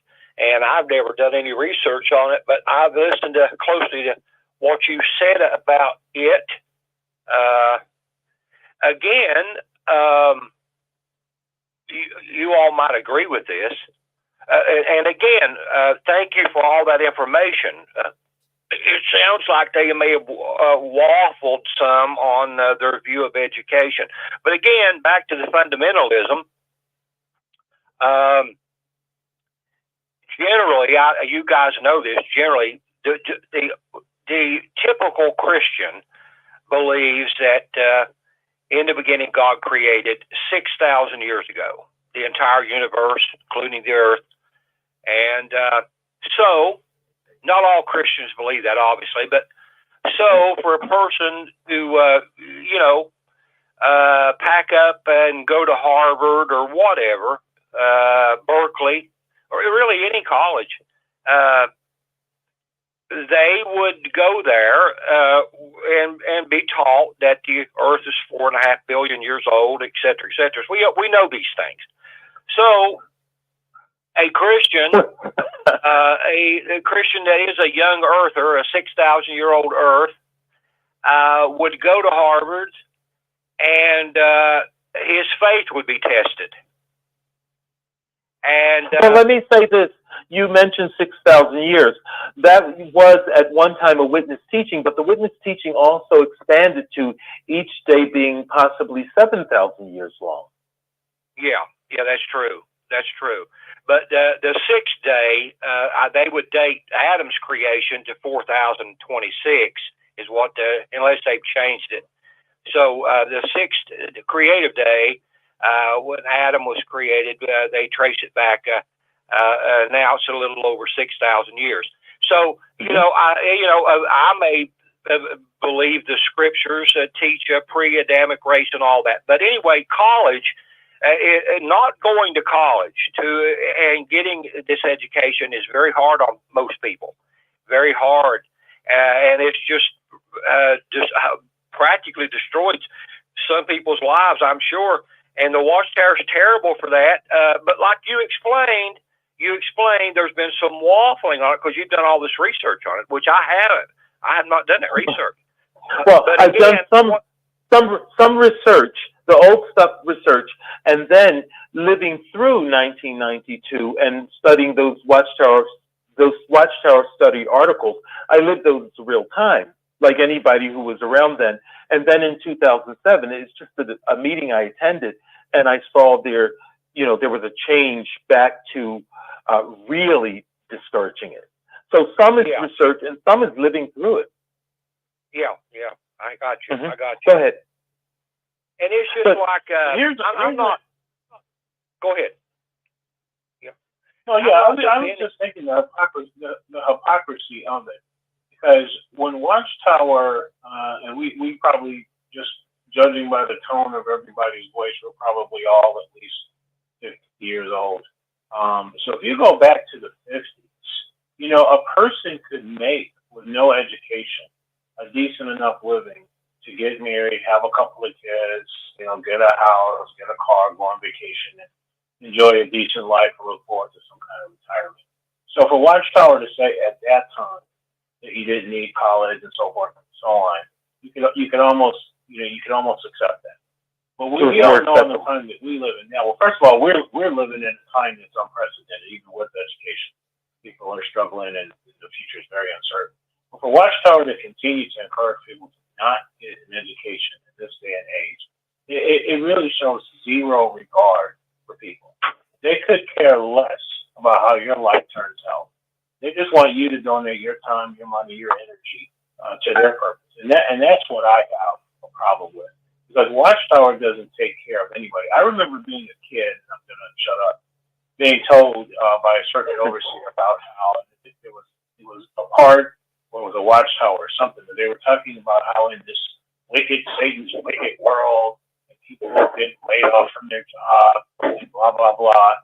And then it said, and the brother said, but Bethel doesn't lay off. This is what we were told as kids. You could go to Bethel, stay there, I guess, forever. Bethel doesn't lay off. This is exactly what this circuit overseer said from the stage. And then I don't know, Zach knows the years. He's very good with that stuff. But I remember listening to John, Lady C. What is it? I'm sorry. JT and Lady C. And he was talking about the layoff at Bethel, probably the same layoff that you're referring to, Zach. Yeah, you were talking probably. He was talking about how grown men were just in tears. He remembers the circuit overseers that were going to be laid off, and they were like, "Well, district overseers."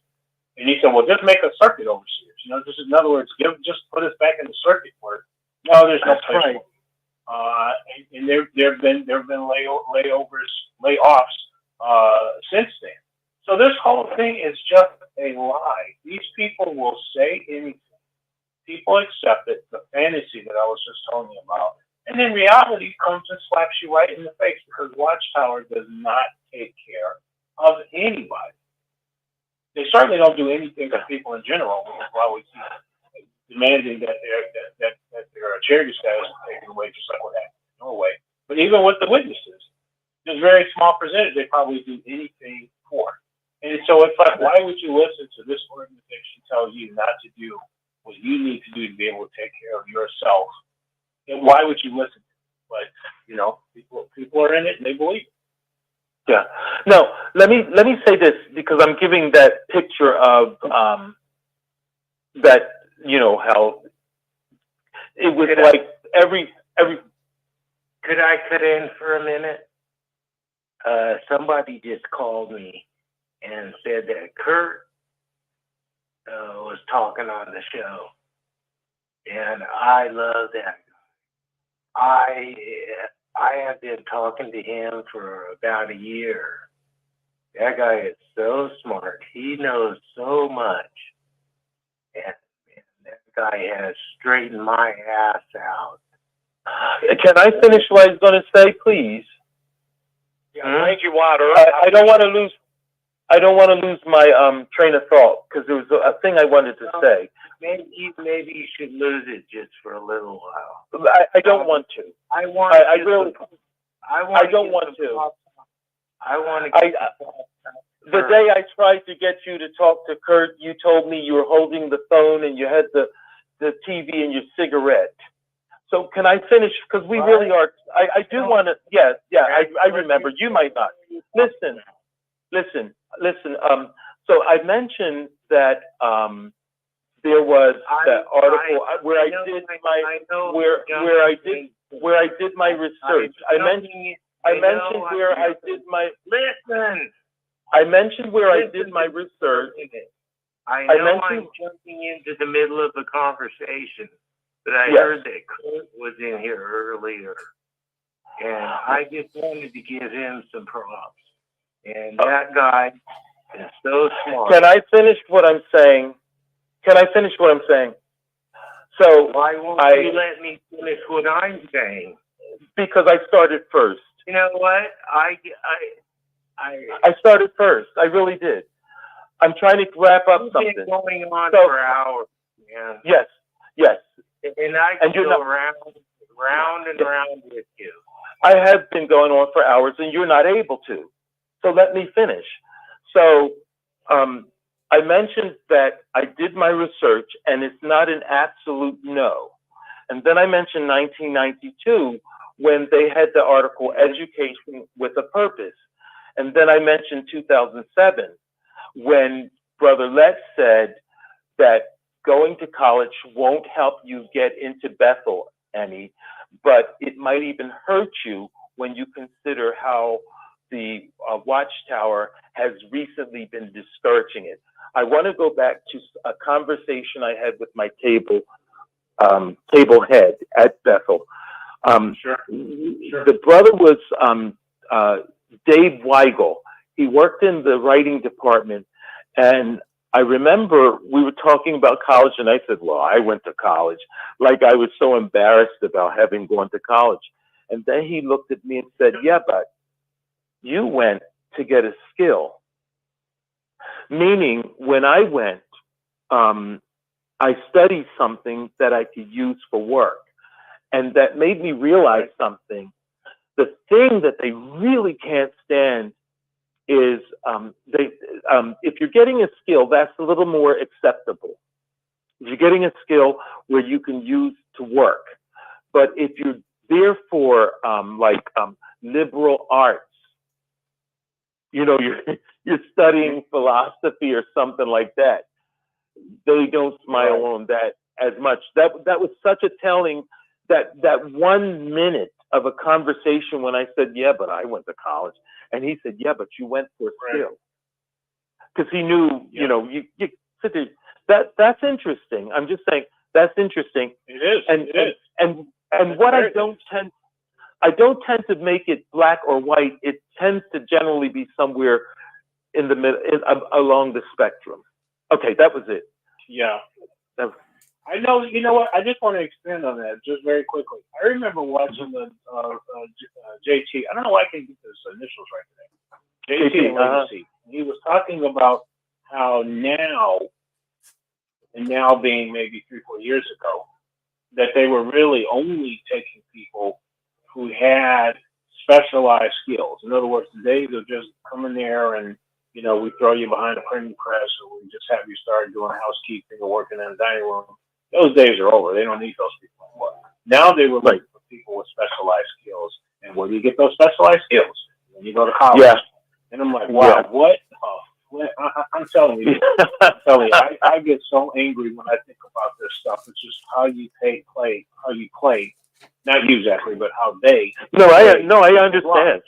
Oh, don't go to college. Now we won't take you. Just come to Bethel. Now we won't take you at Bethel if you don't have a skill, which majority of the time you're going to get if you go to college.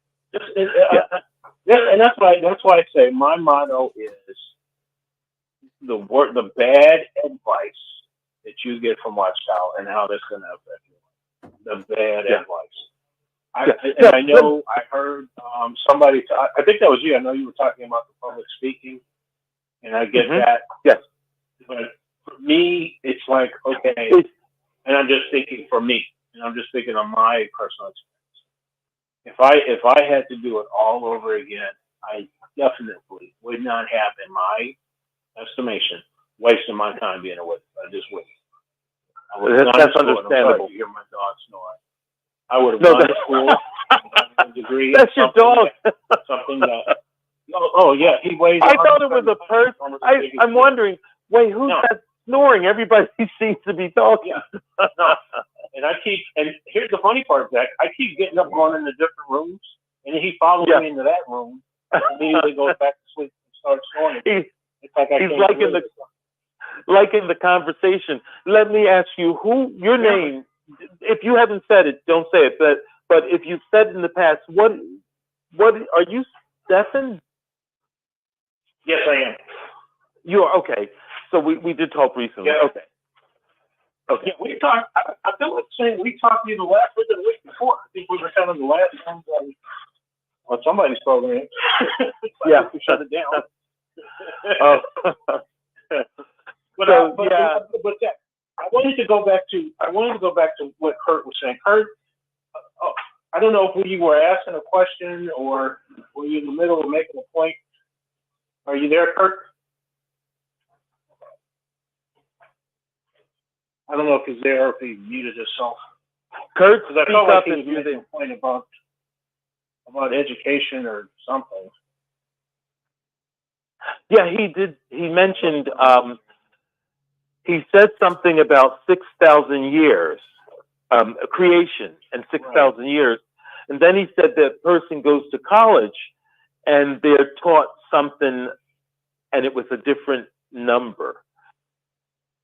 Yeah. I don't know where he was going with that, but that, again, that's one. And going back to the point that you just brilliantly made, which is why Watchtower doesn't let you get an education. Because if you get one and you really start to think about these things, you'll see that certainly what Watchtower was taught is incorrect. But then what a lot of people take from the Bible, when you start talking about, how old the universe is and all of that, it just can't be. We've got cave drawings that are almost 6,000 years old. I mean, the pyramids are 6,000 years old at this point. It just doesn't line up. I mean, the more we learn about science, the more you see that this isn't, this is not literally what transpired. Right. Which then gets into what's the Bible and all of that. And it's all conversation. Well, the science, I never had, I had physics. I think I had physics 1 and 2, which was wonderful. It's awesome. And don't remember talking about how long the creation was. My favorite thing that I got from physics was knowing the formula of gravity. The one that was most confusing to me that I couldn't memorize, but I did okay with it, was the formula for momentum. And that was, and one of the things we learned is when there is a collision between two bowling balls or between anything, two things going in opposite directions, they collide and stop. They go through all the intermediate speeds. And I thought that was fascinating. But the formula was so confusing. And the easiest formula that I still can't explain was the formula for force, which was force equals ma, force equals mass times acceleration. And I can't get that. The formula for gravity was fascinating because everything has gravity, and it is part of the factor is the distance between the two objects. If two people are way out in space, in outer space, away from any planet, they have gravity that would pull them towards each other, but it's such a weak force. It's so weak. Right. You know, it'll slam us to the earth because there's so much mass in the earth, and you know, we've got some mass, but it'll slam us to the earth. But when you get out, the farther you go away from it, it's the force weakens. That was a fascinating thing, and I had to memorize that. Yeah, it is. Yeah, it is. It's fascinating. I want to say two things. One is, when we were talking about physics, I couldn't remember a formula if you put a gun in my head. I really envy your the way your brain works. But the thing that I probably found most fascinating, I think you do remember. You do remember. You don't know you do, but you do. Okay, well, you do. You do. But the thing that fascinated me the most, and I did not learn this in school, I would just make myself, read things periodically. And there was a fantastic book I picked up from God knows where. But anyway, back in, and I don't remember exactly when, I'm just going to say 40s or 50s. I don't know exactly when this was. But this gentleman said that if the universe came into existence the way that we think it does, which they call the Big Bang, which initially was a derisive term, but it kind of stuck, so we'll just call it the Big Bang.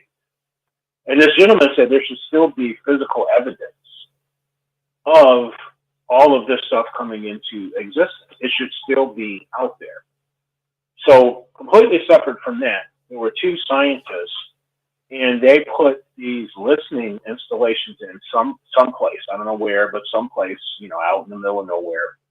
And, we're going back to old technology. So they were just big, gigantic wooden structures, cone-shaped, and they would kind of spin around on a 360 degrees so they could get the entire sphere. And they kept getting all this background noise. They're trying to listen for something specific, but almost like static. Like if you turn the TV on in the old days.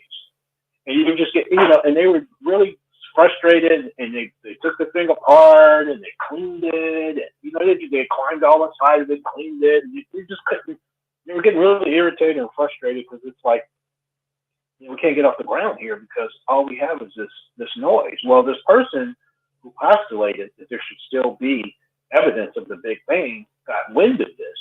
And so he goes there, and lo and behold, this was, they call it, I forgot what they call it, it's like cosmic background, something or the other. This is what he was talking about. And so there's actually a website out there where you can actually go right now and listen to the same cosmic background noise that would have come from the Big Bang. You can still hear it out in the universe. And that just blew me all away. Yeah. Get out of here, yeah. Because we read the Bible and we can't connect with any of this. We can't talk to Jesus. We can't go back in time, but we can still go back and actually hear the noise that was made when the universe came in. That just blew me away. Oh my, yeah. Well, when we're looking, okay, Mr. Smith, 8th grade space science. When we look at he said if the sun went out, we won't know it for 8 minutes. He said we would be. I'm going back to 8th grade, Mr. Smith, space science. I got snatched out of that class because there was this new biology by computer going on, and this woman, this teacher came and snatched some of us out of space science and took us to some lab where they had computers and stuff, and we learned biology by computer. It was before computers were like a laptop. So, but Mr. Smith, space science, he wore a white jacket, and he told us if the sun should go out, we would not know it for 8 minutes. And so, and he said, because that's how long it takes. I'm sorry, Kurt, Zach, here's Kurt. Kurt, yeah, he wanted to ask you something. You were there all the time. Well, I'm about half asleep. My phone is dying on me. Were you snoring? Wait, Stephen had a question for you about what you were saying about a person going to... We were just wondering if we had addressed whatever question you were asking about education and so forth. And you done a good job. You and Zach both. I just want to give you the heads up. My phone is going to die any minute. I'm only at one. Okay. Yeah. Kurt, I love you. I love you, Kurt. I've been thinking about you so much. I miss you. I cried many times. I thought about you, and I was worried. And you haven't been on for like forever, and the show is not the same without you. I love you, Kurt. Love you too. Grace. Wait. And, don't let them off so easy. Grace, Kurt, you've been ghosting us. That's what they call it. You've not been around. Plug your phone in. You don't have to go yet. Plug your phone in. What are you talking about? Honestly, the phone, I've only got one cordless phone, and I've been on here about 3 hours, and I'm surprised it lasted that long. The gospel truth. And I'll have to set it on the base and let it charge up. So I'm going to say if it wasn't my phone, talk with you guys then, and I've enjoyed it. Thank you, Grace, and all of you guys, and love you all, and try to be on here next week, okay? Thank you. Good to hear from you. Good to hear from you. Be safe. Bye-bye. Okay. Bye-bye. Hey, Zach. Yes? So, I want to say one last thing. I listened to, before I woke up and moved, I had this overwhelming feeling that I had to finally sit down one day and say, okay, what's going on with me? And what I realized is that... What's going on with what? I felt with me. I was just kind of having one of those moments where I needed to sit down and figure out what was going on with me. And what I realized and what I said to myself at that time was, I don't feel like I'm learning anything. I'm talking about being a witness. So this is going back probably at this point 6 years ago. Yeah. And I was going to all my meetings, and I was studying, and I would read all the magazines, and I would still read some books and things on my own. But specific to Jehovah's Witnesses, I didn't feel like I was learning. I felt like I was just going through this motion, not learning anything, and trying to figure out what do I do about that. So today I got up, and there's a YouTube channel called David and Vivian Aspinall or Aspinalli. Not sure about the last name. They were former witnesses as well. Right up your alley, because they own and manage a bookstore. And they do nothing but really comment on books, be it studies, publications, or other books on theological subjects. But the question or the title of their video is, why do Jehovah's Witnesses not realize they are starving spiritually? And as soon as I read that, it took me back to that conversation that I had 6 years ago or more. That's what it was. I was starving intellectually, because if you really go by what Watchtower teaches, you're really not reading anything kind of outside of their material. And I was thinking about a conversation you and I are having right now, where you're telling me about the formulas, we're talking about gravity, and I'm telling you about background cosmic noise.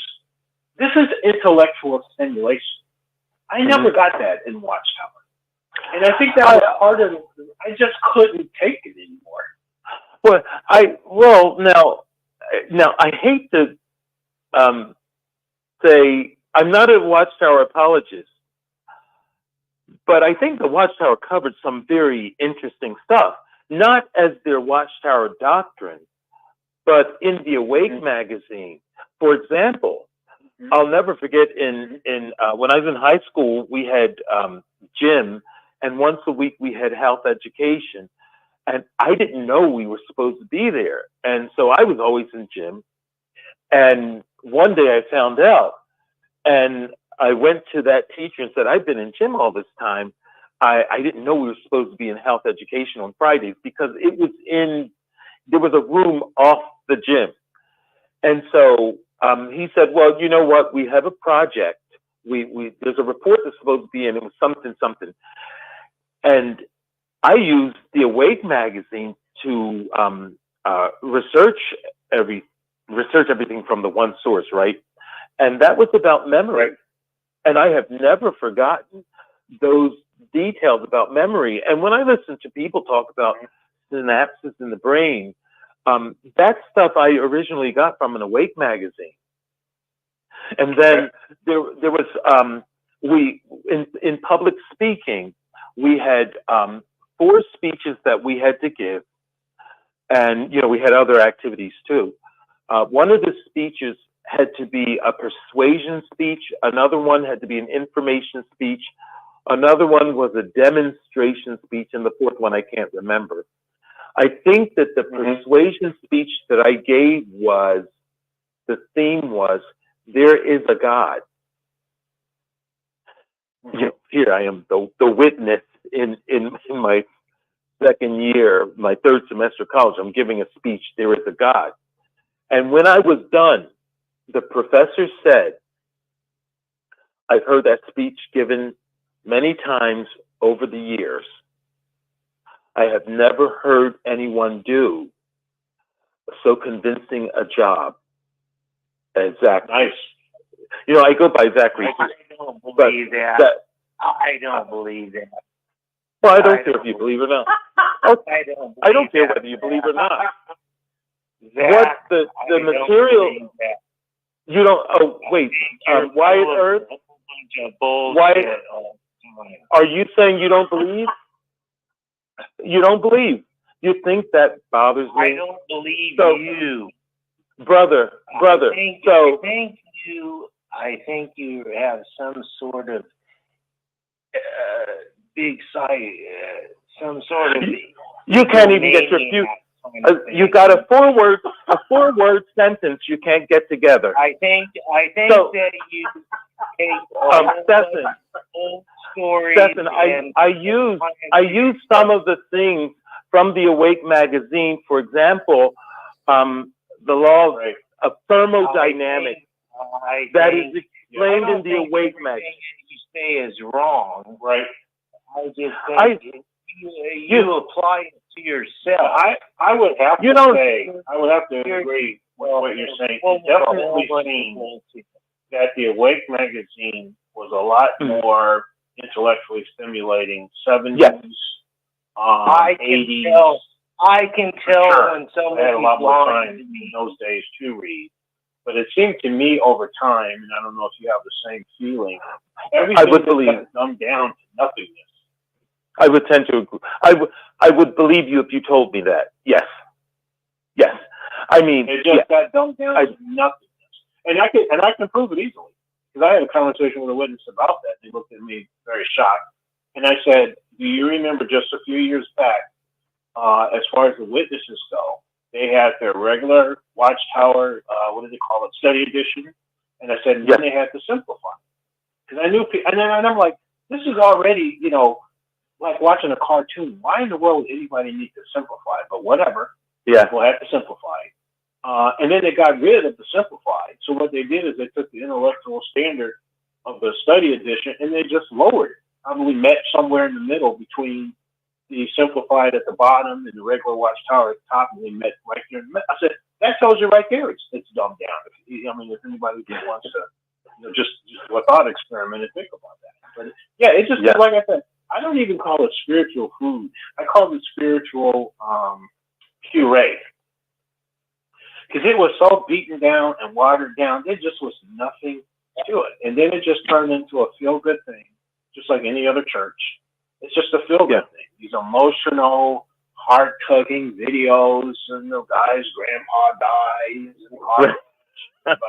It turned into an episode of Lifetime TV.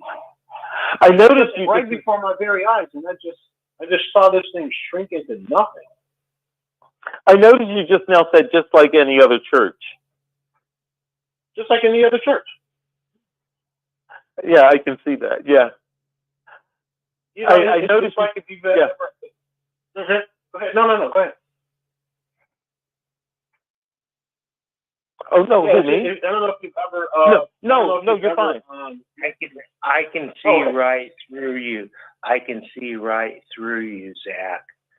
You Superman now. You've heard a whole bunch of stories, and you're trying to apply them all to yourself. Because I've listened to you. What is this guy even talking I've about? listened to you, and your years don't line up, man.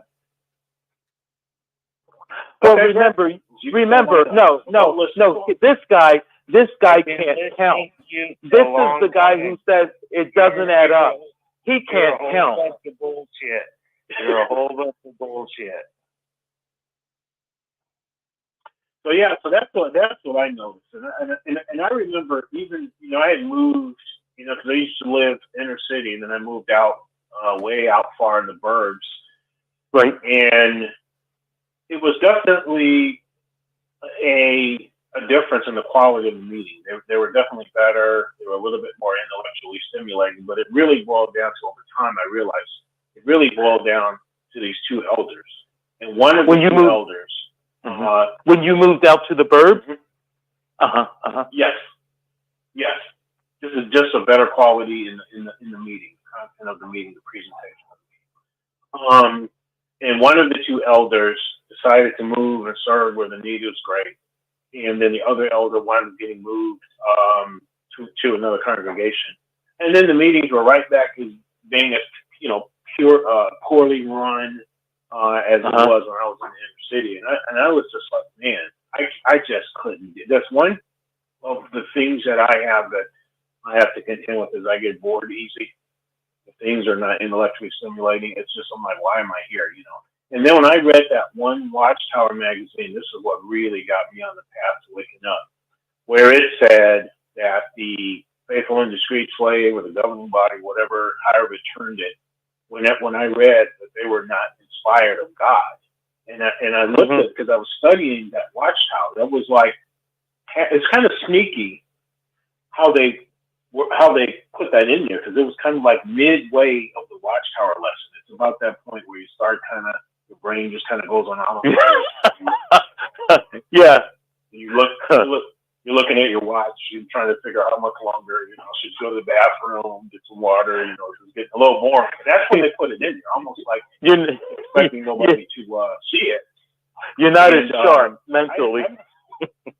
You're not as sharp. Yeah, you know how it is. You go in the la la land, get into the trance and stay there. And I read that, and this is when I was doing my personal study. And I read that, and I read it again. And I just put the whole magazine down, and I had to just go somewhere and sit down and just process what I had just read. Because my brain kept saying, what in the hell are you doing in a religion that says they're not even inspired of God? All the things that you've been living your life by, which come from them, and they say they don't get that from God. And I remember, and I'm sure that you used to hear this all the time too when we were much younger.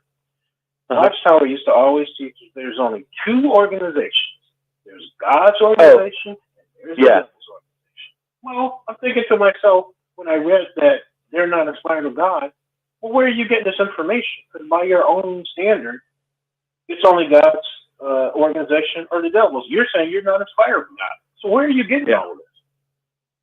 And I think that that really gave me pause, and I knew I needed to stop and figure out what I was going on. I had to stop this roller coaster ride, get off, and figure out what I need to do with myself, because for them to actually say that, and I knew when I read it, I just knew instinctively when I read that they put that in there to try to get off the hook from some kind of lawsuit or something. I didn't know at that point about the CSA and all the rest of that. You could just tell that that was a CYA, a cover your asset. Mm-hmm. So they could go back and say if they were sued or whatever the situation was. But we never tell them that. In fact, we put it in print. We're not as far as God, so nobody can say. Go ahead. And what is CSA? Did you say CSA? CSA, the child sexual abuse. I didn't know anything about that. Okay. Okay. Yeah. But I could just tell that wording was in there so that they could CYA, cover their assets on something. The same thing as when they changed the appointment of elders the last time I heard about it, from being appointed there at the headquarters to being appointed by the circuit overseer. That was just to insulate the governing body. And you could just tell. I mean, you get to a certain age and you can just figure things out. And I knew that was what that was. Yeah. They,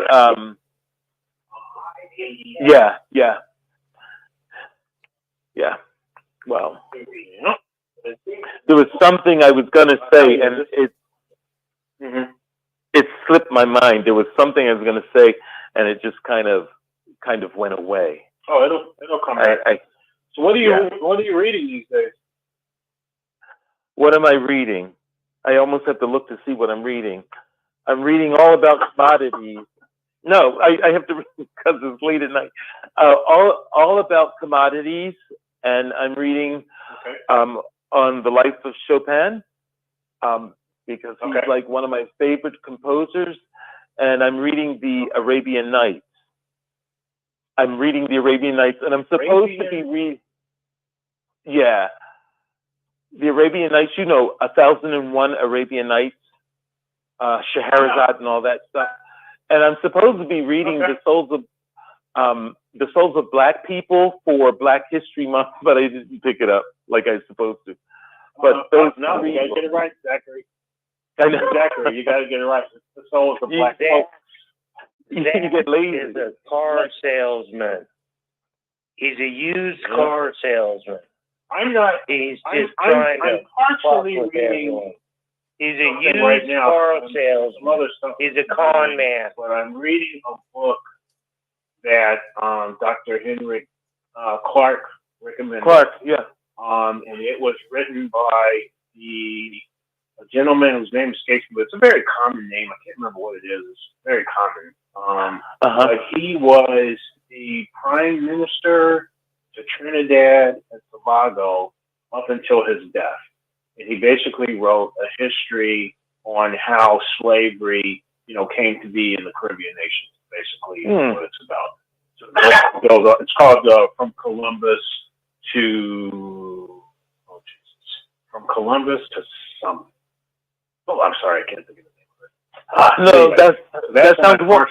That's what I'm partially reading. Yeah, let me see. I've heard Frances Cress Welsing's name mentioned. There's a sister who comes on. She's a psychologist or something, and she commented a couple of times. And when they were talking about the Jonestown thing, she mentioned that when they were doing the autopsies, Frances Cress Welsing wanted to see each of those autopsies, and they would not allow her to. Frances Cress Welsing's a person who I have looked at her videos, but I've also read her book, The ISIS Papers. Okay. It's an excellent book to read. And there was some concern by some people as to why the Islamic State in Iraq and in Syria, in Iraq and Syria was called, why they say that and call it ISIS. Whereas when Obama was in and Biden was vice president, they both called it ISIL, not ISIS. So I do remember that. Yeah, ISIS means the Islamic State in Iraq and Syria. But ISIL means the Islamic, wait, maybe I should ask Wyatt Earp what it means, since he knows so much. But ISIL means the Islamic State in the Levant.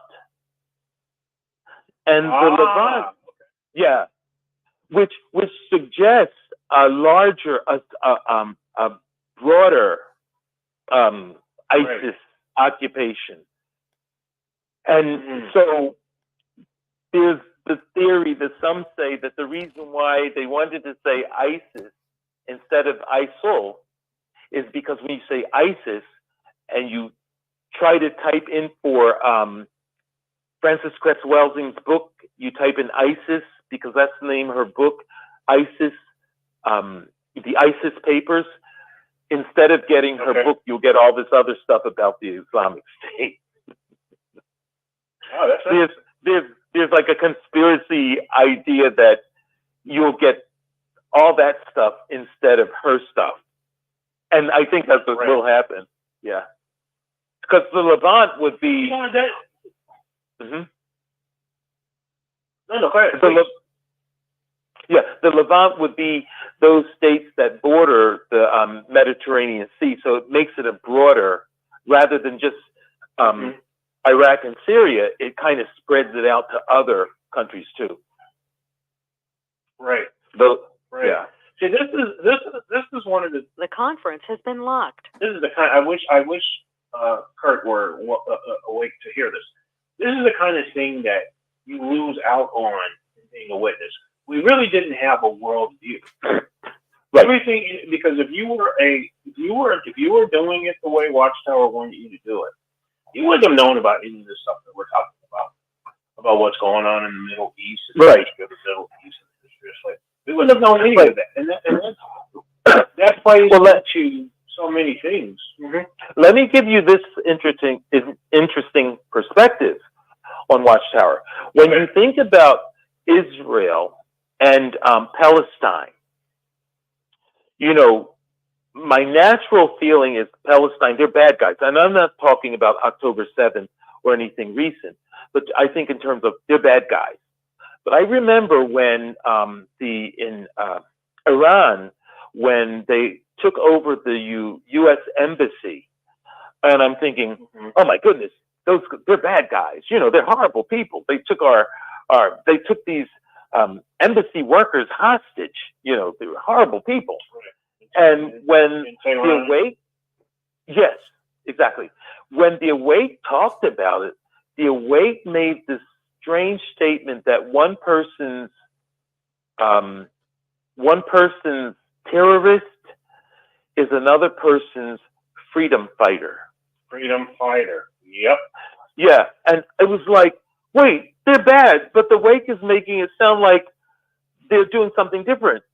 They're not just totally bad, evil people. And then I started to learn more about Palestine and Israel, and I started to realize there were people who at some point in time had their homes taken from them and they were kind of pushed off. And then I started to realize, oh, that would create anger, you know? So I have to say, again, there's a reason why I don't just jump in with both feet and step on the chest of the Watchtower Society with both feet. You know what I mean? I don't just jump in, because I did come to start to see something about situations around the world. And I remember a funny thing I'm remembering the funny thing that happens with me is one day I realized, oh, I can remember every history class I've had from 3rd grade up to my 2nd college history course. And in 9th grade, I had something. It is a fascinating thing. One day, a boy came in my office. His mother is like a purchasing manager, and he came in my office because they had school off, and he came and sat down. And I said to him, "It's like, what do you say to this kid who's come in your office and hanging out? Like, I said, so what are you learning? What are you learning in social studies? And he said, I'm learning about important people in the state. And I said, oh my goodness, this kid must be in the 4th grade. I hope so, because if he's like in the 3rd grade, that means we were slow. Because in 4th grade, we learned about the important people. We learned about our state. So I said to him, so I thought, I hope like 9 years old. Let me approach it differently. Let me ask his age. I said, so how old are you? And he said, I'm 9 years old. And I said, what grade are you in? He said, I'm in 4th grade. And I said, you know something? When I was in 4th grade, we learned about the state too. They gave us these maps, and it had all the counties and different colors. And I ran my mouth with him about that. His mother's from Georgia, the Soviet Union, Georgia.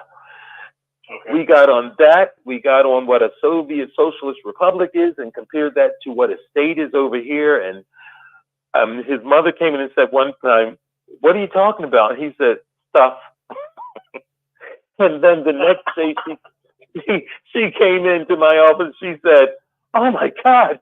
She said, all that history you told him about. But it was all about stuff that he was touching on, and that was a fun thing. So I'm just saying, I remember all my history classes. But in 9th grade, we had United States and world history. And the world history, they spent a lot of time. The teacher, Mrs. Buck, that was for social studies. She spent a lot of time talking about the United Nations and different sections of the United Nations, and she told us that they had no teeth. I basically walked away with the United Nations has no teeth. So for a witness, if you're learning about the United Nations, that's a big deal because that's the scarlet-colored wild beasts and all that stuff.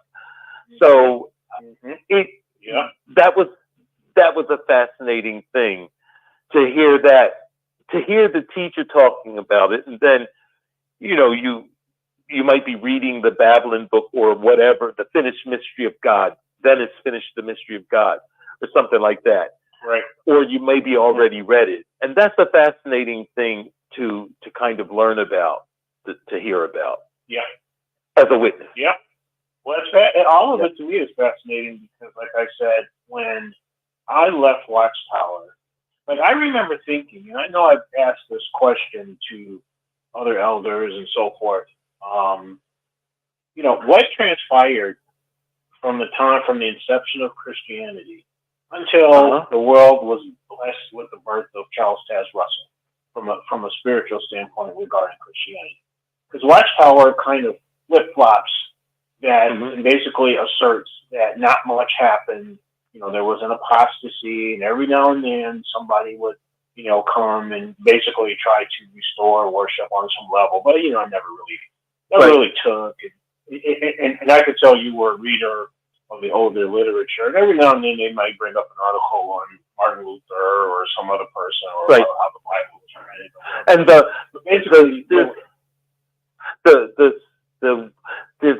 is there a Tyndale, and is there a there's a W word, a group of people that they used to. Yeah, exactly. Yeah, and so they would, they every now and then they'd write a little bit, but even the article, if you go back and you read it, and don't suggest on it, you could tell they kind of almost praise them in a way, but then at the end of the article, it always kind of boils down to, we're the organization and God is using us and, and blah, blah, blah. So it's like, they did a little something, but really nothing took place until, Watchtower came on the scene. And so I used to always kind of have that question in the back of my mind, like, so for 2,000 years, like nothing's going on. And then it's like when I woke up and I just started reading and you just see this ocean of information pertaining to what we'll call the early church fathers and a lot of the development of the church. I mean, we could probably read that stuff until the day we die and still not have read it all. Just that subject alone. And I just thought to myself, what a disservice to have grown up in this organization and not have read that stuff if you were curious about it. And there's all this information.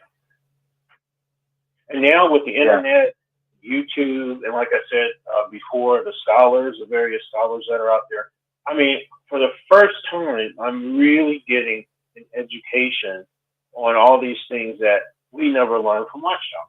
Watchtower just taught us what they wanted us to know so that we would stay in their club. But there's just oceans of stuff out there. The stuff you're reading, is it basically on the history of Christianity?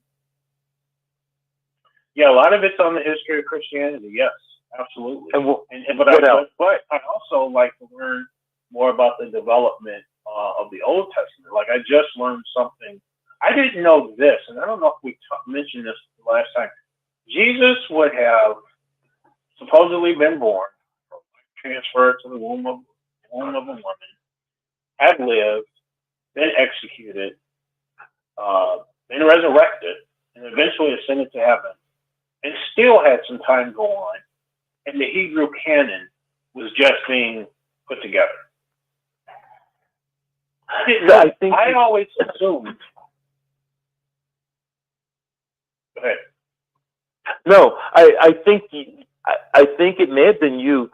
You mentioned that recently, something like that. Yeah, I mean, if I mentioned it recently, because I was just so blown away by that. I was always under the impression that by the time that Jesus was here, they had the Hebrew Bible, if you will. It had been canonized. Books had been selected and all the rest. Because there's even accounts where Jesus supposedly is reading from these very same Hebrew books at the tabernacle and saying, what I have just read, this applies to me. But the reality was the Hebrew Bible hadn't even been canonized, and that was by the Jews. I mean, the New Testament, that was not. When you say canonized, what format? What is the format you're thinking of? Well, this is what the Old Testament scholars say, but just in terms of choosing the Jews that were responsible for this, we know not who, we know not how, for sure. But the ones that were responsible for canonizing this, and it was a lot of politics. It would be people who would say, I want Deuteronomy to be a part of this. Well, I don't like Deuteronomy. And they would go through a whole thing. You can only imagine I can only imagine what they would go through to determine whether Deuteronomy should be in the Hebrew canon or not, that process. And a lot of it is kind of up to speculation because there's no records of it. You have a few more records about the canonization of the Christian Greek scriptures, but even in that case, you really can't get to any final detail. That's why they have all these what they consider to be apocryphal works. Well, who decide? And you get into these questions, and this is what I wanted to mention to Kurt as well. He was talking about the Bible. Is it the Word of God? And it's like, but if you look at the history of it, you don't see any kind of divine guidance or divine, I don't know what the word is I'm looking for. What you see is a bunch of humans deciding what's going to be in it, what's not going to be in it, based upon whatever, arguing, fighting, and this is why you have to have that Nicene Council to sit down and even get to what is the divinity of Christ. None of this stuff was anything that, and you would think, well, wait a minute, if this is coming from God, why is a Roman emperor and a bunch of people involved in this? Why wouldn't God sit and say, these are the most like this is the case? And like I said, it's also interesting if you sit back and look at it a slightly different way when we talk about Jesus being alive and the canonization of the Hebrew scriptures hadn't been complete. Why wasn't he involved in that? This is the Son of God. This is an eyewitness to basically everything that's in it, but not involved in the process at all. If we believe in any of it, so it's just interesting. Right, and you don't see it as a neat little package that comes. That there's this neat package that the Christians have of the Hebrew scriptures. But I've gotten the feel I have not done a lot of research on it. The little bit that I've done, I think of like when Jesus says he read from the scroll of Isaiah, that in the synagogue they were scrolls, writings Not necessarily only the ones that we see in the Hebrew scriptures. There might have been some additional scrolls. For sure. Yeah, that you And the might Bible see even in. refers to that. Yeah.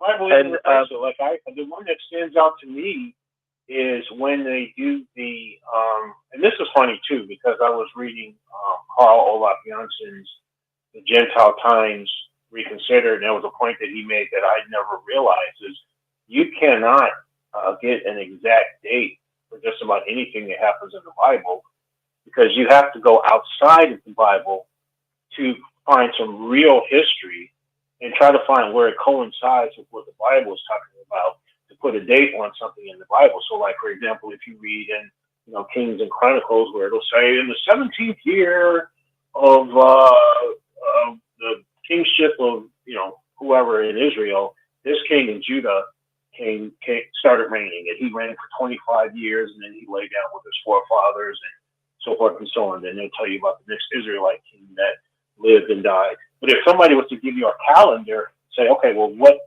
find me that month, year, and date when this king ascended to the throne, you can't. You have to go outside of the Bible. And it's like, I don't think I ever thought about that when I was a witness. Like, I couldn't even use the Bible to prove what it's saying. You have to go you have to go outside to what they call extra biblical history in order to do that. And that's just really interesting too. But even in those accounts, they talk about the Book of Kings and that other events about a king's life. They're in these other books that they kind of just refer to, and they just keep on going through the other things. So yeah, there's obviously all kinds of other sources that are out there, and that's what I'm saying. The sum total for me, when I look at all of that, and somebody says to me, "Oh, do you think this is the inerrant word of God?" I have to say no. Yeah. Well, so I'm thinking also as a witness and living through the 1975, the expectation that in 1975, not that Armageddon would come then, but that we would be in the millennial reign of Christ. Okay. Starting with like around October 1st, 2nd, 1975. So Armageddon would have to come before that. Could have been 74 or whatever. So you live through that, and you kind of go through life always believing it's right there, it's coming, it's real soon. You go through life believing all that. And one day you're at a district convention and you realize, you start to realize you're not a child anymore. This is the 1990s. You did Bethel. Now you're an elder. Now you're presiding overseer, and you walk up to the assembly with your briefcase, and you're going to the stadium or whatever, and you realize you start to think something's wrong. Something's not going like it was supposed to go. What are we still doing here? Right. You know, in those, you know what I mean? In those days leading up to I can't say it enough. In those days leading up to 1975, they wanted to tell us that we didn't want to save our necks. We really wanted to love Jehovah and that kind of thing. And we're not just interested in surviving.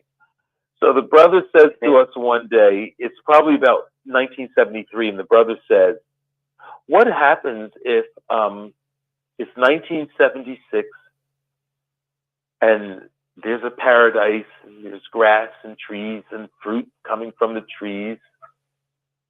How will you feel? And then he changes it to, it's 1976 and somebody's on the corner and they're shot by somebody else, and he comes up with all this ugly stuff. What will you feel then?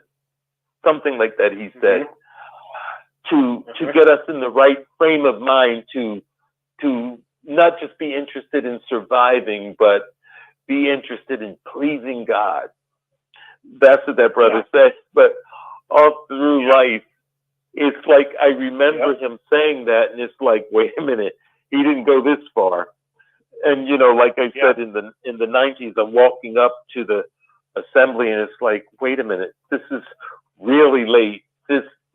And you start to think about what comes to my mind, what came to my mind that day was, well, it came to my mind often, and it still does. All those people, all those witnesses who expected to go through Armageddon, and you just realize so many of them have died. So many of them are not here. I find that so interesting. Yeah. And I want to say two things about that. Mm-hmm. When I was in college, we had there was that space shuttle disaster. Yes. That thing blew up and killed everybody. And that was on the monitor. And I don't know why I was always interested in space exploration, but I was. Anytime I would hear about a blast off, I tried to watch the video. So I was watching that one live. And I remember not too long after that, I'm trying to remember where I heard this. I don't know if it was Watchtower, was it in a talk? I don't remember. But they made the assertion that perhaps this happened because mankind is going into the universe and going into the heavens where God resides, and He doesn't want them there. It's almost like the Tower of Babel, you know, all over again. Society said that so high, and then I don't, and I'm not saying this was in literature, but this was definitely something an elder said in a talk. Oh, okay. Well, elders giving it's talk. Almost like the Tower of Babel again, where you get too high, and then God's got to do something drastic to kind of smack you down. You're getting too big for your britches, as the old folks used to say. That's one thing. And then secondly, I remember, going back to what you said, I remember seeing in the literature when they were talking about, are you serving God for a date?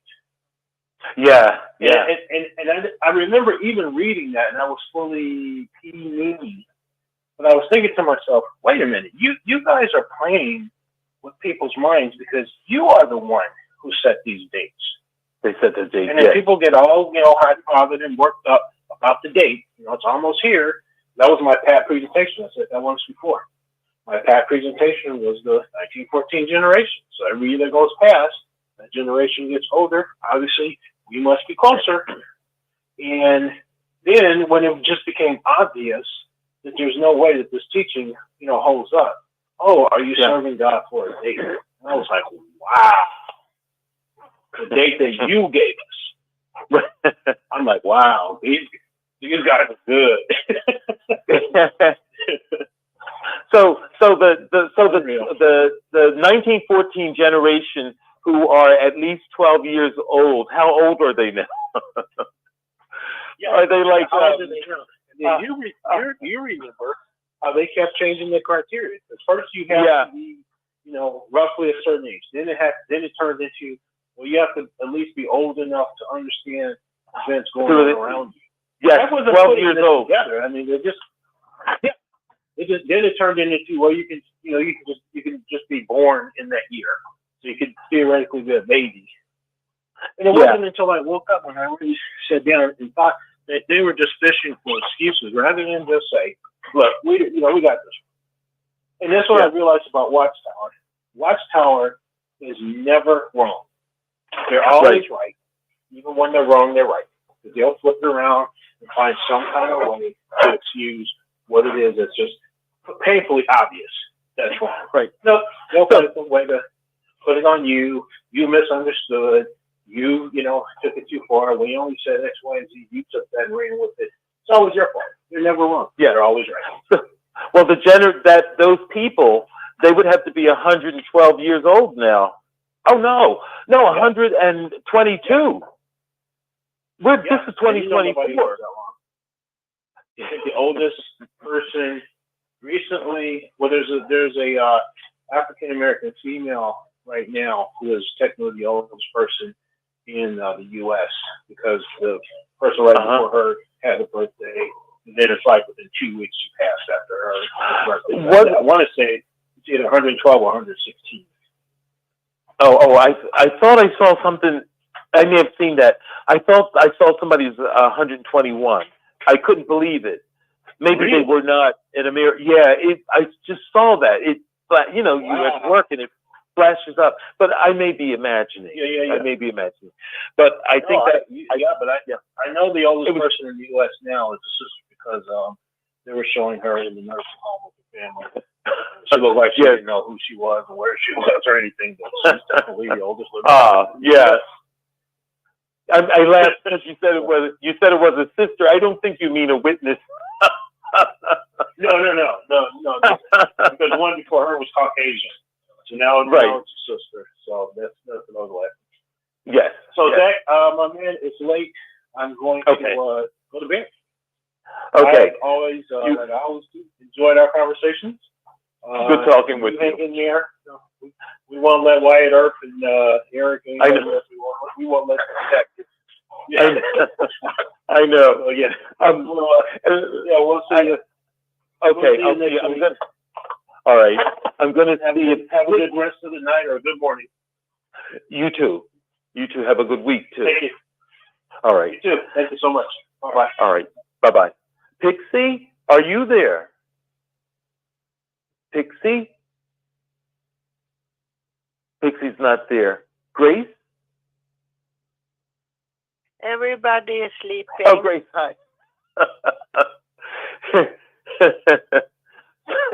So, Grace, how are you? I'm okay.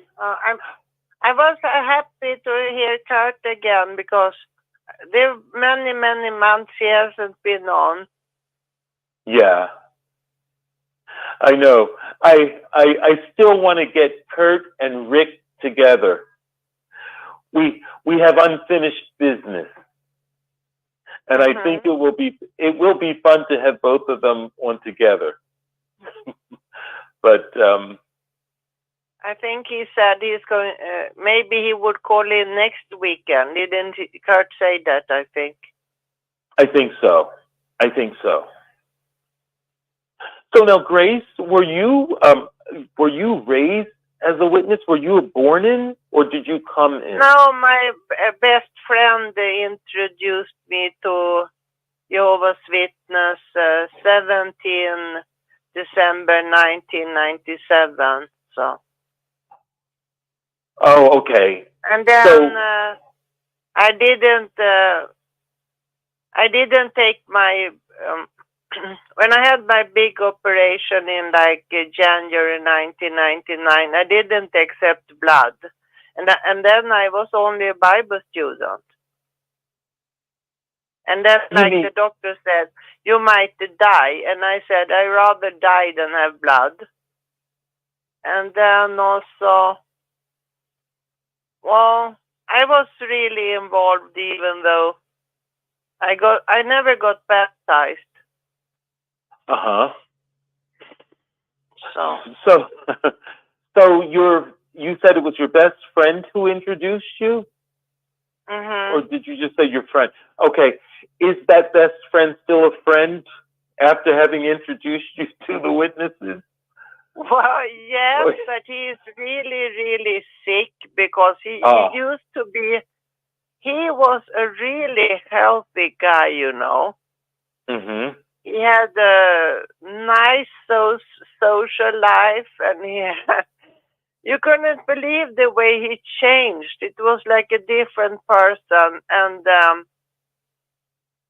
he started to go on psychological drugs, you know, medicine from the doctor because he's so sick, and he has got, I think it was kind of a burnout because, you know, working, going in service, keeping up with the meetings, and I think, they made him sick. I'm positive. He wouldn't have been sick if it wasn't for the witness. It is quite a treadmill. So how do you get off? How do you get away with not having to be on the treadmill? You got away with not having to be on the treadmill. I wanted to be baptized, and they wouldn't accept me. They even gave me this green little book that I could practice before the baptize. And then all of a sudden they took back the book. They say, I need the book now, so you cannot have it anymore. I had to give it back, and well, they didn't accept me for the Baptist. Oh, they were being mean. They didn't need that book back.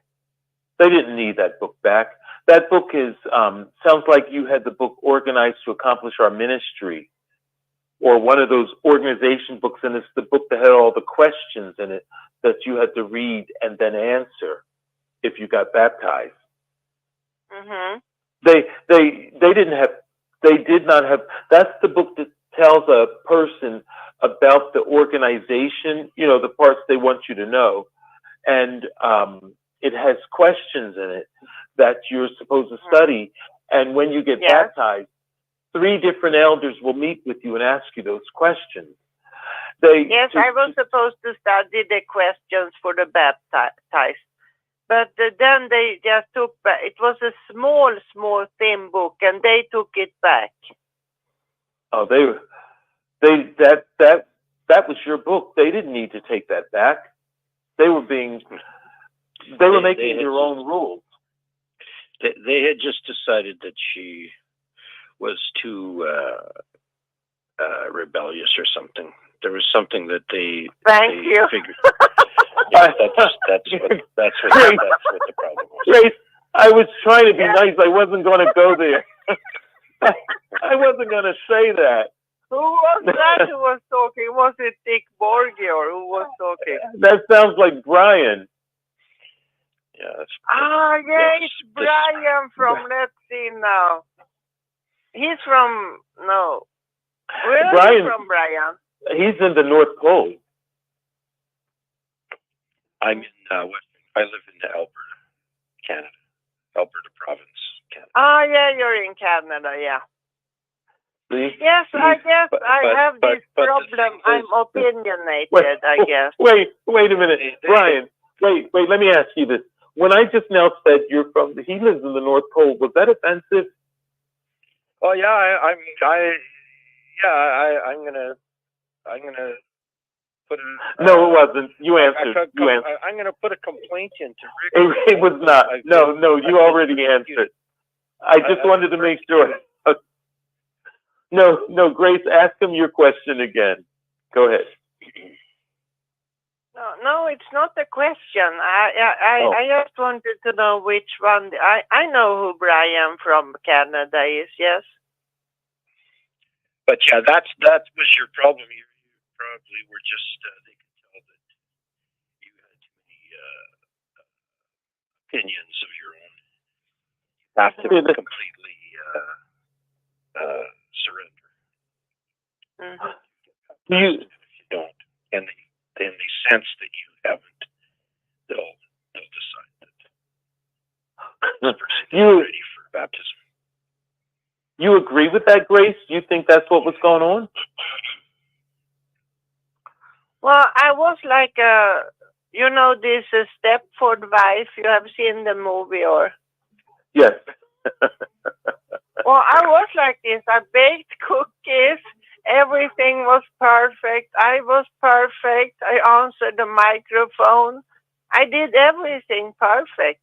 And still they didn't accept me. And I didn't understand what's wrong because I did everything perfect. So. Were you going out in, as they say, field service? Yes, I asked, can I go? I want to go knock on doors. And they said, read more books. Did you get to give talks? No. I never gave any talks. Really? Did you try to enroll in the Theocratic Ministry School? I was on the meetings, but they didn't give me I couldn't get any missions there. They didn't tell me to do anything. I always did everything they told me. Wow. Yeah, I think that's horrible that they asked for their book back. That little, what is it, 192 pages? And they needed it back? It was a dark green, very slim book. It wasn't thick, it was very slim. Yeah, little.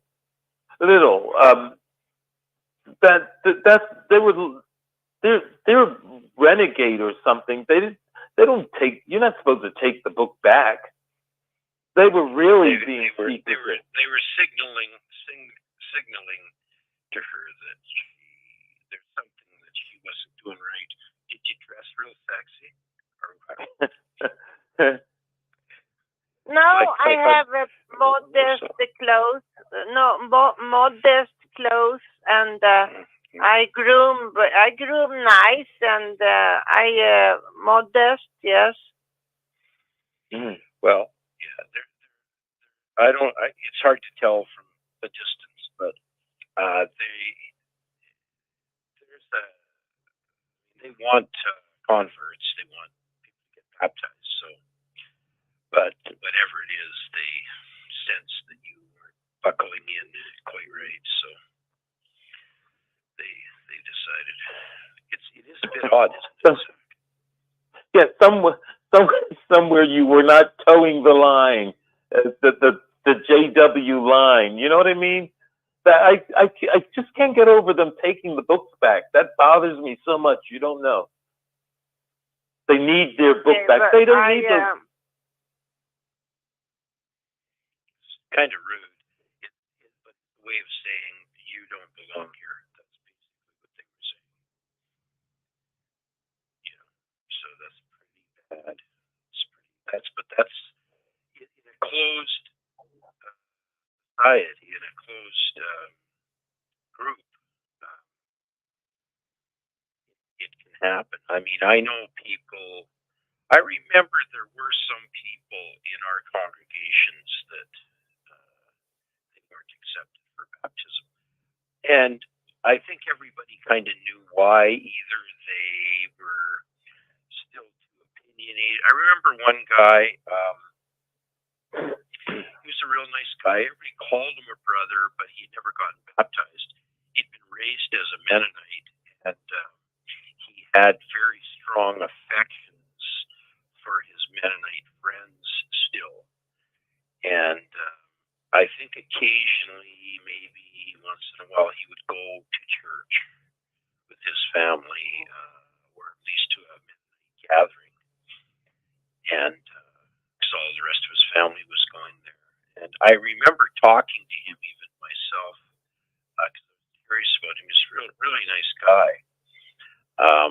And he would sort of talk up how great the Mennonites were and all that. So you don't do that. Everybody in Christendom you can only say so much. I mean, you can say a little bit good about them, especially if it's somebody from Christendom a long time ago. Then you can kind of get away with it. It's like I remember something similar to what I'm talking about. There was two missionaries in the Northern Territory of Australia, and one of them, I think they were brothers, like especially brothers, and they had talked about how Methodist great grandfather had originally come to Australia and preached the gospel as he understood it at that time, and then eventually either his children or something became Bible students and so on and so forth. And the Watchtower allowed them, in that article, the Methodist great grandfather was spoken of approvingly. Of course, that was in the days before the Watchtower Society had ever been founded. So the guy was doing his best. The best he back to the point in question, the Mennonites, if you know anything about them, when you meet them as a group of people, and they're very modest, so they have effectively figured out a way of in their churches and in their preaching to get their basic message into the hearts of these people, because when you meet them, they're very humble, they're very nice, they're worried about whether or not they're telling the truth and whether they're honest in their business dealings and all of that type of thing. They're very nice to talk to. Anyway, this guy who was a would-be brother, and I think some of his other relatives, maybe an older brother of his, was a baptized witness in good standing. But this particular guy, they would never accept him for baptism. He would get close, and then something would go wrong. And I remember there were a few other people that were like that. Wouldn't quite get the approval for baptism. Smoking or just attend meetings. No, I don't smoke. No, I don't smoke. I don't. I hardly don't drink, and I attended meetings, and everything was nice. No, perhaps I think I was. Maybe I was. Maybe they noticed I have a brain or something, or maybe I loved my mother too much. That could have been one reason, perhaps. Yeah, they expect you to break off most of your family associations as well, not spend too much time with your. So when they took your book back, when they took their old dumb book back, did you you still came to the Kingdom Hall as the same amounts of, you were still as consistent with coming to the Kingdom Hall? Yes, I didn't change anything. I thought they will give it back to me because he said I need the book. So I thought when he was finished with it again, he will give it back to me again. But I never got it anymore. Ugh. Wow. I mean, how many Bible students doesn't accept blood and they can die? That would be a sign for them to see she's really serious about our religion. She could have died in the operation table, and still they wouldn't accept me. Yeah. I'm thinking about blood, and when I guess around 2005, I had been studying with a couple, and they were progressing, as the witnesses say, progressing to baptism. And I think that the wife was pregnant, and she was having a child, and the blood issue was starting to be talked about. And I was getting concerned because they were not baptized, and wondering what I would say if I was approached or anything. And I remember that the presiding overseer had that attitude of, and I'm not saying it just because he's an elder, but he was a presiding overseer, and he had that attitude of that was being developed by the witness viewpoint, that they were not baptized. And so you can't, when somebody's not baptized, you can't vouch for them the same way. And I thought, well, how would I argue? How would I get around that? Because they're not baptized. And I thought if there was anything I had to argue, I would have to say, well, They attend the same meetings I attend. They talk about the same things I talk about when they talk about the Bible. And they give speeches from the same platform that I give speeches from. So they're the same as me. I had to vouch for them. You know, it was just a mental gymnastic that I was going through just in case anything came up, because these were two people I was studying with, and they really were progressing, you know, to baptism. But I realized there was that thing where if a person's not baptized, then you have to be very careful when it comes to trying to vouch for them. It's something that the witnesses have.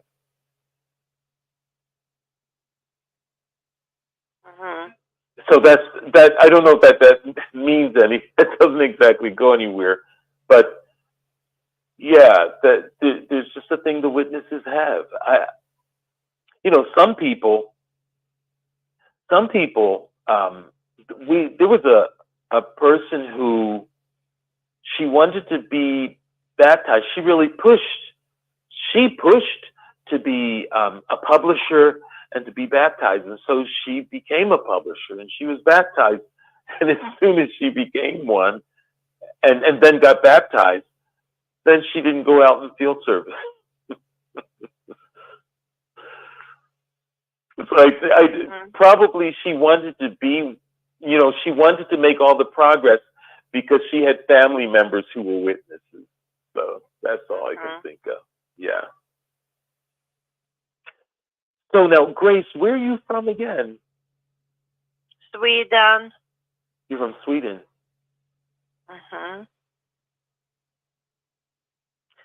About the blood issue, I don't have any children, so I wasn't pregnant or it wasn't anything like that. I think it's. I think Brian is onto something. Like they saw that I was opinionated or something.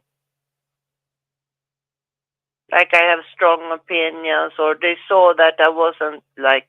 I'm not like I don't think, even if I obey everybody, and there's just something about my charisma, or like I radiate. I'm not a humble person, I feel. I think people would. I don't come across as humble. That's the problem also, I think. Or maybe you just radiate confidence. There's nothing wrong with that. But well, I mean, in the witness world, you're not supposed to have confidence as a woman, I think. You do have to, yeah. I understand what you're saying. Yeah. Some witness men with authority won't like it. Yeah, they won't like it when they see a woman with radiating confidence. Some men who have authority. Well, I guess at the time I was really upset because I felt like I'm laying my life on the line here, no blood, and you're just not accepting me. But that was one of the reasons I woke up. Since I didn't accept blood, and they still didn't accept me for the baptized. That's one of the things that woke me up. Yeah. No. I mean, I'm happy now. I'm happy now that I never was baptized. But at the time, I was crushed. You know, I was completely crushed. I was feeling like I'm not good enough for God. Is it just stupid now? But I mean, back then I was devastated. Like I'm not good enough for God, even when I give my blood. But then I started to feel like this can't be God. And then that was one of the things. But I was really upset. Yeah. So, well, it's like no. I even said to them, like, it's like you're telling me that I'm not good enough, like you're not good enough or something. I told them that also. Oh, you did say that. So, somebody was studying with you. Was it like one of the sisters of the congregation? Mm-hmm. Were you studying? You know, I had I socialized with both East and West congregation. So elders came and visit me, and I made waffles for them, and I socialized. The elders actually liked me, it seems. They invited me to their homes, and they came home to me, and I baked cookies, and it was really nice. But all of a sudden, they just didn't accept me. Just read more books, and I knew I knew every answer, so it wasn't a problem with my intelligence. I knew everything, and still they wouldn't accept me. So it was just weird. Wow. So yeah, Brian probably made a good point when you think about it. There was something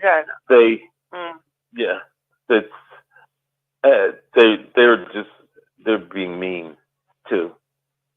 They're being mean. They could let you take the book. You know, years and years and years ago, they did not have a book that you had to answer questions out of. You could just decide that you wanted to get baptized, and you go to the circuit assembly or the district convention, and you sit in the baptized section and you get baptized. And then they came out with this yellow book. It was a little bigger than the green book you had. It was called Your Word is a Lamp to My Foot. And that book had 80 questions for people who wanted to get baptized. And they were to study that, and then they answered those questions, and then they would be allowed to be baptized. Then that book became another one called, they had another book replace the yellow one. It was a green book, and it was called Organization for something like for disciple making, for teaching and disciple making, something like that was the title. It was called the Organization book. For kingdom preaching and disciple making. Yes, that sounds right. Yes, there you go. So they had that book, and that one had 80 questions. Then another one came out, and it started to have more than 80 questions, something like 110. And, you know, that's where we find ourselves now. But you didn't used to have to answer questions the same way. So, well, that's the scoop. But it is good now that I never got baptized, so. Yeah. You made out like a bandit. You got the better portion. I think, as they say with Mary and Martha, one of them had the better portion. You got the better portion. Oh, you didn't have to run on the treadmill. How long did you continue with them after they didn't help you to the point of baptism when they took the book? How long did you keep going after that? Well, I think it was like after I didn't have my blood and the things, then it started to go south. Well, I couldn't really go anywhere for a while after my operation either, so I was at home then. I started to study 17 December 1997, and I had my operation in January 1999. So, and then it was difficult to get around after my operation. So, right, that's the time it went. So it's a little over a year that you were studying. And you had was it one of the women from the congregation who studied with you, or your friend who introduced you to the witnesses?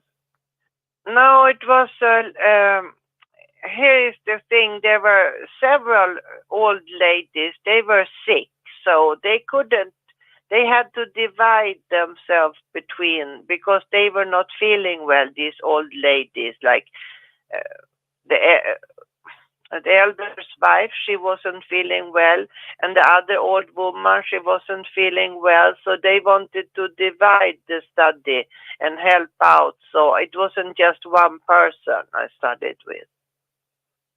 Wow. Were you religious before that? Before you? Yes, yes. I was baptized in faith in the Swedish National Church when I was 5 years and 7 months old. I got baptized in faith. When you got baptized at that young age, did you have to later be confirmed? Oh, yes, we had confirmation when I was 14 years old, yes. Wow. So... I mean, I'm happy now. I can still call my friend and socialize with him, and I even go to meetings sometimes. This summer I was to a meeting. I was to a meeting this summer. Wait a minute. Yes. Wait, your friend, he's still a witness. Yes. And you sometimes go to witness meetings. Mm-hmm. Grace. Well, it doesn't happen often, but I went this summer, and it was really weird because, and then one more time I went in, like, it was November, and then this lady, she put this gv.org in my cell phone. I couldn't say no because I'm not the person who say no to people, I guess.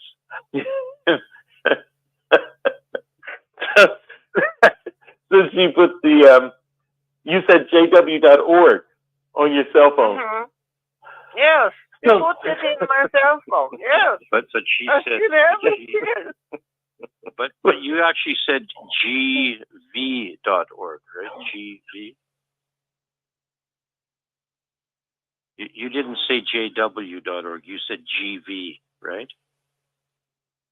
It's like I haven't been sleeping so well, and I'm from Sweden. Well, the reason I was saying that was maybe in Swedish it's Jehovah starts with a G, and in some languages Jehovah does start with a G in some languages. And if you look at a W, it's not two U's, it's two V's together. Yeah, and that's why I thought she said gv.org. Maybe she did. Anyway, that's very interesting. So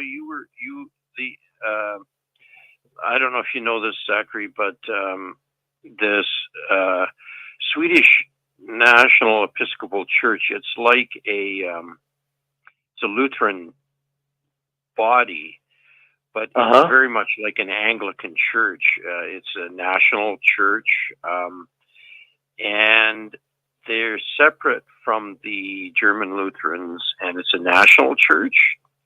And like in Canada, Australia, and Great Britain, and some of the other Commonwealth countries, the Queen of England, no longer the Queen, but now the King of England, is actually the head of the church. And the Anglican Church of Canada was actually a national church in Canada as well.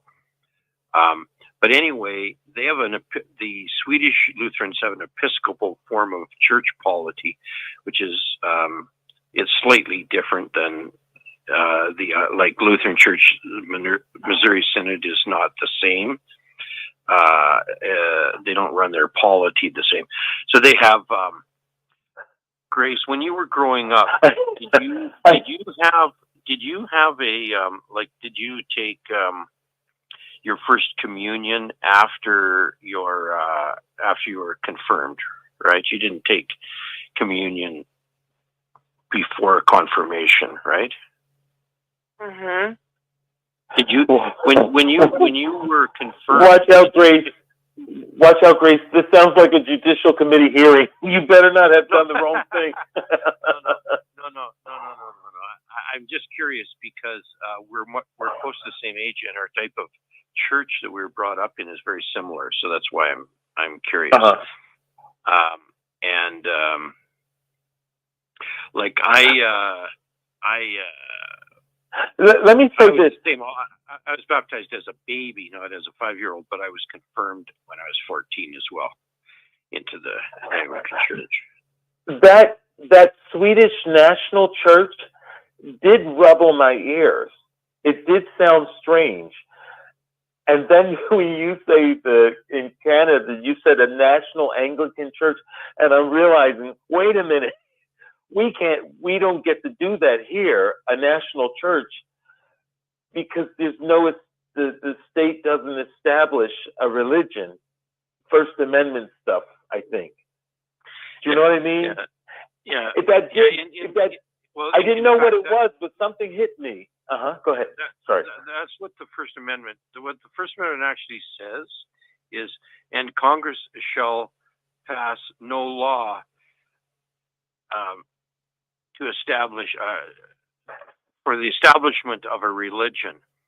Now, what that meant was that the federal government would not have a national or an established church. So, for example, in Europe, and of course this is contextual, the language in Europe, many of the countries in Europe had what was called an established church. Britain, Ireland, Sweden, Germany, France, etc., Italy. And so Congress was saying, we shall not establish a national church. But what many people don't realize is that the states, that is the individual states, did have established churches in many of the states. I think most of them, if not all of them, have done away with that, at various stages throughout the 20th century. But at the time of the confederation of the 13 colonies, some of those colonies which became states, they did have what would otherwise be called a national church or a state church. And I can see state church, but not national. Yeah, the word national isn't the right word, but for example, I mean, Maryland is named after Mary Queen of Scots, who was was a Catholic, et cetera, et cetera. And many of the states, that was they were initially a religiously motivated, established. That's why the people came, was to get away from some unpleasantness back home. Yes, Puritans and stuff. Yeah. So, well, I think it's getting pretty close to the sun peaking, and is this when we spring ahead? So it says 4:45 where I am. You're going to sleep now, Zachary. Yeah. Yeah, it was a pleasure talking with you. And now we got into the I did want to ask you, how were you able to leave your church and come to the Witnesses? What did you see there that you didn't see in your church? I didn't want to study with Witness, but my friend kept nagging me, and eventually I gave in. And the first Bible study, I even told her, the study conductor, that I believe this is a cult, and I will never join your cult. So she said, that's what I said to my study leader the first time. So, but that was just the first time, and then eventually I changed, and then I wanted to be baptized. So, well, that's what the witnesses do. They will nag and wear you down. they keep at you until you study. You know, they keep being nice and friendly, but they keep pushing. Well, no, I thought no, it wasn't. I thought it was really easy because my mother was really angry, and it was really difficult. And I worked hard on it, and I didn't see. And I thought it was the truth. It wasn't because I liked it or anything. But I did like to study because that's what I did in grown-up school also here in Sweden. We study, and that's before the university. We have to go to grown-up school. So I like to study, and that's one of the things I liked, I guess. So when you realized, I think you used this statement, woke up. When you woke up, did you only wake up to witnesses, or did you feel like you woke up to religion in general? How did you feel about religion after your experience with the witnesses? No, I was still a Christian. I just feel I wasn't Jehovah's Witness anymore. I'm still a Christian. I still, I'm going to. This last Sunday I went to church, and I'm going to church today also. Okay. But sometimes I take a break because they don't believe in the Sabbath and things, and that's annoying to me. Oh my, yeah. Well. Now we know. This was quite nice to hear your experience with the witnesses. You probably have told it before, but I may not have been listening at the time. Well, I'm going to go. Brian, you have a good week. I think we already went through that. Oh, no, that was Stephanie. Brian, you have a good week. Grace, you have a good week too. Good talking with both of you. All right, I'm going to go. Okay, yeah. So the time changes in, where I am, it changes in 12 minutes. I'm going to watch my cell phone, my iPhone in 11 minutes now and see what it does at 2 o'clock. I think it's going to stay, I guess it'll go back to 1 o'clock. Right? Or maybe, you should watch it, or it may happen an hour later than that. Yeah, maybe. But when did they say to do it? At 2 a.m.? They say to do it at 2 a.m.? Oh, okay. Okay. Yeah, that's what it says. The time changes by 1 hour at 2 a.m. in North America. Anyway, that's when it's how it's done. So anyway, okay. Well, good night, all. You guys. It was nice listening to you guys tonight. I should have said hello to Kurt. I actually had called Kurt earlier. I had called him about. It was around 9:30 our time, so about 11. Anyway, I said, "Were you gonna listen to Six Screens at all tonight?" He said, "Well, I don't know, maybe not." He says, "But I think I'll go on." And then I got home and we had dinner, a late dinner here, and